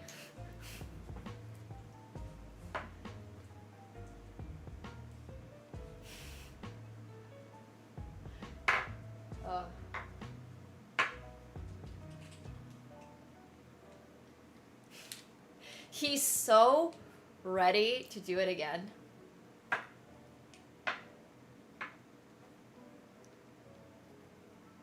I should not even be setting this up for him.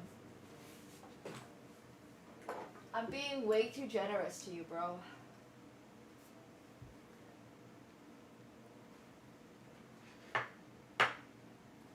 Honestly, with these pieces, it's sometimes a little hard to tell what they are. They're all like basically more or less the same shape.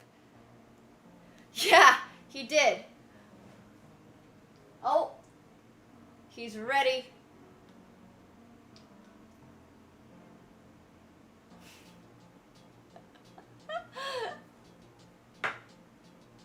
He is ready.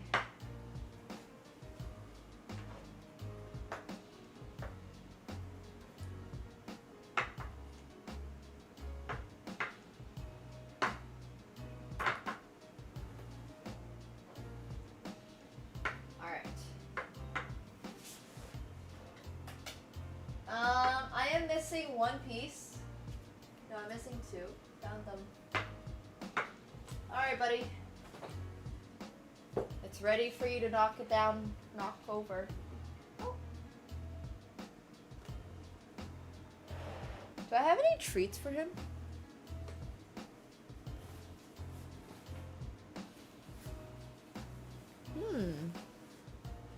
Oh, I do. I do have treats for him. Wait a second. This potentially changes the game.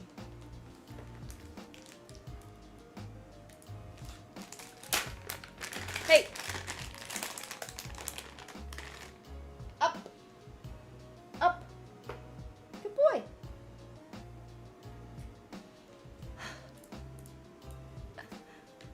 It's Catsko time!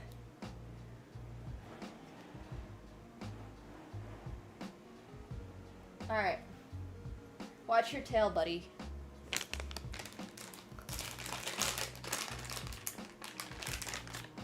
Oh, this one's tiny. Hey, not yet! Do you see that? He's just like, oh, I know if I tap, I get treat. Okay. Treat? Good boy!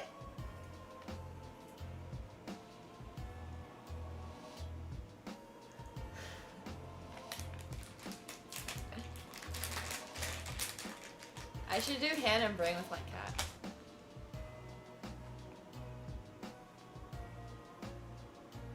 boy. Wow. That was actually really good.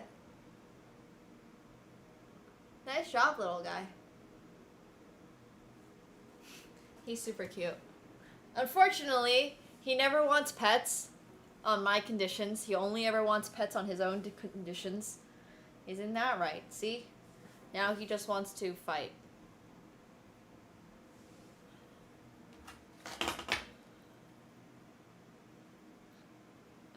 He's ready to fight. Oh my god! You were not supposed to catch that on the first try?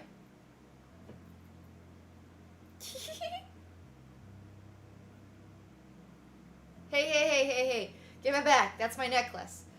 I actually like this necklace.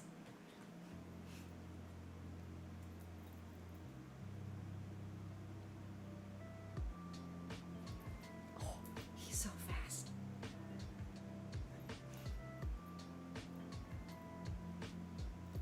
Nice. You got it caught. Oh, nope. Now it's tug of war. He is a little bit wild. But I honestly don't think he's even wild. He's just like, this is his attitude. He just has attitude. Which I kind of like. You know? If he's gonna be a cat, at least he can play rough. I'm trying to see if I have any other string on here for him. But I don't think I do. Yeah, it makes him super interesting. Bye. Okay, anyways. He is. He's super a rebel.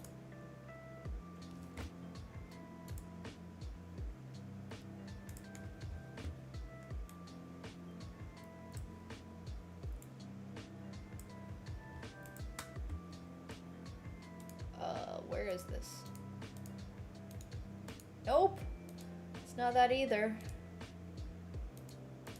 I have lost my page with the chest. That's not great. Oh, it's here. Okay.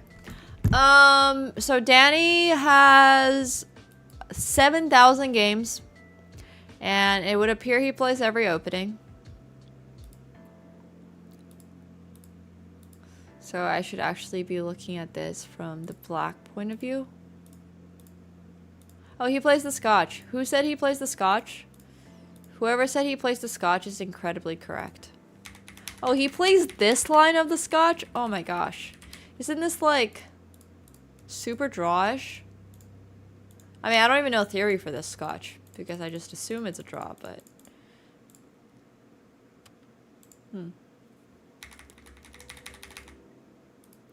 Well, Eric... No! I restarted the load.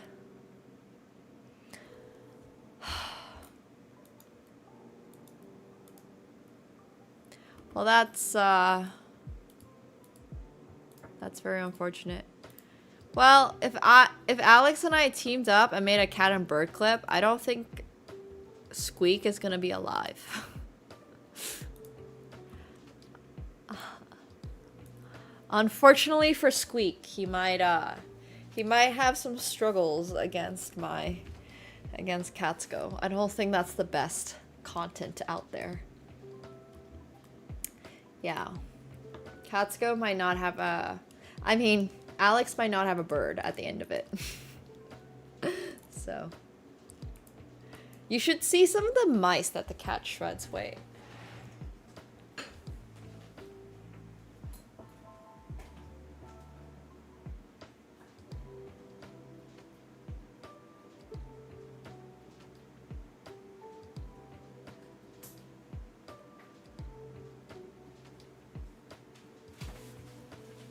I have a bunch of my laundry in this basket, but at the bottom of this basket,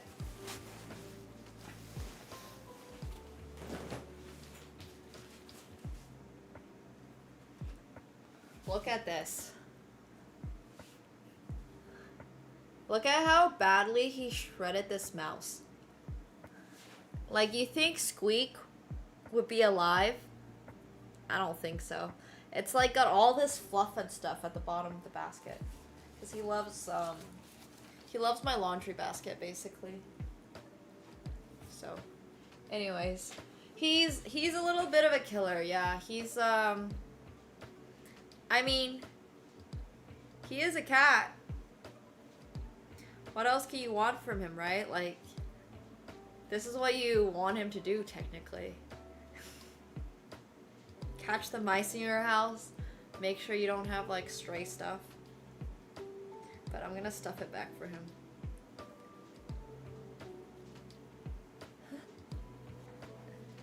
Cats go!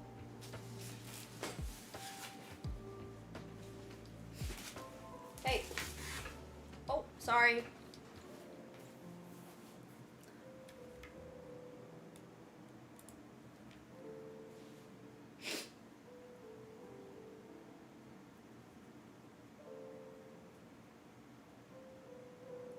Okay. Your mouse is getting fixed. And then I'm gonna sew it up for him. He is neutered. Yeah.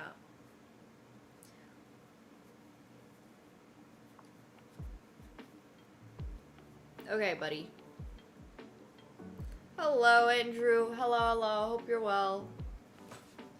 Okay, cats go. Whew.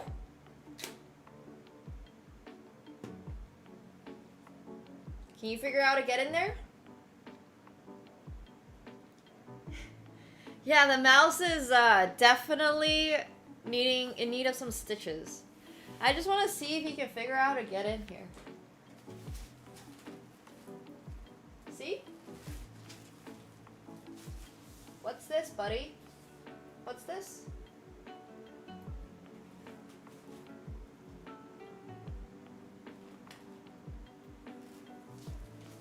Ah! And we have a cat in a laundry basket. We have tricked him. Hello, Kansu. Hello, hello. He can get out anytime he wants, but... Oh! Now he can't hurt me.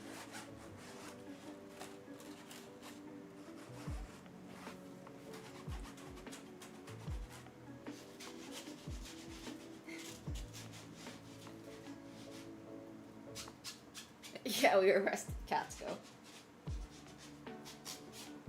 I don't even think he wants to play at the moment. I don't know what he wants.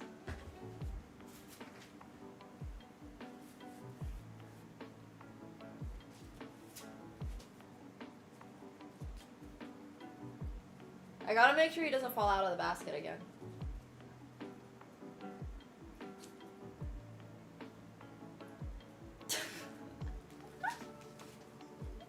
This is crazy. He knows he's not trapped though. Oh, now he's playing with the mouse.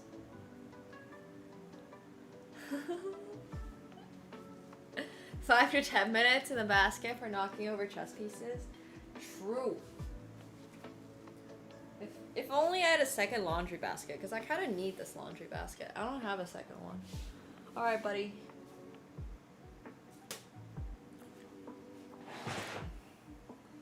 He can stay in there as we do some opening prep. He's honestly not even like that good at he doesn't have that fast reflexes. He's a little slow. He's so okay with everything right now. Oh my god!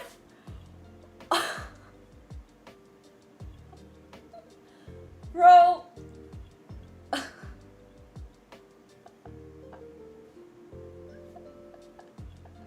He super did.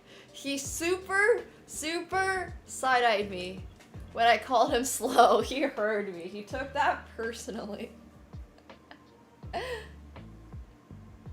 I'm just trying to make you a little bit more secure, buddy.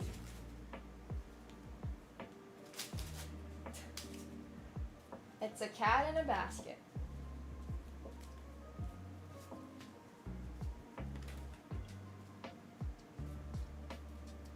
No, he just wants fingers. Watch this. Oh my gosh. He literally just wants fingers. He loves fingers. If you give him fingers, he's gonna chase it.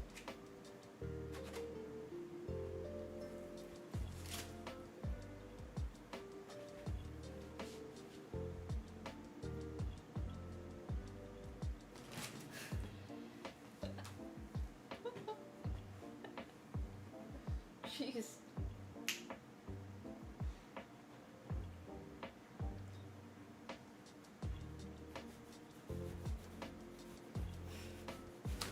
Whew. If I look away, it's so scary. No, here like, well, it depends. He sometimes real bites. It depends on if I'm like boring him.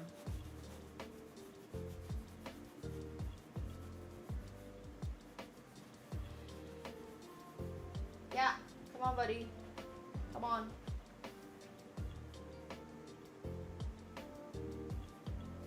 You're getting spun. Too slow.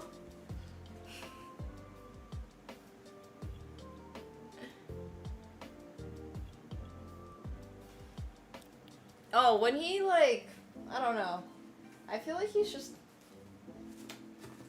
See, when I have the ribbon up, he's not even trying to get the ribbon, he's just trying to get my fingers.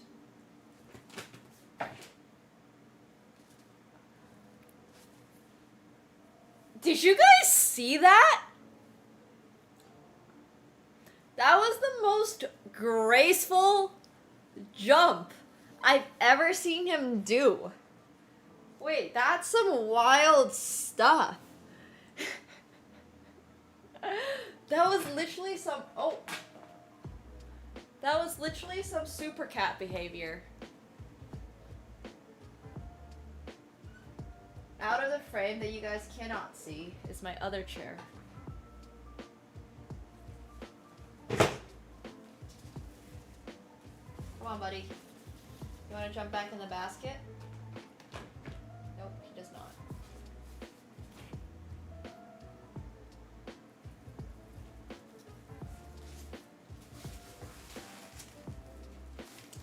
Hey! Basket? How do we feel about the basket? Hey, that's my hand, not the basket.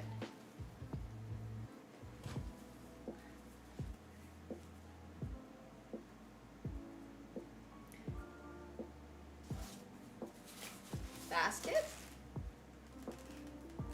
Hey! Alright, I give up. He just wants hand. No basket. That's the only thing he wants.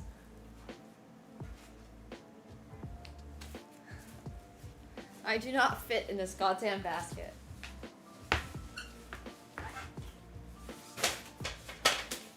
Alright. How can the cat slap? He slaps so hard. He actually slaps so hard for no reason at all. I mean, for all the reasons. He's a cat. What do you expect from a cat?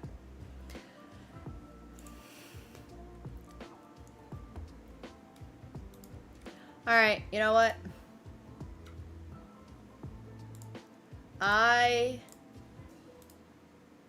That was a super graceful jump, yes. Absolutely. You always end up with countless scratches too. I mean, that's the experience of owning a cat. I don't know why. It's a universal experience, but it is the universal experience.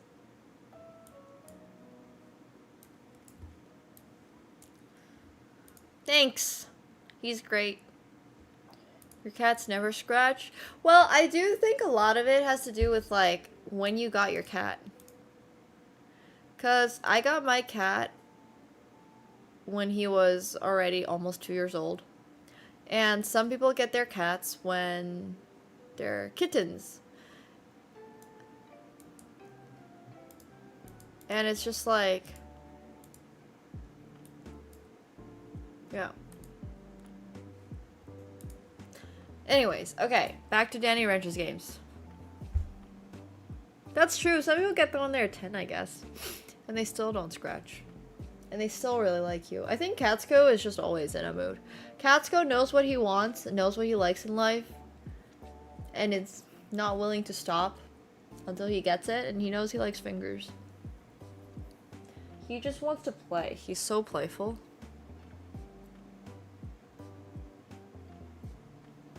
Oh, he scratches the furniture. Well, you should get him scratching posts. You see how I have like 4 posts behind me that they can scratch on? Trust me, if you have scratching posts all over like this, they're gonna stop scratching your furniture as much. Like, he still is going to. My other Secret Lab chair is super scratched. But like, there's another scratching post I have him in like the living room. These type? Bro, how does your cat destroy these posts? These are not cardboard. They're the, like, what is it? See?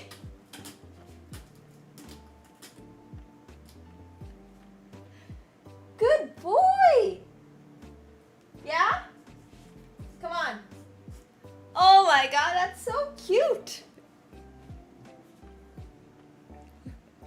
He just came over and started scratching and was like, this is how you do it. This is how I do it. Aw, he's so cute. She rips off the rope? What? How the hell? He was cat-splaining.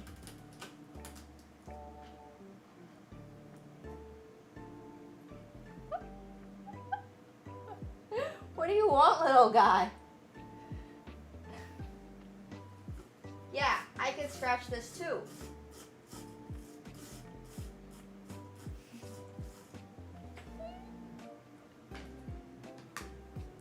I don't know what he's doing. Oh, that's crazy. There's replaceable cardboard ones if you want, and it's cheaper.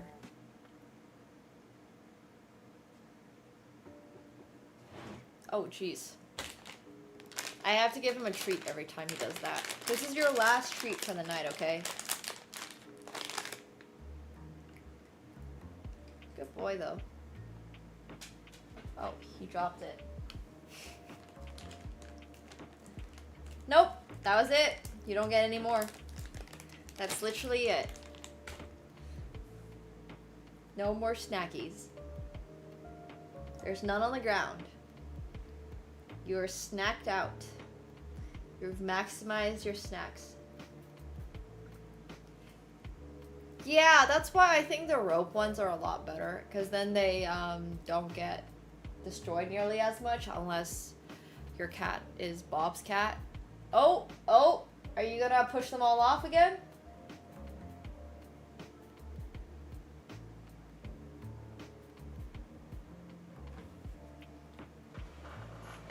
So this set is perfect for playing chess against your cat with.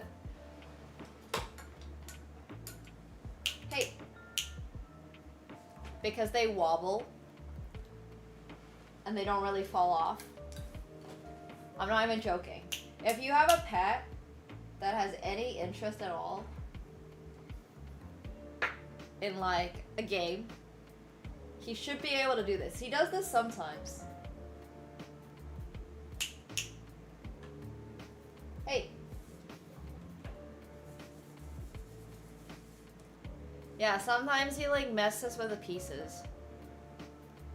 He's so cute though. Oh.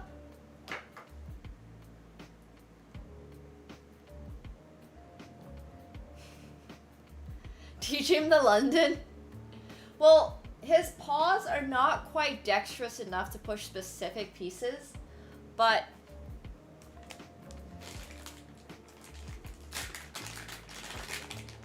there's a way to get him to do it. Up. Alright, good boy. Alright, actual last treat.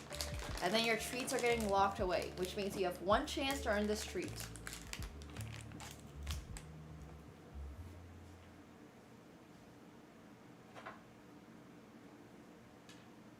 Get it?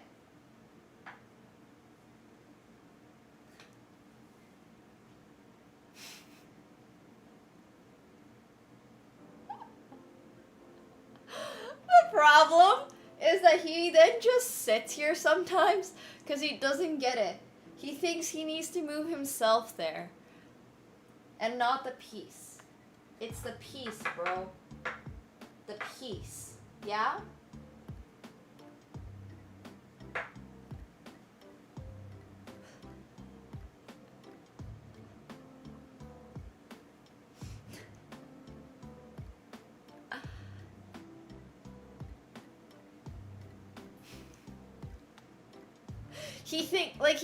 He doesn't conceptually understand.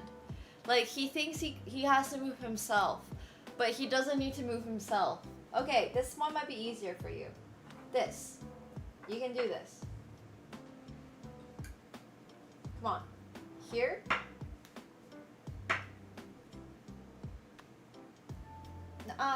This. This. Push. Push. He's trying to high-five me. Alright, I give up. High five. Good boy.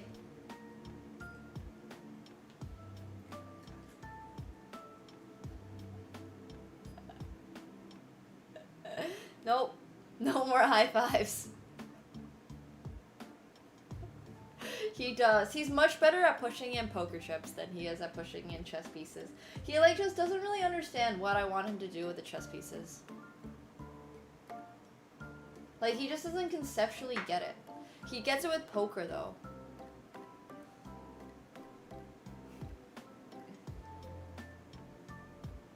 And then he thinks that if he moves himself onto the board, because I'm moving things onto the board, he gets a treat. But that's not how this works, little guy. You don't get a treat just because you're sitting on the board.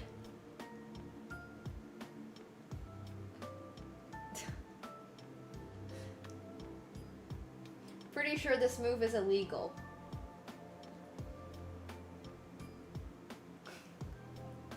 It worked twice. I don't know how to do with the pieces either. Honestly, pretty valid.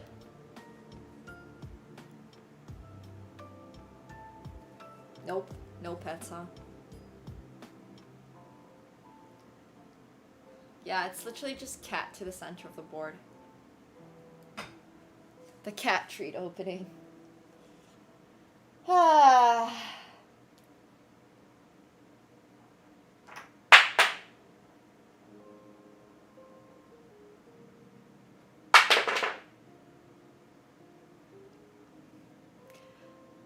And this is how all my pieces end up on the ground.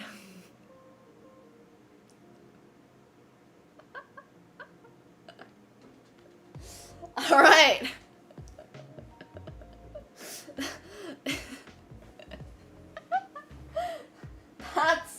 That's literally what happens. And now my pieces are so wrecked. Like, these are pieces that have a little screw, or supposed to, or there used to be one, and they've fallen out so badly that like this doesn't even stay anymore. If I was a cat, I'd do it too. Yeah, it's honestly true. Ugh. The pieces are like slowly dying. Like, look at this. I can just like pull this bishop out from its base. There's like, yeah, I need to get Gorilla Glue. He's offering pawn odds. I'm doing well today. This is a great board. It's, like I said, it's really, really, really a great board for your cat. If you have a pet, if you have an animal that you want to potentially, you know, try to do something with, this is a great board. This is a really great board. Yeah. Not a lot of quality entertainment when you're a cat.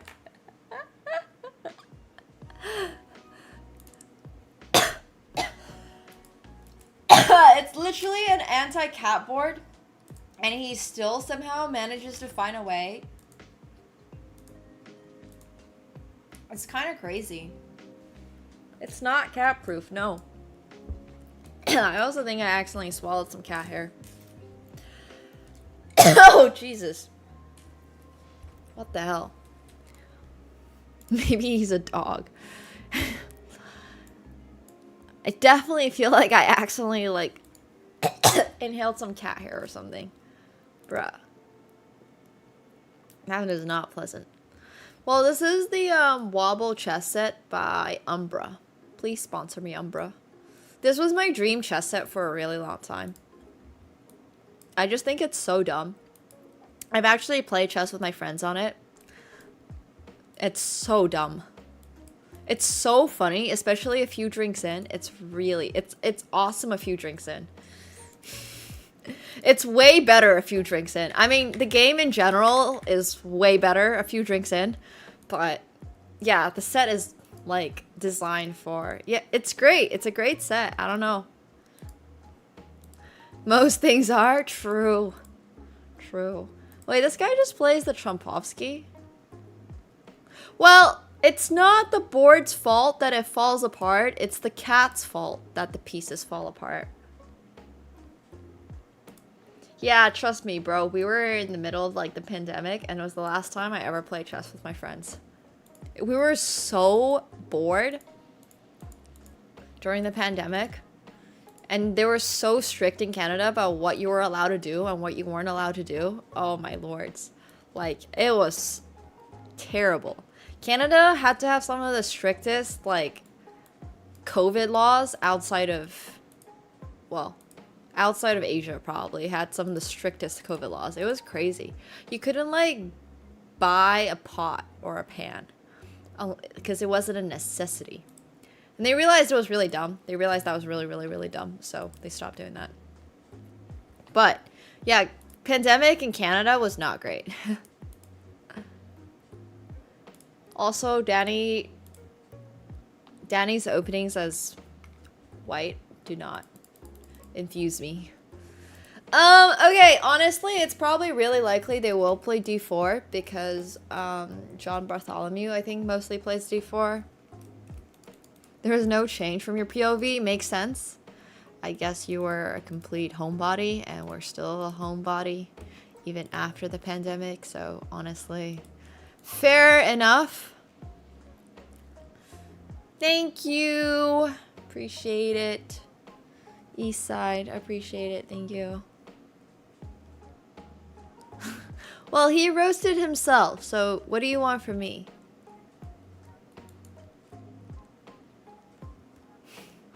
He literally exposed himself. I didn't notice anything. Kinda wild. Honestly, kinda wild. Okay. I honestly do not have it in me to look at more openings. I am chest out. This was so much chess today. Yeah, I was still in school during COVID. I dropped out like 2023 or something. Maybe 2022. How many years did I do? I did 2 full years. I did 3 full years of school.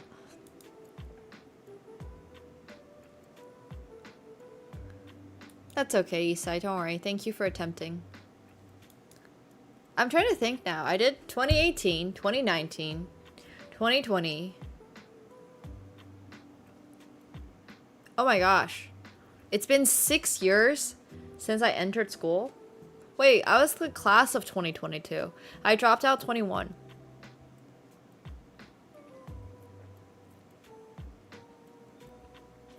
That's crazy. Yeah, I mean, we had online classes and stuff, but... I should have finished my degree. Oh well, time flies. Okay, so he mostly just plays the Scotch.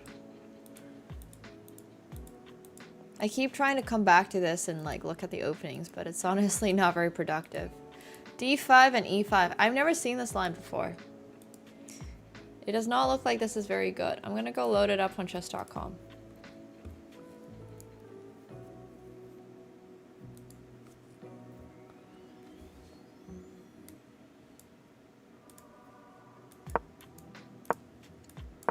It's me and Rosen versus Wrench, and she does not play this, and Bartholomew.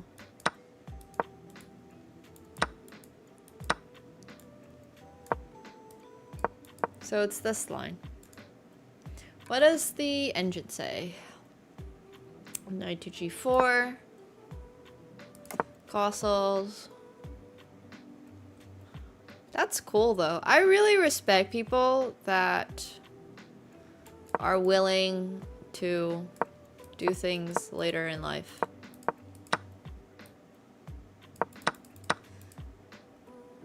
No, it's okay, Milton, but thanks for trying. Wait, this just looks not great. What is happening here? Oh, it's just bishop e6.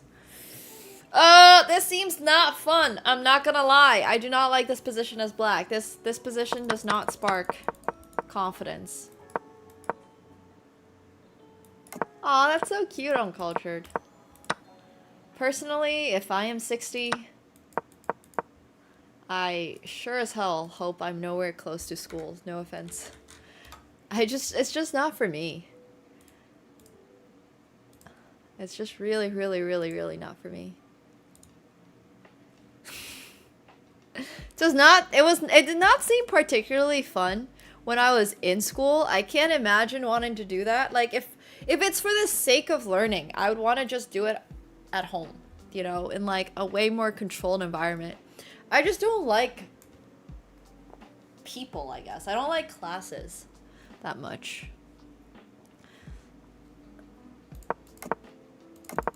It wasn't fun. Did not spark joy. What's that Marie Kondo quote? Does this spark joy or something? And if it doesn't, then you just toss it out.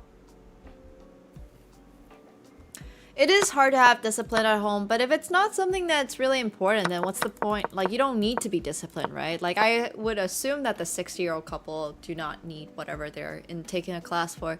It's very, very different if you need a class to, like, pass if you need to pass a course versus just learning something for fun. I definitely think that when I was, like, doing my university degrees, I definitely think that I hated doing it online because it was very hard to do it during COVID. So during that time, I definitely wanted to do all my classes in person. But now that I'm no longer in school, I just don't see the reason to go in class. I just don't see a reason at all. But yeah. Classes with different people every day. It's extremely mentally exhausting. I just don't like the act of having to go. Like, I just don't want to go. Classes suck. Classes are not fun. But they're not meant to be fun. Like, university's not designed to be fun. It's designed to be arduous, and you're supposed to take work. And I was doing a double major in econ and math with a stats minor, and I was like 3 years in. I was basically like 3/5 of the way done with my degree. 12 credits left or whatever, out of like 40. Yeah.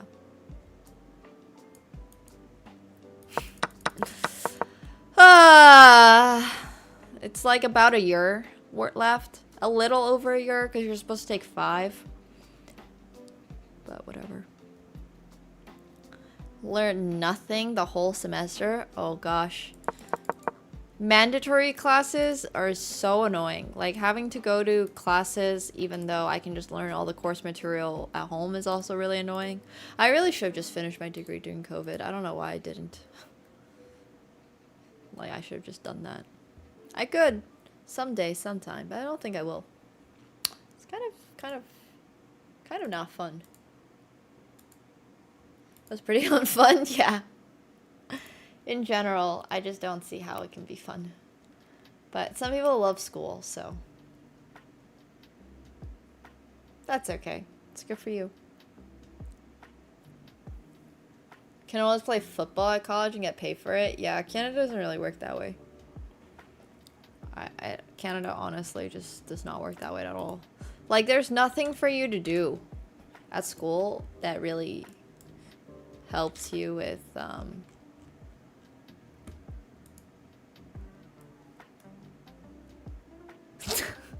yeah, not sure exactly I'll be getting into a football scholarship anytime soon, you know? Pay someone. Well, now you have to go in person.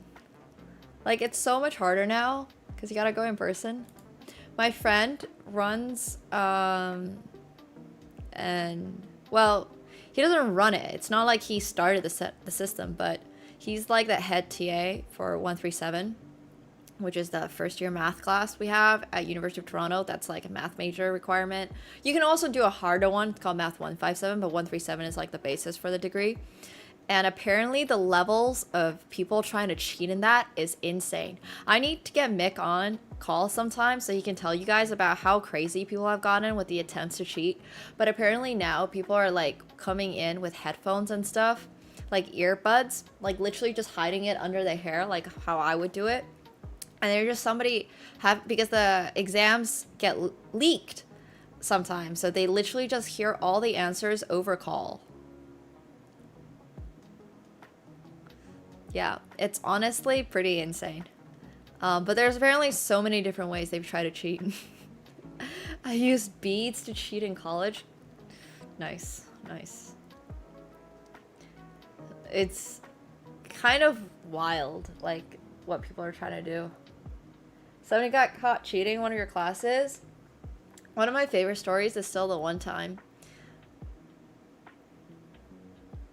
my friends asked another one of our friends if their answers were correct, and the guy said like, yeah, it's correct, and they were absolutely not correct. I think that's still my favorite story. Like, they weren't even trying to cheat. It's just like, what's the opposite of cheating? Well, it's not the opposite of cheating. It's like you're actively trying to sabotage. That's the word I'm looking for. You're trying to sabotage people. And I'm just like, this school is wild, bro. Like, you got caught cheating in 4th grade, got out of it crying. Nice. That's a bad beat. Yeah, exactly.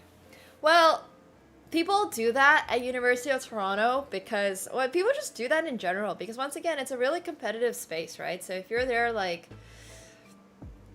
oh my god, one of my favorite things about well, okay, so for a little context, my degree was really hard. A lot of the time, you would have like 180 kids in the exam or something, and only 18 people pass. Like, the pass rate is really low for some of the exams we had to do.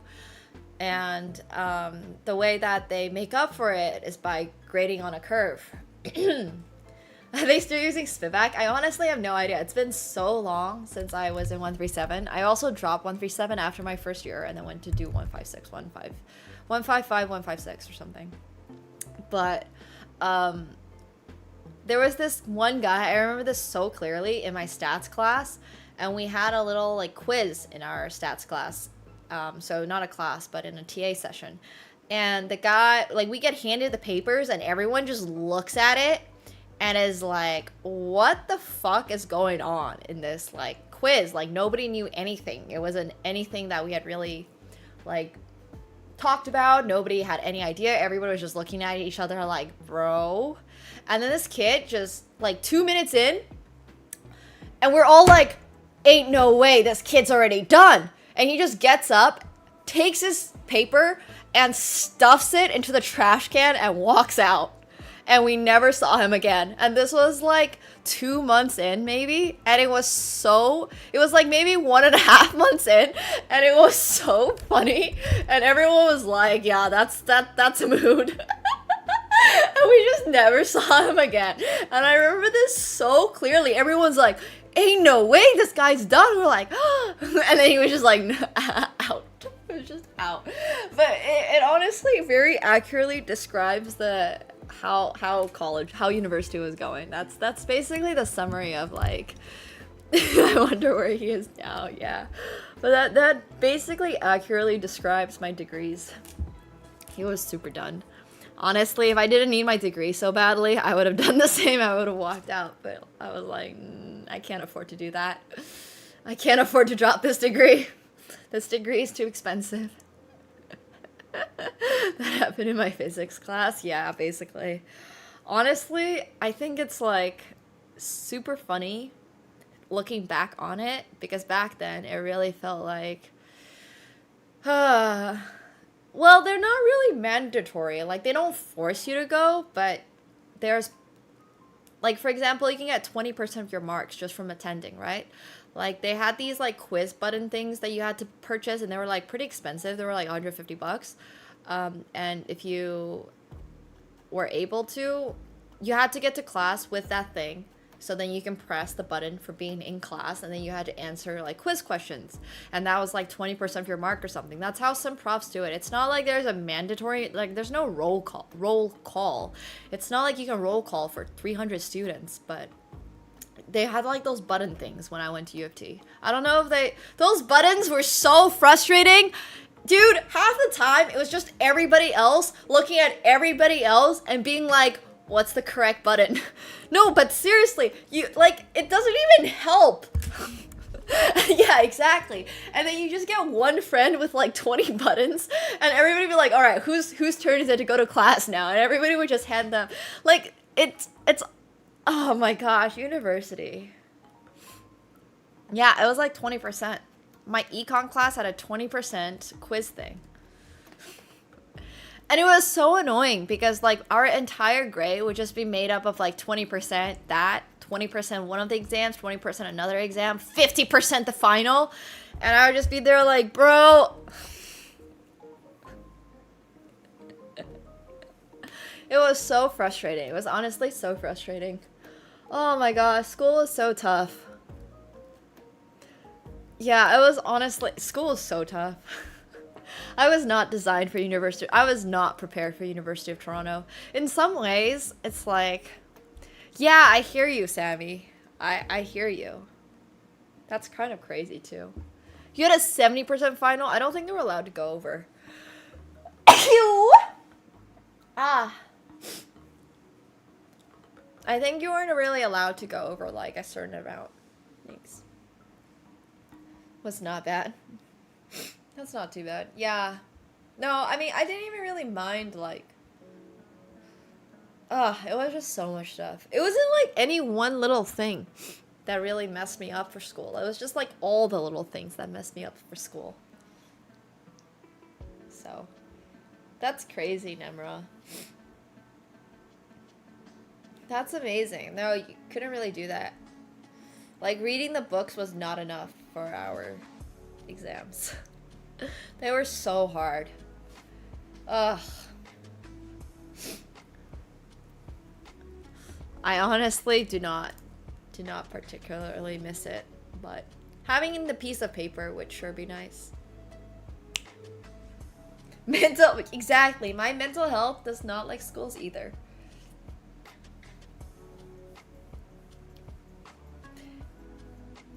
I agree. Best thing I learned is just college dealing challenges. None of the engineering and math I learned. Yeah, honestly, all school did was give me... Actually, there was one nice thing about school.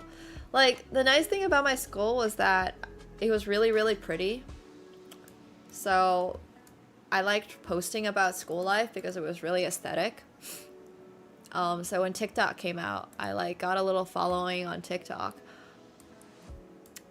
And that kind of was like the jumpstart for my content creator career, but kind of unrelated. I went to Trinity College, University of Toronto. It's really pretty. College was super pretty. Like, I almost was willing to stay in it just for how pretty it was. Like, I got to stay right on campus. So Waterloo was not pretty. St. Mike's is also really pretty. I mean, most of University of Toronto, except for University College, is pretty.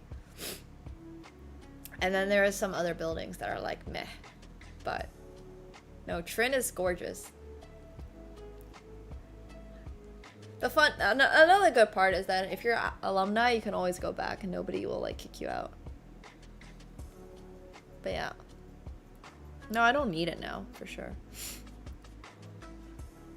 But I remember playing on the St. Mike's basketball co-ed team. Giving you a starting content creation, crazy good value out of school, yeah. I have showed you guys the school. It's really nice. It's definitely worth visiting, I guess, walking through if you're ever in Toronto. Watch them pester other people in them outside. There was one of the years, there was this guy that was throwing poop. That's literal poop at people in front of what's our library called? I forgot what the library is called, but the really ugly library with brutalist architecture. But he would just like throw poop in front of that library, and he literally Robarts, thank you.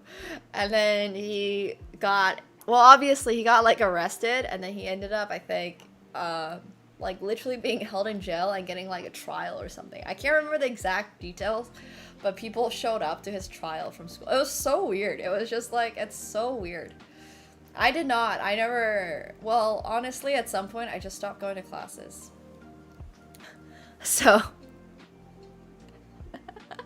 that's one of the things that happened at on campus, I guess.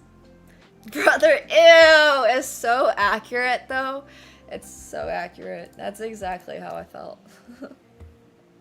But yeah, welcome to all the fun stories of being at University of Toronto. There's a lot more where that came from. But yeah, anyways. Love to hear those stories. Oh, Hard House is honestly great. Oh my gosh, there's some buildings at University of Toronto you would never like expect there to be a whole gym inside. Wait, I'm gonna show you one of these buildings. I did not know Hard House had a gym, a swimming pool, and an archery course all in one until I was like halfway through first year. So for those of you who don't know, Hard House is, well, it looks like this. Okay. Would you think that a building like this gets a gym and a swimming pool built in? But they have like a full gym. They have like a running track on the inside. It's really fascinating. And they have a swimming pool as well. And there's also like a little archery course. There's so much random stuff in this building. And it's just like, what do you mean? You have a whole gym and fitness, and yeah, it's literally some X-Men stuff. They have the pool. You can play badminton in it. You can play volleyball. I did not even, oh my god. Yeah, there's like this. Oh, yeah, because the running track goes on the top side, and there's a gym on the other side, and then down here there's that. Well, we had a ton of gyms. We had like a bunch. Hard House pool.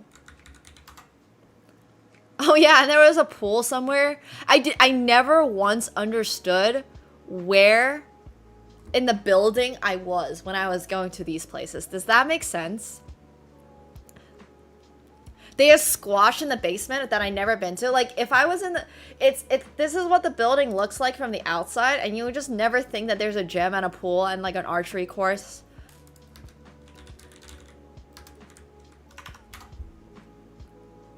They like set up this little archery thing. It's so wild. It's a really cool building, but that's what most of the university looks like. Anyways, yeah, U of T was wild. Now I never go to the gym. That's not true. I do go to the gym, but okay, tomorrow we are doing Flex Friday. I went to the gym a few times at Hard House. It was the closest one to me because it was right across the street at Trin. So if you guys want to check out Flex Friday, every single week we do, we give out $50 for the best game and $25 for the worst game. This week's theme is no castling. So if you're going to submit a flex, you better not have castleed your king. And tomorrow's stream is at, let me see. Tomorrow's stream is at 4 p.m. Eastern. So we're going to do Flex Friday. And then we're going to play poker. And then on Sunday, also 5:30 p.m. Eastern and 4 p.m. Eastern on Sunday. So yeah, we have a weekend full of streams, and then I'm going to take Monday off because I got to go get some blood tests and stuff done, and then I'll be back Tuesday. So that's the plan for the next couple of days. If you play chess and you want to submit a game for Flex Friday, submissions are through our Discord channel, so you got to go to our Discord server. And then, yeah, I'm going to raid I'm gonna go raid Water. She's currently in Japan, and I'm very jealous, even though I just came back from Japan. But yeah, go say hi to Water for me. I will see you guys all tomorrow at 4 p.m. Eastern. Happy Thursday. Enjoy your Friday day, and I'll see you guys Friday night. So thank you guys all so much for coming. And I hope you guys enjoyed playing a little bit of GeoGuesser today. It seemed like you guys were really enjoying that. So maybe I'll bring back some more variety stuff. And then, yeah, so this month will be a fun month of streaming. And then next month we start traveling again. I will. I'll say goodnight to Catsko for you guys. Okay, have a great rest of your night. Go say hi to Water for me, guys. Thank you so much for hanging out. And then next week we also have a whole bunch of the, well, we have some more prep to do with Eric because we still need to get some shit together. But I think it's going really well. Huge shout out to Eric. He's awesome. If you guys haven't followed him, he does amazing chess stuff, both on Twitch, YouTube. He's very educational. He's great. So yeah, very glad to have him as my partner for this. All right, go say hi to Water. I'm totally not jealous, and I will be back tomorrow, 4 p.m. Eastern for Flex Friday. So make sure you guys are submitting your games. Submit your game for Flex Friday. Best game wins $50. All right, good night, chat.